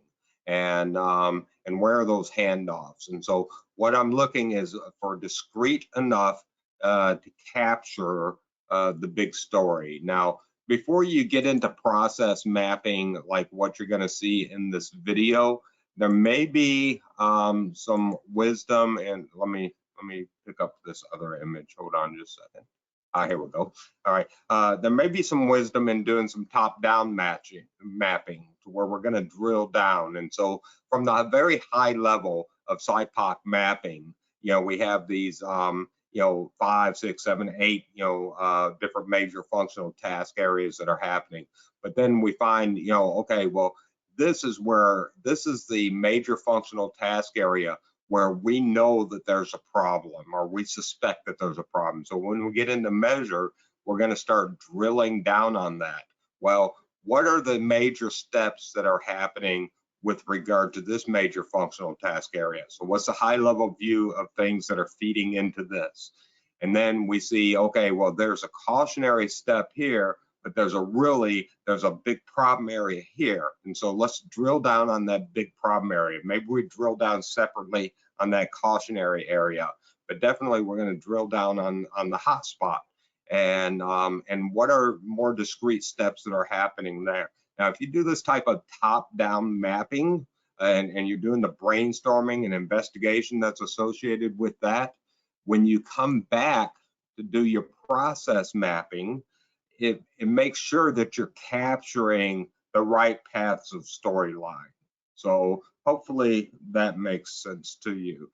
And because sometimes you can start mapping a process that has 200 steps in it. You know, you don't want to necessarily, you know, just be doing process mapping to fill up a wall or to fill up, you know, several pages of Visio information and it not lead you, you know, more directly to those areas of great concern.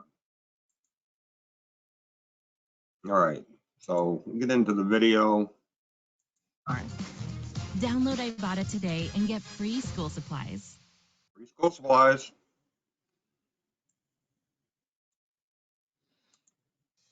Making the invisible visible, that's process mapping. Our processes are typically invisible to us. It's just what we do. In manufacturing, processes are bolted to the floor and much more visible. You can actually see raw materials being transformed into a finished product.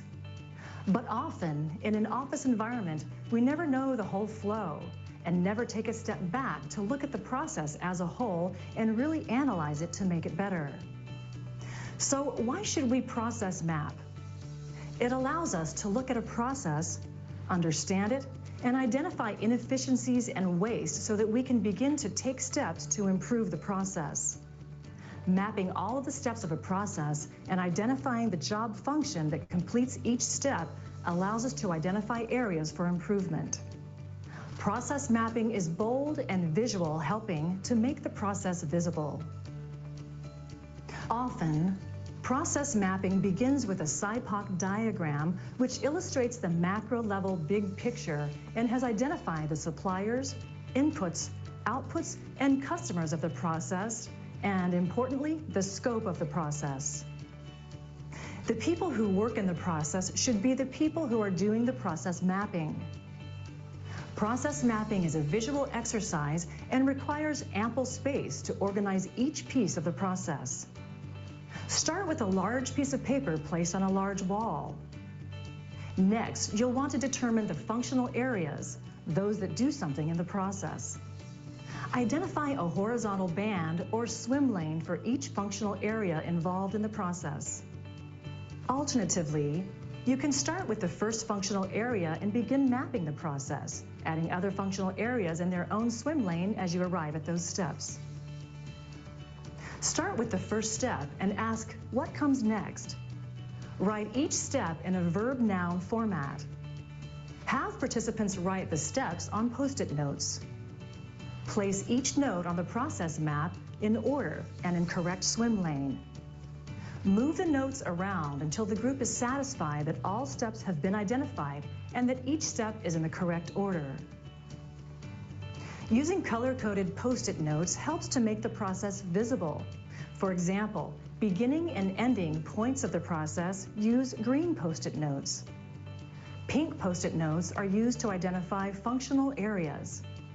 Any task activity where work is performed, use yellow Post-it notes. Use blue Post-it notes turned into a diamond shape to indicate a decision point which will lead to a separate path or set of steps.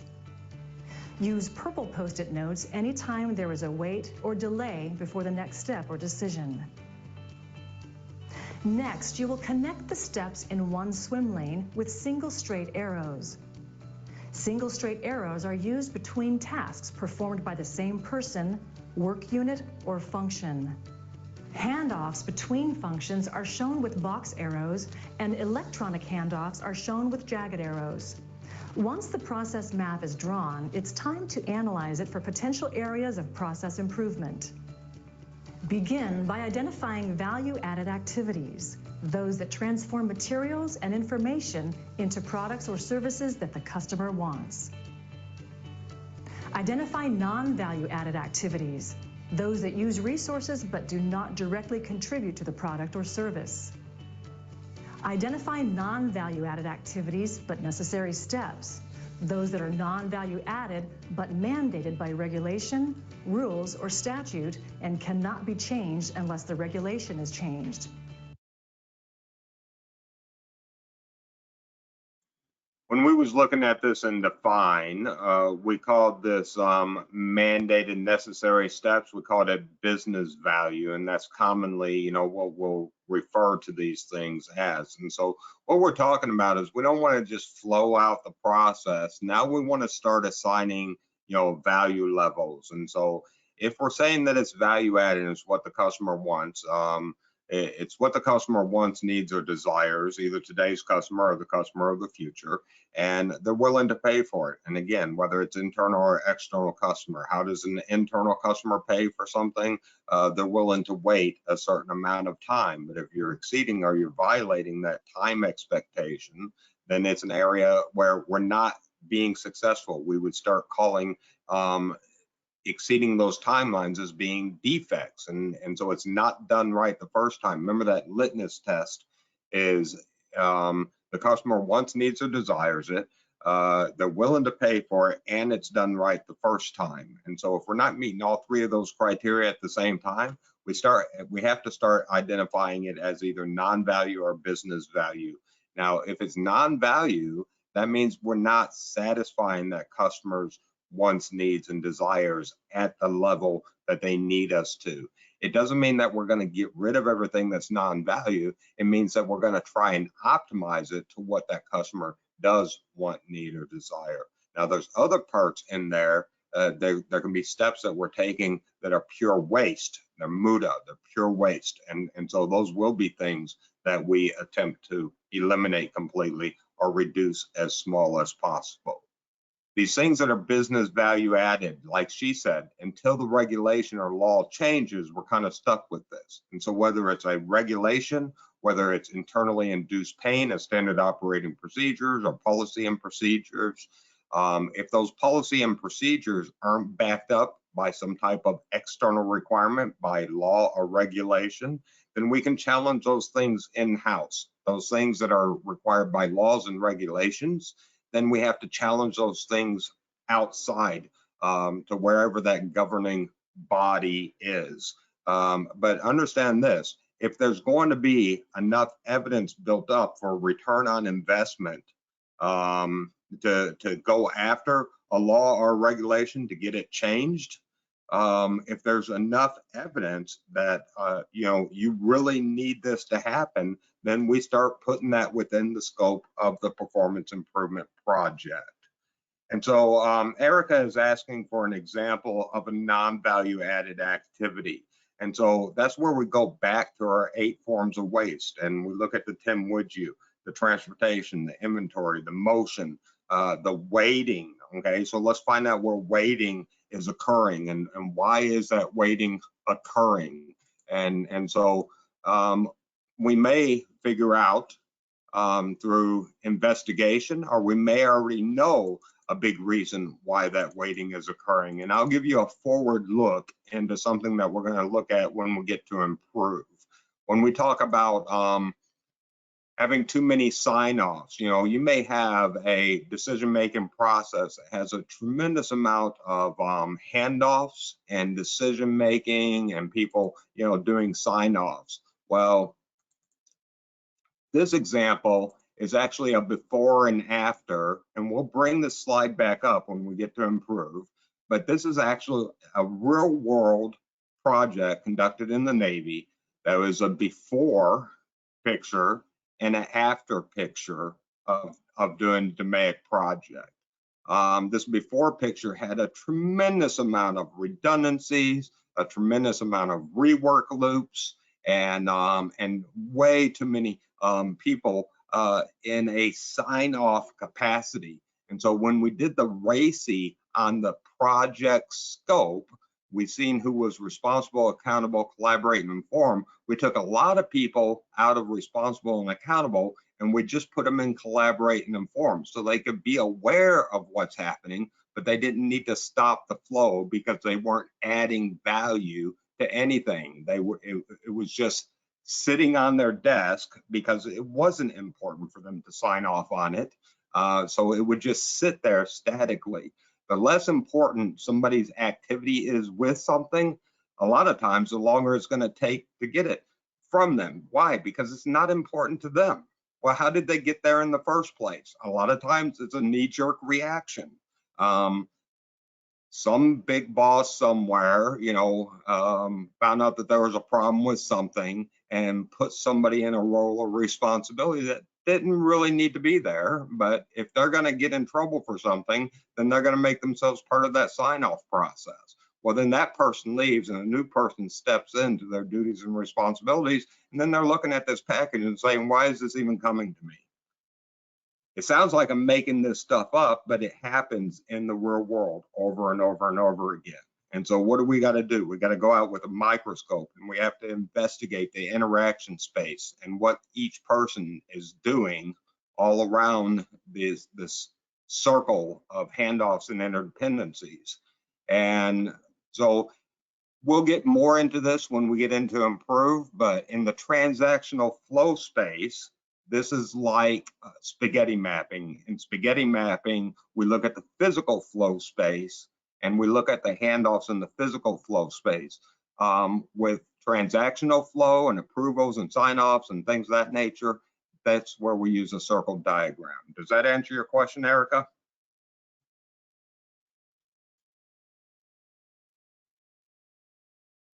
Yes, thank you. All right. And again, we'll get more into this and improve, but great question. I appreciate the question. There's a lot of non-value added things that are happening in the world around you. It's up to us. That's part of what we're doing with the measure and analyze and improve stage, is we're going to find the evidence of that. We start that journey really with doing some good process mapping and finding out where these inefficiencies, where these redundancies are, where we have people in the wrong roles and responsibilities. Identify waste, rework, handoffs, and things that could be eliminated from the process to make it simpler and of more value to the customer. The Bureau of Criminal Investigation successfully utilized process mapping to improve their DNA analysis process and deliver faster results, which led to criminals being taken off the streets sooner and justice delivered swiftly. For more information regarding process mapping and how it can help you make improvements, visit lean.ohio.gov and click on the Resources tab. Okay, and just as they have a lot of good video support, they have a lot of good textual support as well. And a lot of it is in the transactional flow world, which a lot of your problem areas within your organization are going to be in that transactional flow area. You're not making widgets, you're not a manufacturing company, you're providing services, and services are surrounded by transactional flow dependencies. Okay, so there's a lot of opportunity to take your previous experience with process mapping, just start doing a good job, but then start brainstorming around that. Where can I find inefficiencies and problems in the area? And how can you start developing a plan to mitigate those concerns? You're not going to fix it all just by process mapping it. Again, it's to get the conversation started and rolling within your brainstorming team. Now, sometimes we need ways to kind of do that crosswalk between something where we're going to subjectively evaluate things to where we get some objective database criteria about making decisions, turn left or turn right or ignore the problem altogether. And so XY diagram, these are the functional steps that you're going to take. I'm not going to get into that because we're going to look at it more dynamically here, and we're going to actually create an XY diagram that you would use. And basically what you're doing is you're taking the inputs, whatever steps are going in for input, your input variable X1, X2, X3, X4, whatever, and then whatever outcomes or outputs that you have, you're placing those here. And we're going to put some weighted criteria in here. And you say, Bob, what does this pertain to? Well, it can pertain to 10,000 different things. And so we'll watch this video for understanding the general construct of an XY prioritization matrix. But it doesn't matter what you're trying to make a decision on, whether you want to turn left or you want to turn right. It can be on a funding or purchasing decision, or it could be on a solution approach, or it could be, you know, which problem is causing me the greatest cost. It can be 10,000 different things that we're applying to this XY matrix. Other words that we use for this, AHP is very common, analytical hierarchy process, cause and effect matrix, or a C&E matrix. It's synonymous. We use this in the house of quality. So when you do get around to watching that 16-minute video, whether I give you that time during this course or you're watching it hereafter, you'll see the same type of XY matrix or cause and effect matrix or analytical hierarchy process, whatever name you want to apply to it. You'll see the same tool being used there.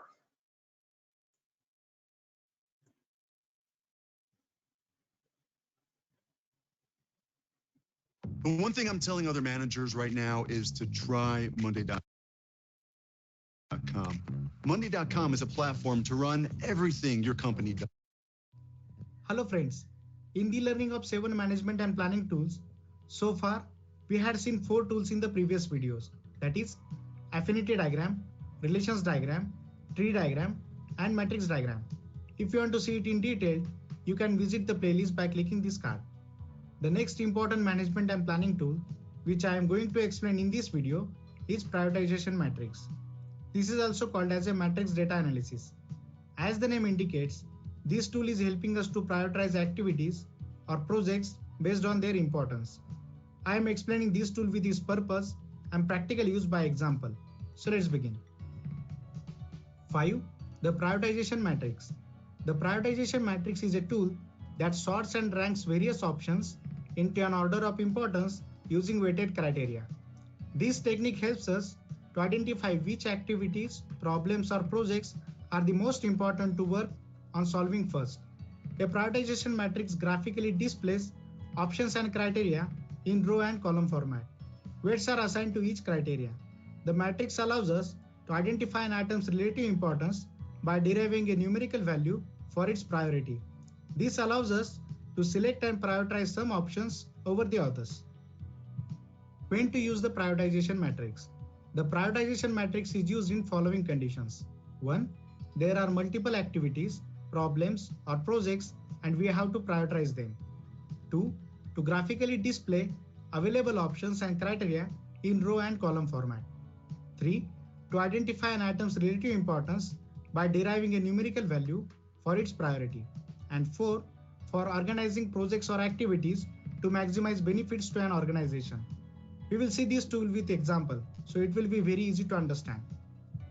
How to create the prioritization matrix with example. Let's see the various strategies or initiatives organization need to execute in the form of projects to improve profitability of an organization. An organization need to identify which activities, problems, or projects are the most important to work on solving first. An organization then decide to use the prioritization matrix tool to identify an item's relative importance by deriving a numerical value for its priority. Let's see this exercise in steps. Step 1. All items in one group, that is, which need to be prioritized, are listed on one side of the chart, while those in other group, that is, results or impacts, on top of the chart and complete the table. In this example, strategies or initiatives organization need to execute are listed on one side of the chart, and results or impacts on profitability listed on top of the chart, and completed the table. Okay, and if I'm using this as a cause and effect, what I'm going to do is I'm going to list the causes here, and I'm going to list the effect or the outcome here up at the top. And so not every one of these causes is going to have an impact on the effect, and it's not all going to be an equal impact on these different types of effect. But I can list all these different causes and have all these different effects, and then go line item by line item and say how much of a relationship does this cause have on this effect? Does this cause have on this effect? And so forth and so on. However big I need to make this metrics, it depends on what the problem is and how many elements are involved. Step 2.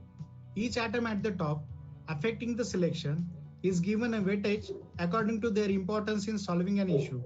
An importance rating is on the scale of 1 to 10. 1 means less important and 10 means most important. In this example, we can give an importance rating of 6 for reduced cost of poor quality, whereas importance rating of 10 for improved market share. In similar way, we have given importance rating to all remaining atoms at the top. Step 3. Each square in the matrix is assigned a score according to the strength of relationship. The association score are limited to 0, 1, 3, and 9 to represent no relationship, weak relationship, moderate relationship, and strong relationship respectively. In this example, an association score of improved accuracy of bill of material with reduced cost of poor quality is 0, which is for reduced inventory is 9, with improved market share it is 1, and with improved productivity it is 3. In similar way, we have to complete scoring of all elements in the table. Step 4. Calculate the weighted score for each atoms. This is obtained by sum of multiplying importance rating and association scores of each row. In this example, the weighted score for reduced pump failures will be equal to sum of multiplication of importance rating and association score in its row. That is 6 into 9 for reduced cost of poor quality plus 6 into 1 for reduced inventory plus 10 into 3 for improved market share plus 8 into 0 for retained talent and plus 7 into 1 for improved productivity, which is equal to weighted score of 97. Okay, and one thing that you'll recognize here, yesterday when we was talking about the FMEA, failure modes effects analysis, and we were developing a RPN, a risk priority number, we couldn't use the number 0 because we were multiplying across the columns. Here, we're multiplying row times the column, but then we're adding across the columns. And because we're adding across the columns, you can and you should use 0 where it's appropriate. Where there's no impact or no effect at all, you can use 0. But like with the FMEA, we want to use a scale with a wide range, okay? And so we want things to go from like 0 to 9. Whether you're going to use every number in there, that just depends on how you set things up, okay? But we want to have a 0 with no impact, and we want to have a 9 with a very strong or high impact, okay? And so that way we get that good distinction. If I was just using 0, 1, 2, 3 or 0, 1, 2, then that doesn't give me enough distinction between the weight values. Step 5. The prioritization matrix is then sorted out by weighted score to define priorities in activities, projects, or problems to be solved first. In this example, the weighted score for reduced attrition rate is maximum, that is 159, and therefore organization need to start immediate activities or projects related to reduced attrition rate. If you are having multiple teams to work on issues, we can allot projects of reduced casting rejection and reduced product development time to other 2 teams. The long-term benefit of this prioritization matrix is that it clearly defines what the next priorities in queue are once we finish the current one. This is all about the prioritization matrix. All right, and so again, exactly how I use the tool, whether I'm using it for a cause and effect matrix or whether I'm using it for a prioritization matrix like what he just demonstrated there, that just informs me what I'm going to put in my X column and my Y column. But the functionality works pretty much the same way. No matter which way I'm going to use this tool. All right, any questions on the XY diagram template, whether I'm using it for a cause and effect or a prioritization?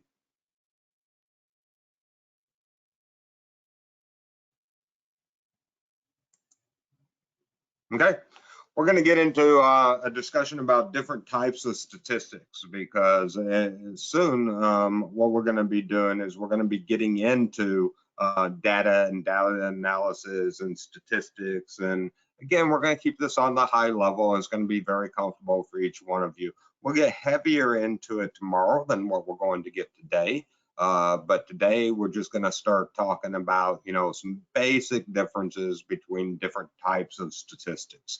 And so on the basic level, we got these, two main categories of statistics where we're looking at descriptive statistics, just describing what is or what has been. And then inferential statistics, also known as analytical statistics. This is really where the power of statistics comes from. And it's what, you're going to recognize as being your ability to control future events by being able to predict against what those future events will be. What is the probability of something happening or not happening? Just like when you was shown that quick example in the PERT methodology, we use statistics to kind of figure out, with PERT, instead of just having critical path method, expecting, that my lead time needs to be 32 weeks, using some inferential statistics, I can determine, well, what's my 90% probability of success? And then we found out that that was like 35.7 weeks or whatever that number was, okay, close to 36 weeks. And then, if I wanted to find out with a 99% confidence, then we'll do the math that's associated with that. That type of discipline is about inferential statistics. And really, from a Six Sigma practitioner standpoint, it's inferential statistics that we're very interested in. Descriptive statistics help us paint the picture of what is and what has been. Inferential tells us what can be or what will be. And so looking at this analytical statistics, we have two different paths. We can be working with a full population of data, or we can use samples. It's not very often that we're going to have a full population of data, and there's a reason for that. Does someone want to guess why we don't typically have a full population of data?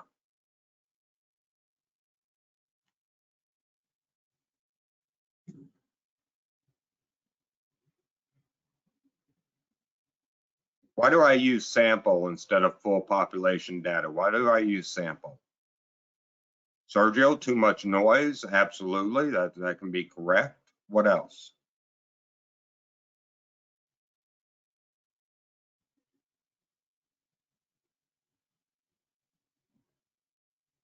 Somebody got something else to throw in there? Take too long, Jerry, absolutely correct. And in reality, it can take too long, it can be too expensive to look at the entire population. And to tell you the truth, it can be impossible. I'll give you an example. Can we know the full population of every human being living here on Earth? And is that possible? No, it's impossible. Why? Not just that it would cost a tremendous amount of money, we can't do it because there's too many changes from the time that we would start that investigation and study to the time that we finished that investigation or study. Whatever there's people that are being born and dying every fraction of a second. There's areas of this earth that we can't even get to, or areas of population that we can't even account for. So what do? We go by samples of different regions, and we make inferences towards what that number really is. Now, in your real world situation, you're using samples a lot of times because data is expensive. That's one reason why, collecting a full population of information, that can be expensive. If I have the full population, if I have, 10,000 or 100,000 data elements, and I know that I have integrity with that data, then it doesn't really matter to me the software that I'm going to put it in. The software doesn't care if it's a couple of hundred data elements or if it's a few thousand or hundreds of thousands. It'll churn it up. Okay, my ability to validate if that data has integrity starts to get less and less the more and more data that there is. And when we're doing the measurement system analysis, part of that responsibility is not just to make sure that I have data, it's to make sure that I have data with integrity, so I'm not doing the giggle garbage in, garbage out. Well, that's all very expensive. Depending on what type of data I have will inform me how many data elements I need to have to do reliable testing. Typically, when I'm talking about hypothesis test, what we're going to look for a lot of times is normal data, things that would fall into that continuum of continuous data, because I told you before, time is often what we're going to investigate or try to recover or try to optimize, and time is continuous data, and time should normalize. Now, that doesn't mean that the time elements of your data is performing the way that you want it to, but it should normalize. And if it's not, it's because there's some type of noise inducing some type of patterns in your data. But even with discrete data, if I have the rule of large numbers in my data set, I can expect normal distribution across time if my system is pure and clean and I don't have noise or obstructions. And so we'll get into explaining what I'm talking about, but really what I'm talking about was the central limit theorem, which really started this little theorem right here, central limit theorem, is really what kicked off the science of statistics back in the 1820s to 1850s. This was the theorem that Carl Friedrich Gauss, built the discipline and the science of statistics around. And so we're going to look at an example of the central limit theorem in this simulation. And the simulation is going to give us a quick view of what we're really talking about, even with discrete data normalizing across time, so long as I have the rule of large numbers. And that is if there is no noise in my system. So what am I talking about, noise in my system? Well, do we have any engineers in the class? Anybody has trained or worked professionally as an engineer before, specifically material engineers? Just give me a TU if you're an engineer, or even if you went through the academic rigors through college or university for engineering. Okay, Trinice, great. All right, and so if you were in material engineering, somewhere along your curriculum path, you may have actually looked at developing one of these Galton boards. Maybe you studied off of this Galton board, or maybe you were on a team, or you individually tried to make one of these Galton boards. I've seen these Galton boards be built in real scale at like 15 foot high, 20 foot high. And what they do is they build this board, and if this is properly engineered and properly constructed, as a ball comes and hits a peg, if it's properly engineered, it should have exactly a 50-50 chance of going either, as we're looking at it, to the left or to the right. And then as it hits the next peg, it should have a 50-50 chance of going to the left or to the right, and so forth and so on. And so what is your expectation for distribution if this is properly engineered and properly constructed? And so for simulator purposes, we are going to set it at 50%, 50-50. I like to take this, when you're running the simulator, take this and increase it up to 200, so this goes quickly. But if I drop enough balls, what do you expect to happen, Trinice? What should we expect if my conditions are right? A normal distribution. Yeah. Absolutely. Okay. And why do we expect that? Well, because we have an entitlement to it. Now, just because we have an entitlement to something doesn't mean that the real world is going to give us that. If we are working in a system, though, where we have an entitlement to expect normal distribution and we see something other than normal distribution, then that should cause us to go investigate and study why is this not producing a normally distributed curve when I throw enough balls down there. Because this is discrete probabilities. It's a collection of discrete probabilities. Left or right, 50-50, pass or fail, heads or tails, okay, as it hits each one of these pegs. Well, because this is discrete probability, it's going to take me more data to collect down here. If this was continuous, and where, you know, there's an infinite range of possibilities of where this ball could go as it hits each one of these pegs, or there's an infinite number of possibilities of where it could land instead of being in specific drop buckets down here at the bottom, then, you know, it would normalize quicker. But we have discrete data, so we'll just drop a bunch of balls and see how long it takes to normalize. And right now, you know, if I had continuous data at 20 to 30 elements, I should be pretty much normalized already and seeing good symmetry. Now here, you know, getting into the 70s and 80s, you know, I'm seeing a really good normalization, but I don't have complete symmetry yet, and I don't have any representation over here yet. And so, you know, it's not exactly where we want it to be yet. So we'll just let it drop some more balls, and maybe we get into, you know, a few hundred or even thousands before we get truly the stability that we're looking for, and we have a normal distribution plus stability and you know, really good symmetry. And so we can come back and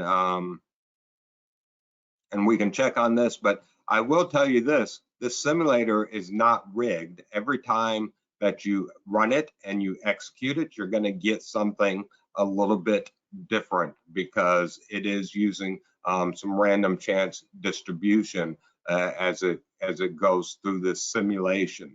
And so you're not always going to see complete symmetry, but you're going to get pretty close by the time that we have the rule of large numbers kick in, and you'll get a lot of stability.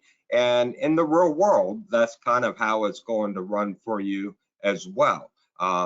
Now, how do we know if the data is normal enough to treat it as normally distributed? Well, we run, you know, specific hypothesis tests, you know, to say, hey, is it normal enough? Is it skewed too much? Is it stable enough? We'll talk about all of that, and then we'll talk about, you know, how do you select the right sample size or the power of the test. We're going to show you calculators that you're going to use for that. There's manual math that's associated with it, but I don't like to be doing a bunch of manual math, and I don't like our improvement teams to be doing a bunch of manual math. And somebody want to guess why that is? Why do you not want to do a bunch of manual math when you're doing statistical analysis?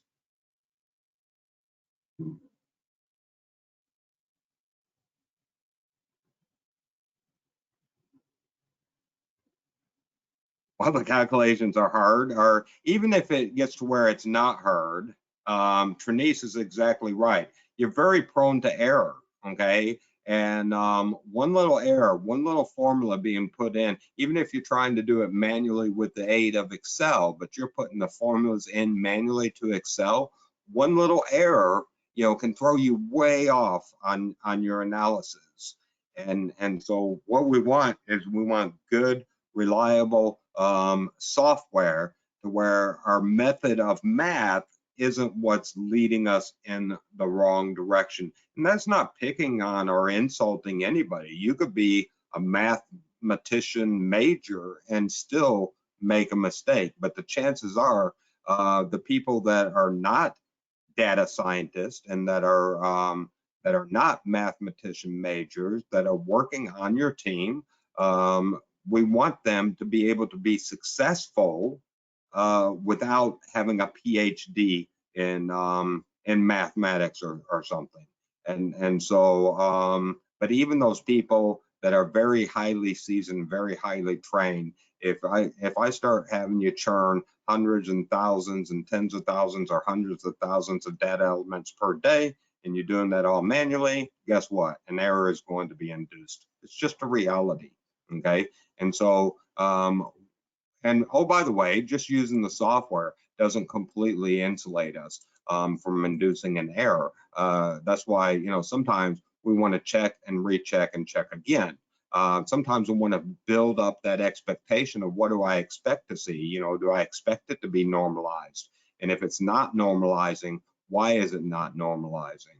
If I don't expect it to be normalized, what do I expect it to be? Do I have an expectation at all? You know, all these type of questions we need to bring into the conversation.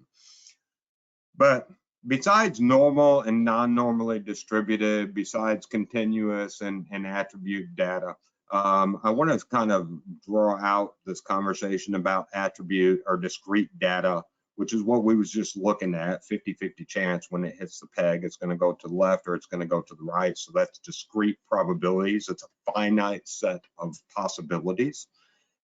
And then we have variable data, continuous. Things like height, weight, and how much time it takes to complete a task. You know, these things are, you know, what we would call continuous data.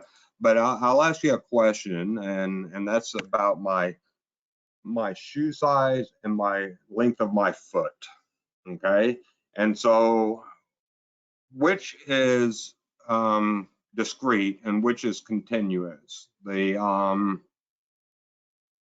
shoe sizes or the length of the foot?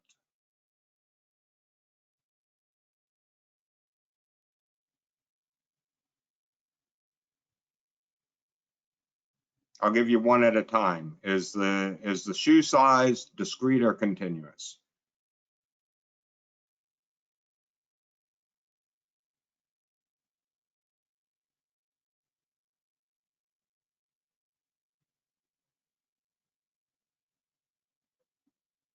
Okay, everybody's picking up that that's discrete. And I'll tell you, I was at Dexter Shoe Company headquarters about 2 years ago, and they're in California. And I got into an argument at Dexter, you know, with some shoe designers, you know, because they didn't want to accept that shoe size is a finite set.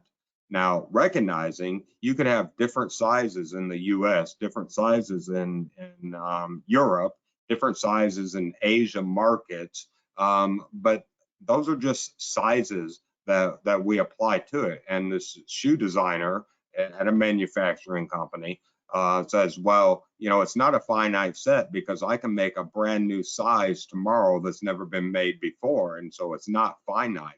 Well, then it would be the finite set that we have today plus 1. And he says, well, I can make 2 more. Then it would be the finite set that we have today plus 2. In the whole world, in the whole universe, it's a countable and discoverable number.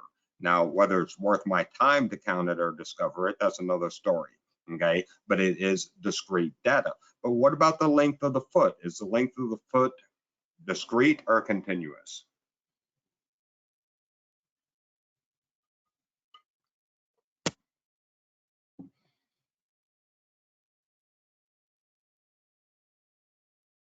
Okay.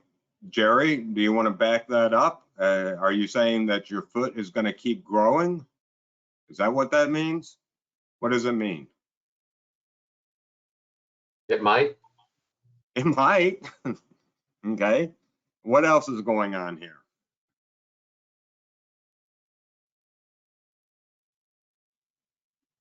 Okay. The length of the foot, you know, we can say, okay, well, my foot is 10 inches long, but is it really 10 inches long?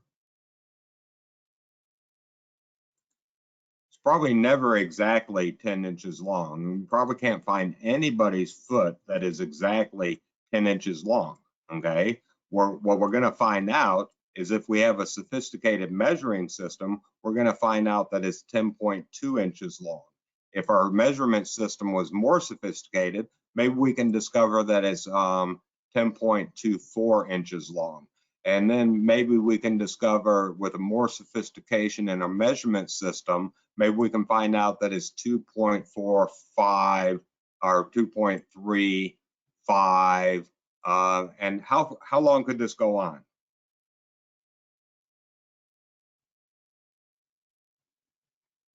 How long could this go on? Towards what?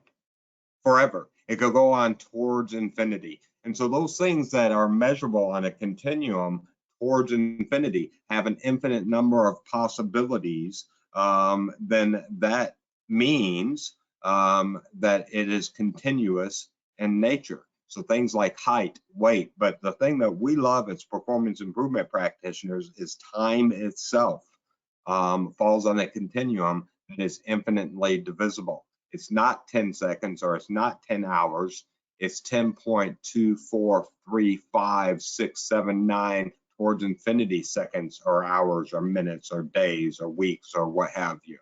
All right. And we can never get the exact answer. All that we can do is get close to what that exact answer is. The sophistication of our measurement system is always going to be the limiting factor. All right, so let me get rid of these, and so that's good. Once we start to have a good concept about this difference between discrete and variable data, it's going to help us to have these future discussions about, you know, selecting which kind of data that we have, and then what type of analysis we need to do.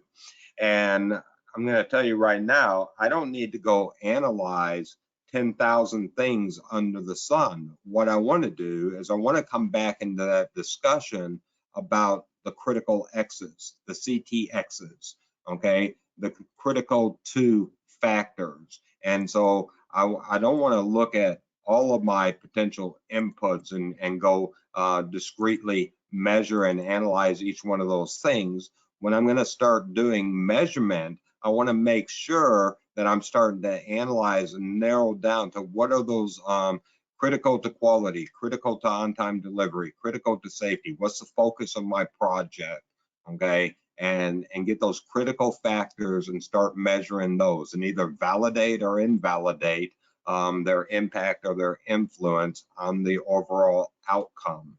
And so, you know, we've dropped some more balls here. You see some stability. When we come back from break, we'll see how stable that is. Before I go to break, I'm going to open the floor for questions. Does anybody have a question that you want to ask right now?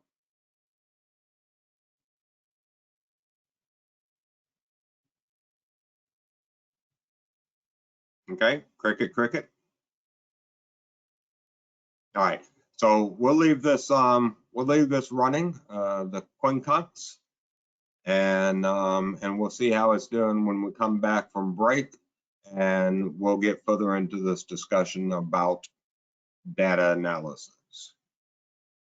All right, let's take until 5 minutes of the hour. That gives us 12 minutes.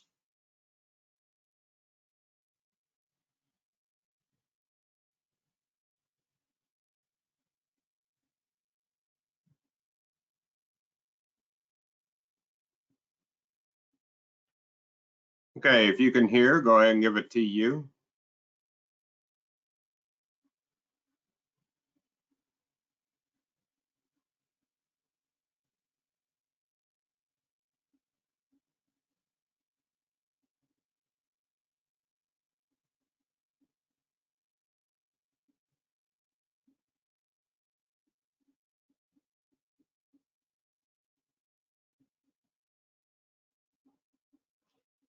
All right, and as I said, as you were going on break, I would go ahead and leave the Galton board simulation running. Some people ask, where does the name Galton come from if we're talking about the Gaussian curve?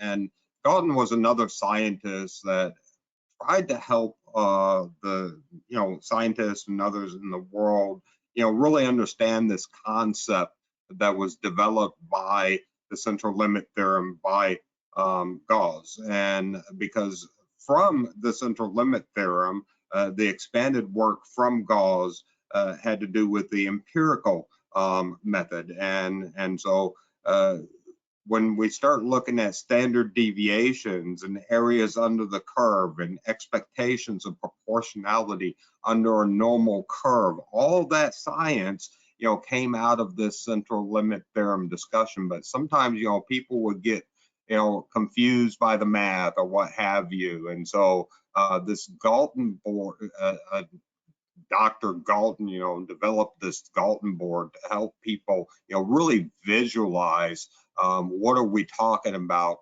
with this distribution model, and how do we prove that out.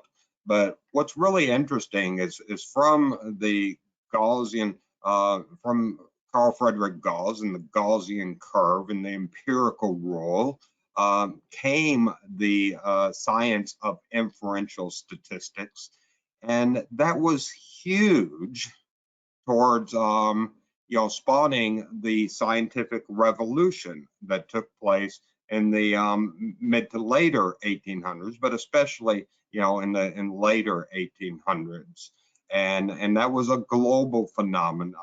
And so the question is, had it not been for the work of Carl Gauss, or somebody had to come in there and done what he did on the timeline that he did, if we didn't have the empirical method, if we never developed the science and the discipline of inferential statistics, how much of the modern world do you think would not exist? Do you think it was profound in moving us forward into invention and innovation? Do you think it was profound in all the human sciences having to do with behavioral sciences and medical sciences and wellness? And what do you think?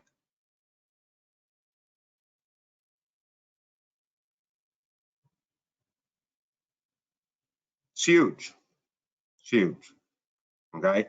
And what we have today is, instead of just having a chalkboard and an abacus, or a pencil and a piece of paper, we have huge advantages through the softwares and the tools that are available at the fingertip to really go on this investigation of this transfer function where we talk about y equals a function of x, and we can do it descriptively in what has happened or what is currently the reality, but we can also do this on the inferential level, with the use of data sciences and statistics to take stratified random sampling or stratified sampling, take different sampling approaches and make inferences towards a larger population. And so the real power and what we can do with statistics has to do with that inferential side.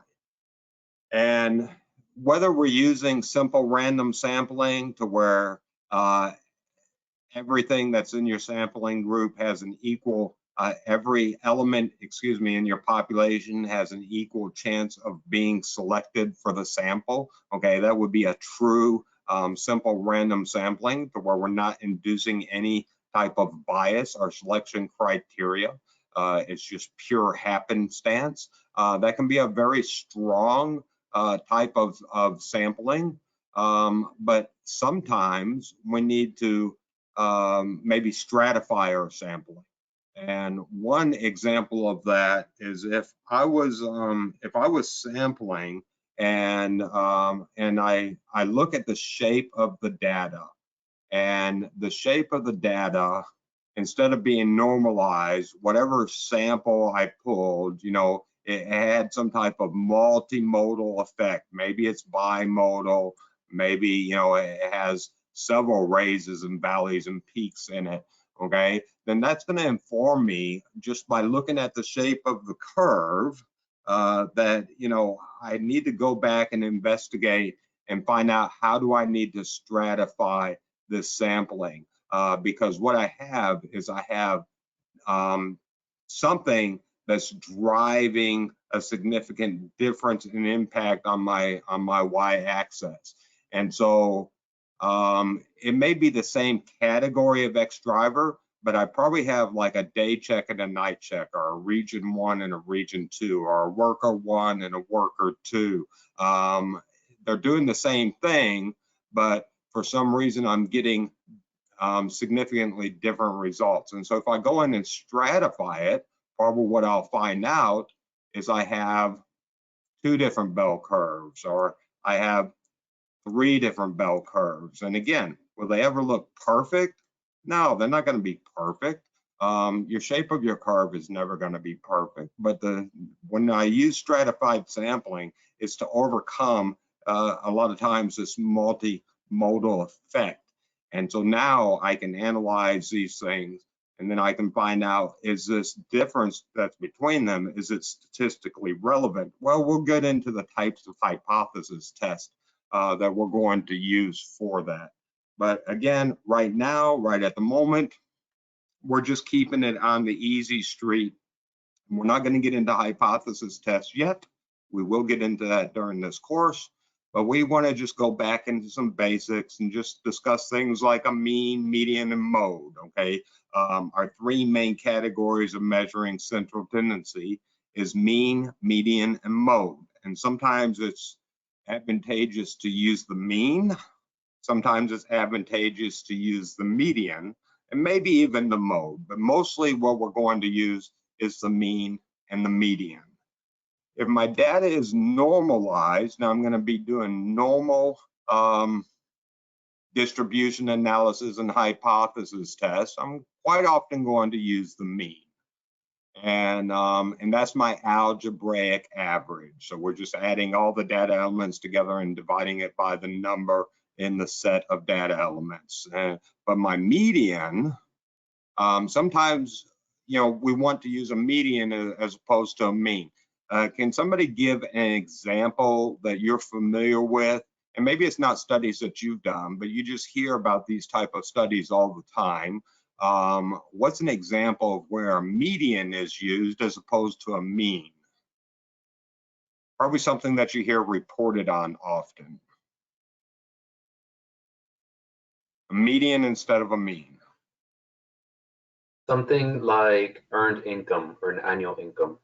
Beautiful, beautiful. And so if I'm looking at the income level of a particular zip code or a region or a state, a city, or some other grouping of our population of people, I'm going to look at the median of income as opposed to the mean, because my outliers can be significant and extreme. And so looking at the median kind of protects me some from the outliers. Even if you're looking at the household income level in a particular zip code, you know, you got maybe, you know, the majority of houses are falling around $70,000, $80,000, $90,000 a year, but then you got that one joker in the deck that's making $3.2 million a year. Well, that one person in that zip code, if it's a small grouping of people in that zip code, that one person or a few fringe elements, you know, can really throw off that analysis. And so, yeah, fun fact, normal distribution, the mean, median, and mode are the same. And that can be a fun fact, but it not only has to be normal distribution, it has to be normal distribution with perfect symmetry. Okay, and to give an example of that, let me go to this image here. Okay, so here if I have exact symmetry, not only normal distribution, but I have perfect symmetry, then my mean, median, mode will coexist.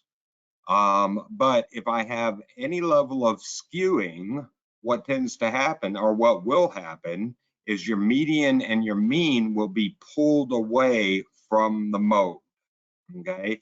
And the more significant or severe that skewing is, the more dramatic impact that's going to have on the mean, okay, which is the algebraic average. Because if I have a far-reaching outlier in either the positive direction or in the negative direction, it's going to take that that mean further and further away from the mode and the median.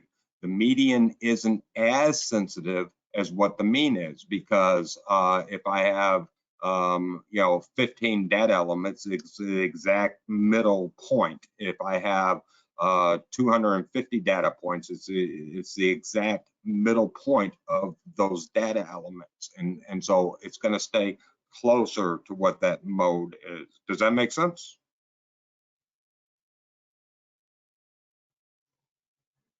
Yep.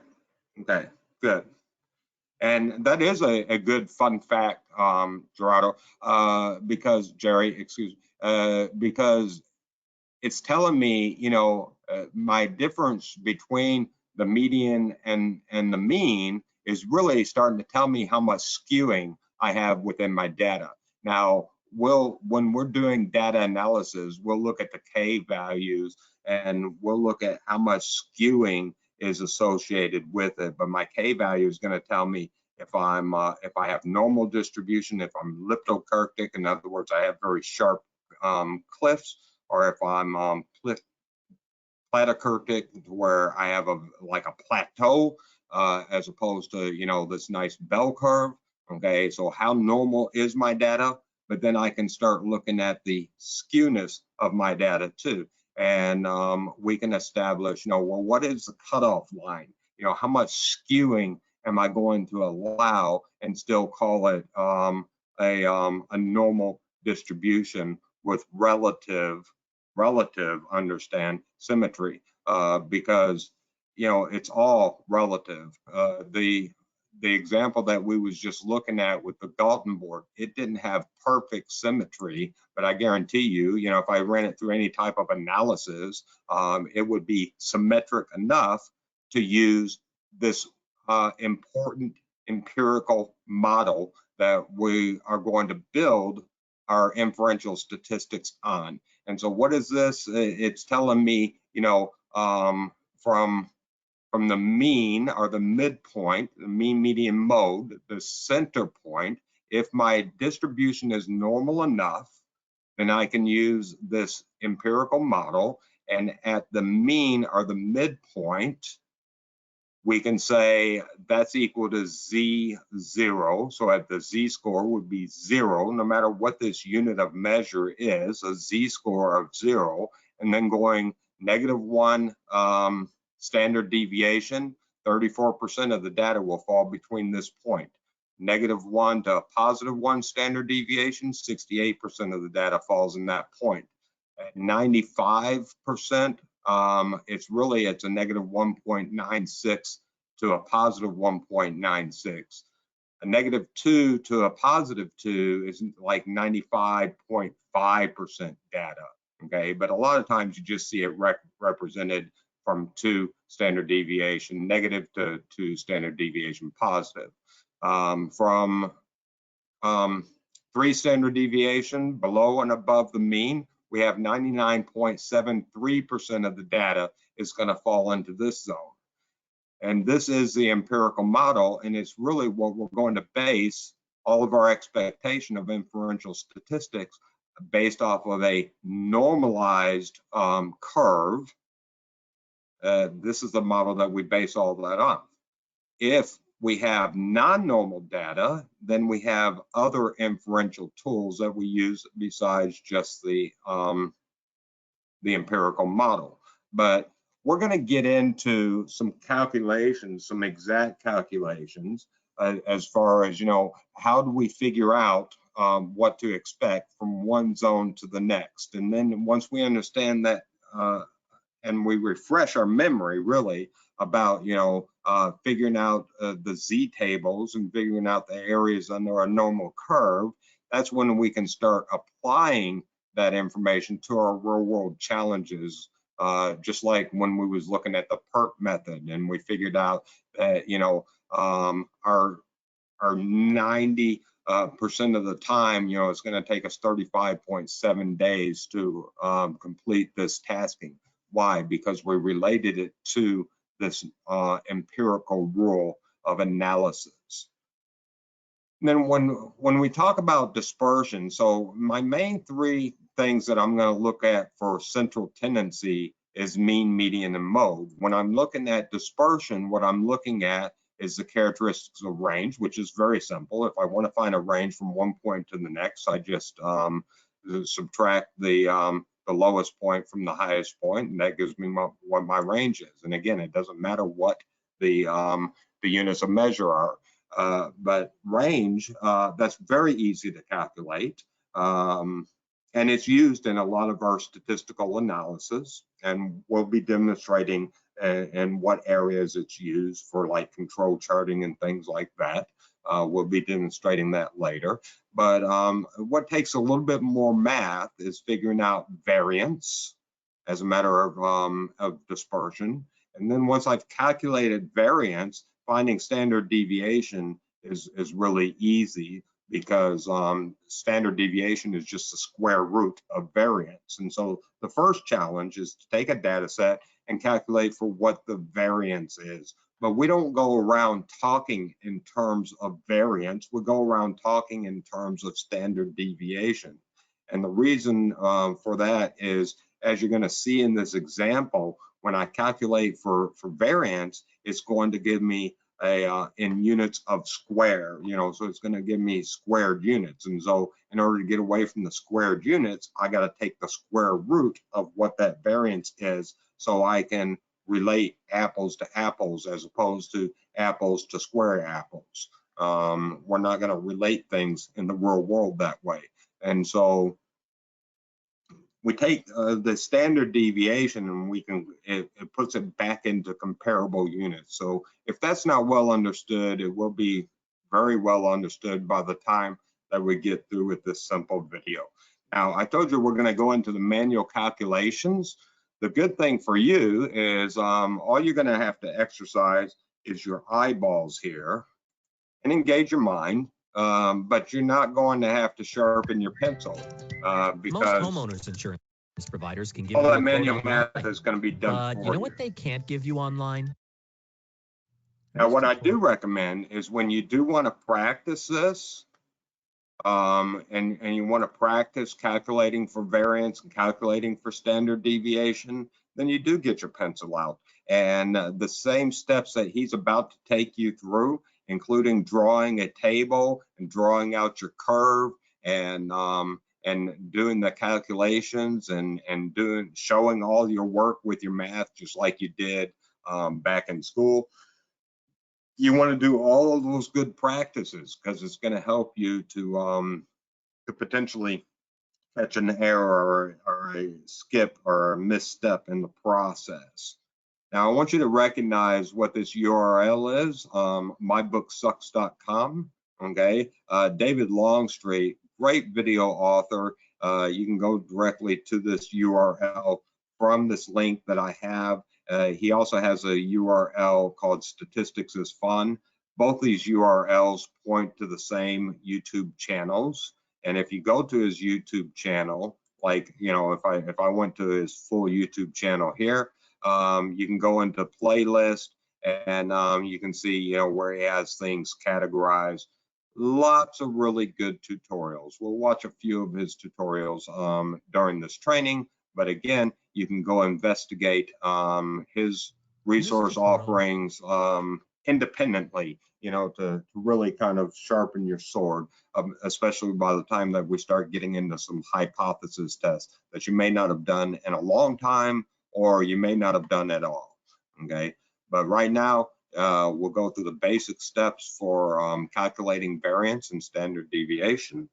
And enough introduction on that, but I just want to point out David Longstreet is pretty good, and you'll see over these next couple of videos why I like him. I'm going to talk about calculating the standard deviation and variance. They're both related. This isn't high definition, so click on 720 before you click the full screen view. The button right there. Are you able to hear him?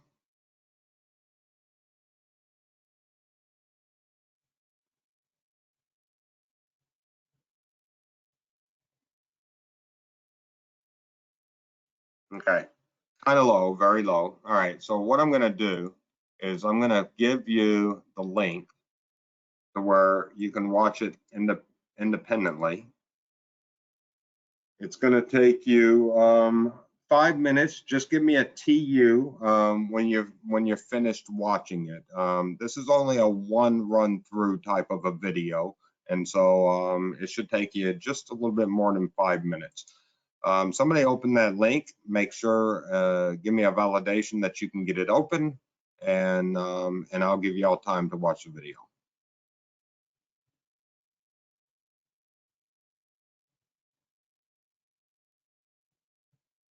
Okay, go ahead and watch it.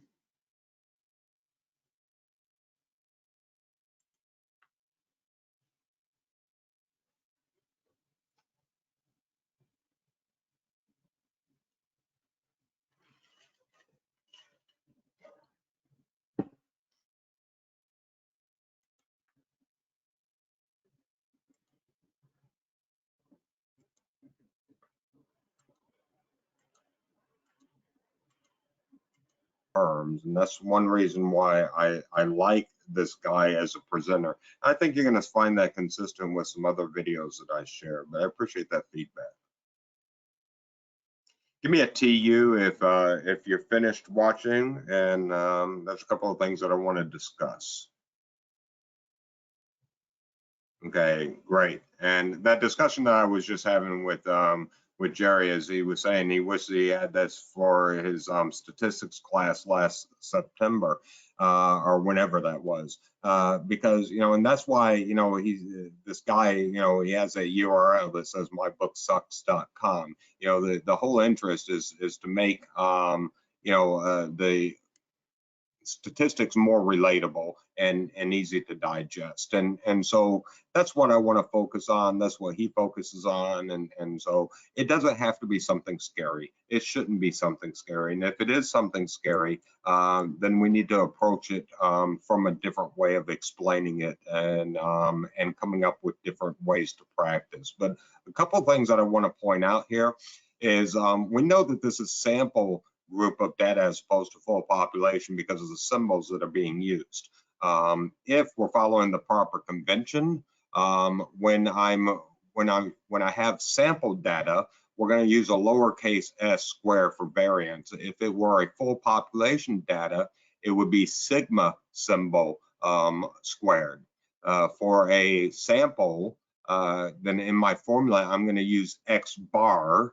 And if it were full population, I would use mu. Now, here's where it really becomes important, and it's not just about nitpicking, okay?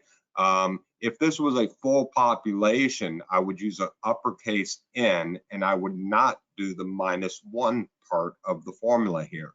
So it would just be divided by the number of elements in the data set, as opposed to the number of the elements -1.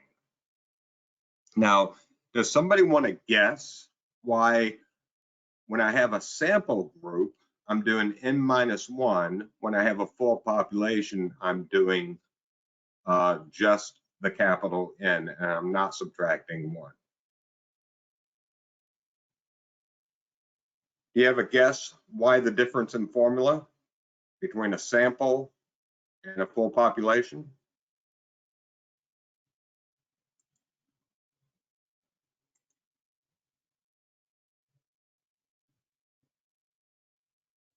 Okay, if I do N-1 here for a sample, that causes this N value to be reduced. So say if I had in this situation, 1, 2, 3, 4, 5, 6. So I have 6 minus 1. That makes it divided by 5 as opposed to divided by 6. Well, what impact is that going to have on my variance estimator here? Is it going to make it go up or down?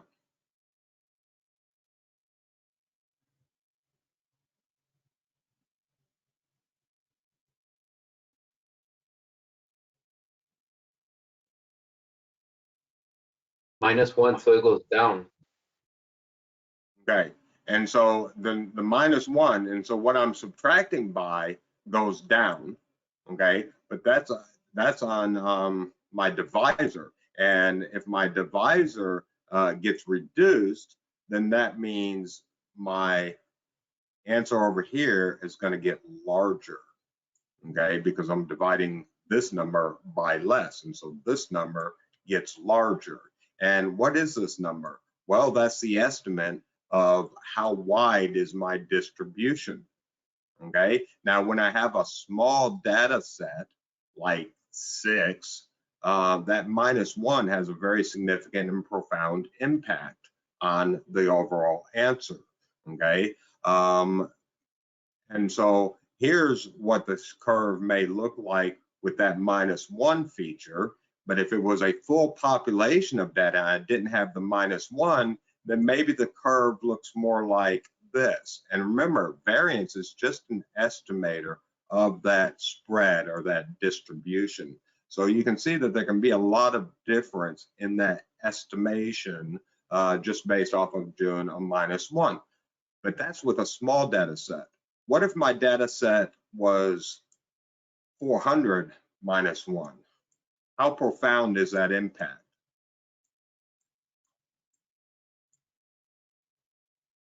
-400 -1.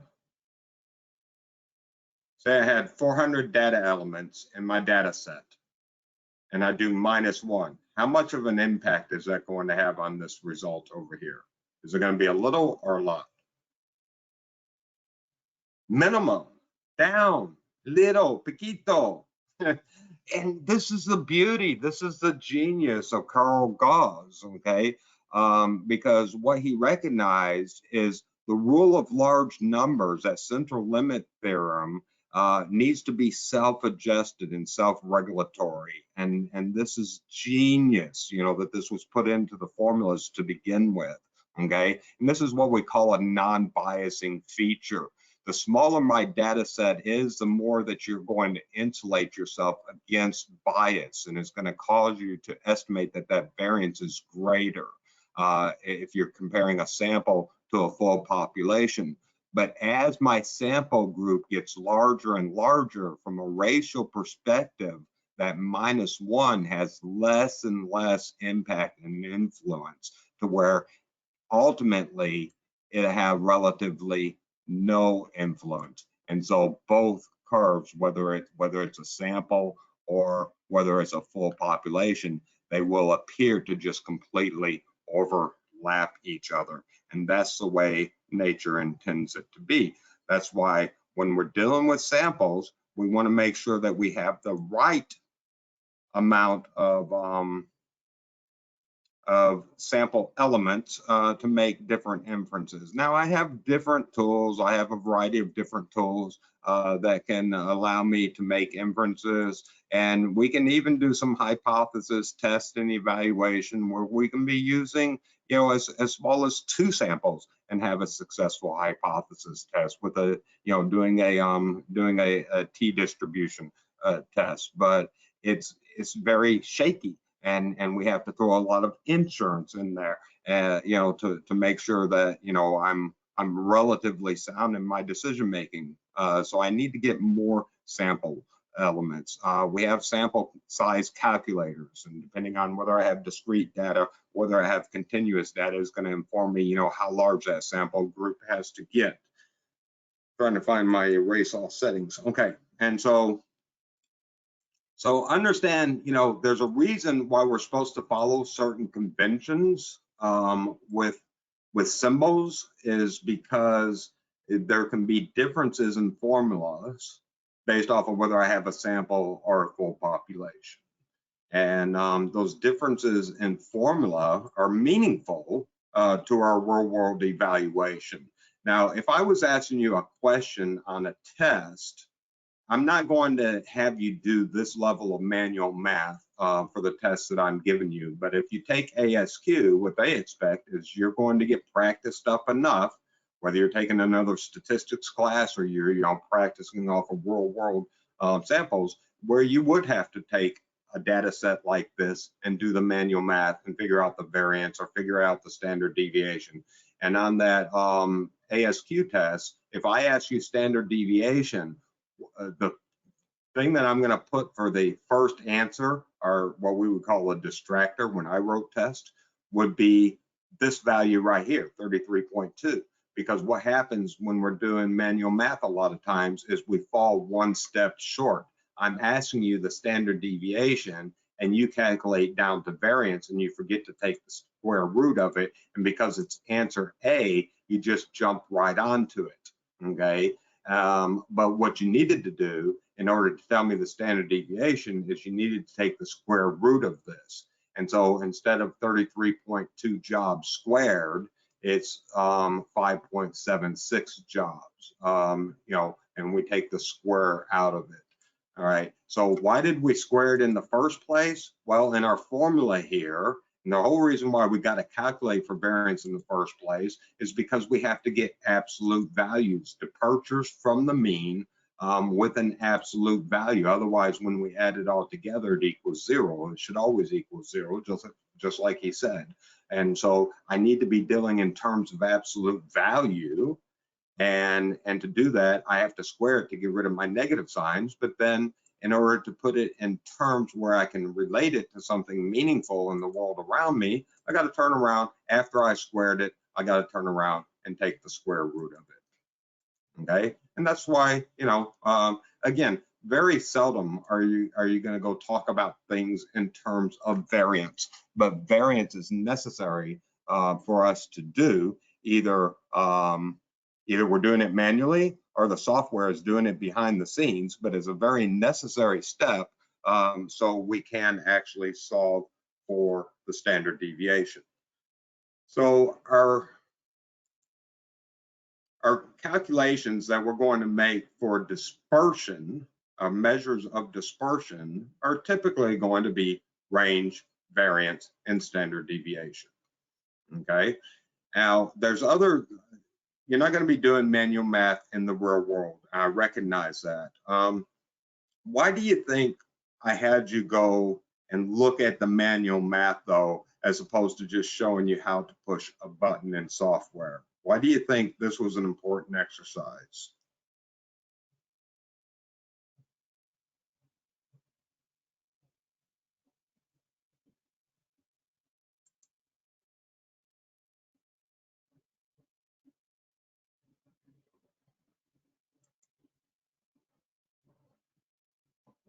Somebody want to take a guess why this is an important exercise? Breakdown of where the data comes from? Good, Erica, and let's build on that.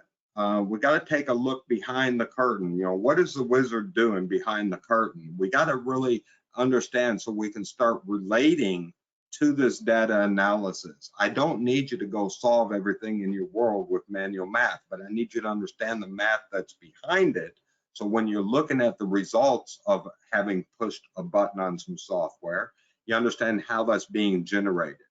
And this says to understand how the calculations work and how they relate to the distribution. Absolutely, Jerry. This is exactly what we're trying to get to. And but it's not to make any of you math experts. We're not going to get to that level. We only have really a couple more hours to dedicate towards this area of the discussion, and then we've got to press on. But this is important stuff to get refreshed on. But then we're going to learn how to find the right software, push the button, spit out the answer. But once the answer gets spit out, we need to really understand what that data is saying, how it relates back to the real world. So very much what Jerry and Erica were expressing there. So I appreciate that. All right, now when we're looking at descriptive statistics and we're looking at frequency distributions and probability, we get back into these discussions about events that are mutually exclusive events. In other words, if A is happening, B cannot happen at the same time, or non-mutually exclusive, meaning that there's some overlap zone. A could happen independently, B could happen independently, but both A and B could happen at the same time. And there's different math formulas, you know, that we use to pursue these two different areas or opportunities. But again, we're not going to be doing the manual math. We're going to be pushing buttons. I'm going to show you some calculations once we get into establishing probability levels for discrete data, whether we're talking about binomial distribution or Poisson distribution. We'll get into those discussions very shortly, and we'll show you where the calculators are to be successful with that as opposed to doing the manual math. The cumulative frequency distribution, most of the time what we're going to use for our purposes for cumulative frequency distribution is we're just going to do the Pareto analysis and let it spit out that frequency distribution itself. Typically, I don't see a whole lot of value in just creating a table for frequency distribution without having the associated graphics to go along with it. There used to be some value of not doing the graphics and just building the table because, you know, the graphics would take time to build, but now it's just a really simple little button that we're going to push and it spits things out and tells you. There's a graphical method for stem and leaf plots.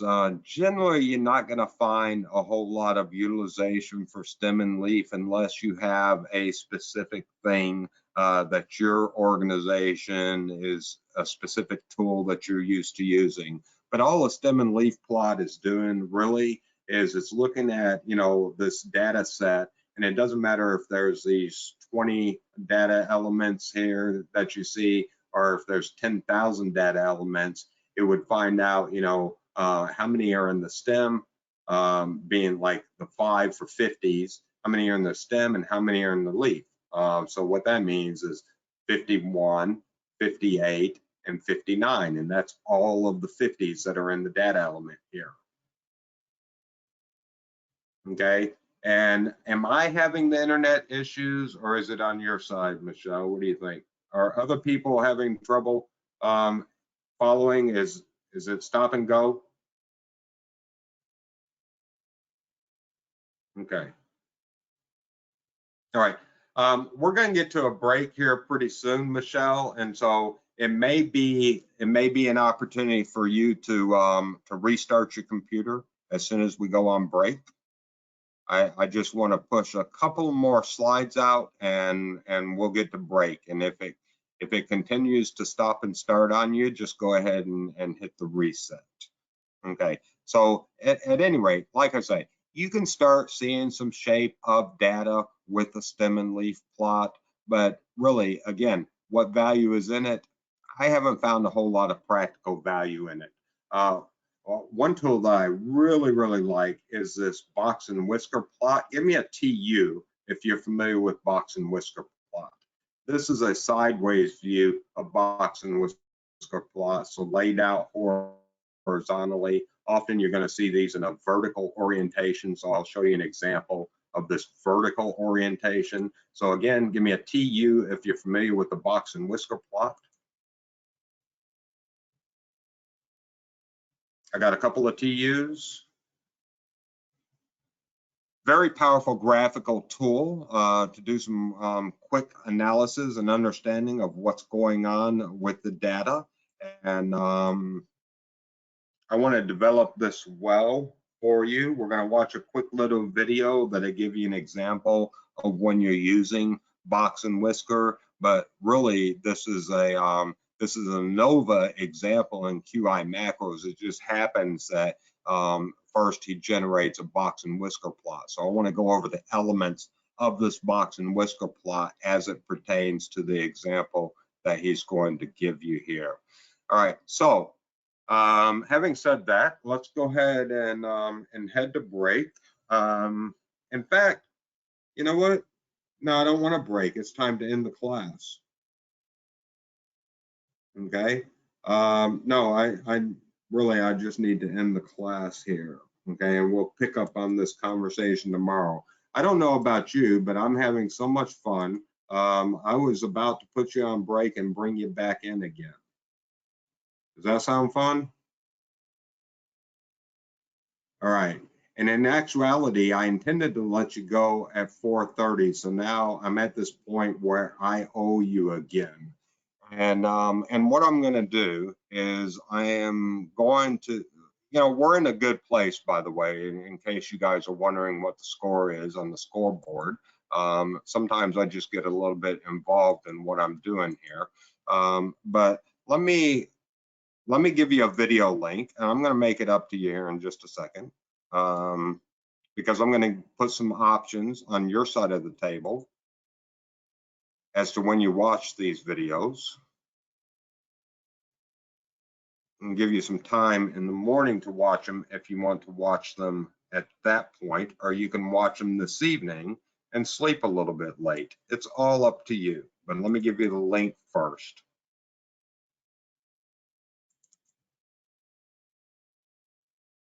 Okay, and when I give you this link, there's 3 videos, 3A, 3B, and 3C. I'm only going to send you one link. And so somebody open up this link, make sure that it brings you into this particular folder, and you're going to watch 3A, 3B, and 3C. And I just need somebody to verify that you can open up this folder, and it gives you what you're looking at here. And what I mean by 3A, 3B, and 3C, it's denoted right here. Now, you're going to watch these 3 videos. It's 35 minutes. And so tomorrow, we're not going to start until 09:30. And so you have the choice to watch the videos tonight, or you have the choice to watch the videos in the morning, because I didn't really let you out that early tonight. And that was my original intent, was to let you out earlier. So now I'll take it on the chin, and we'll have a 9:30 start. Is that fair? Am I being fair and respecting your time?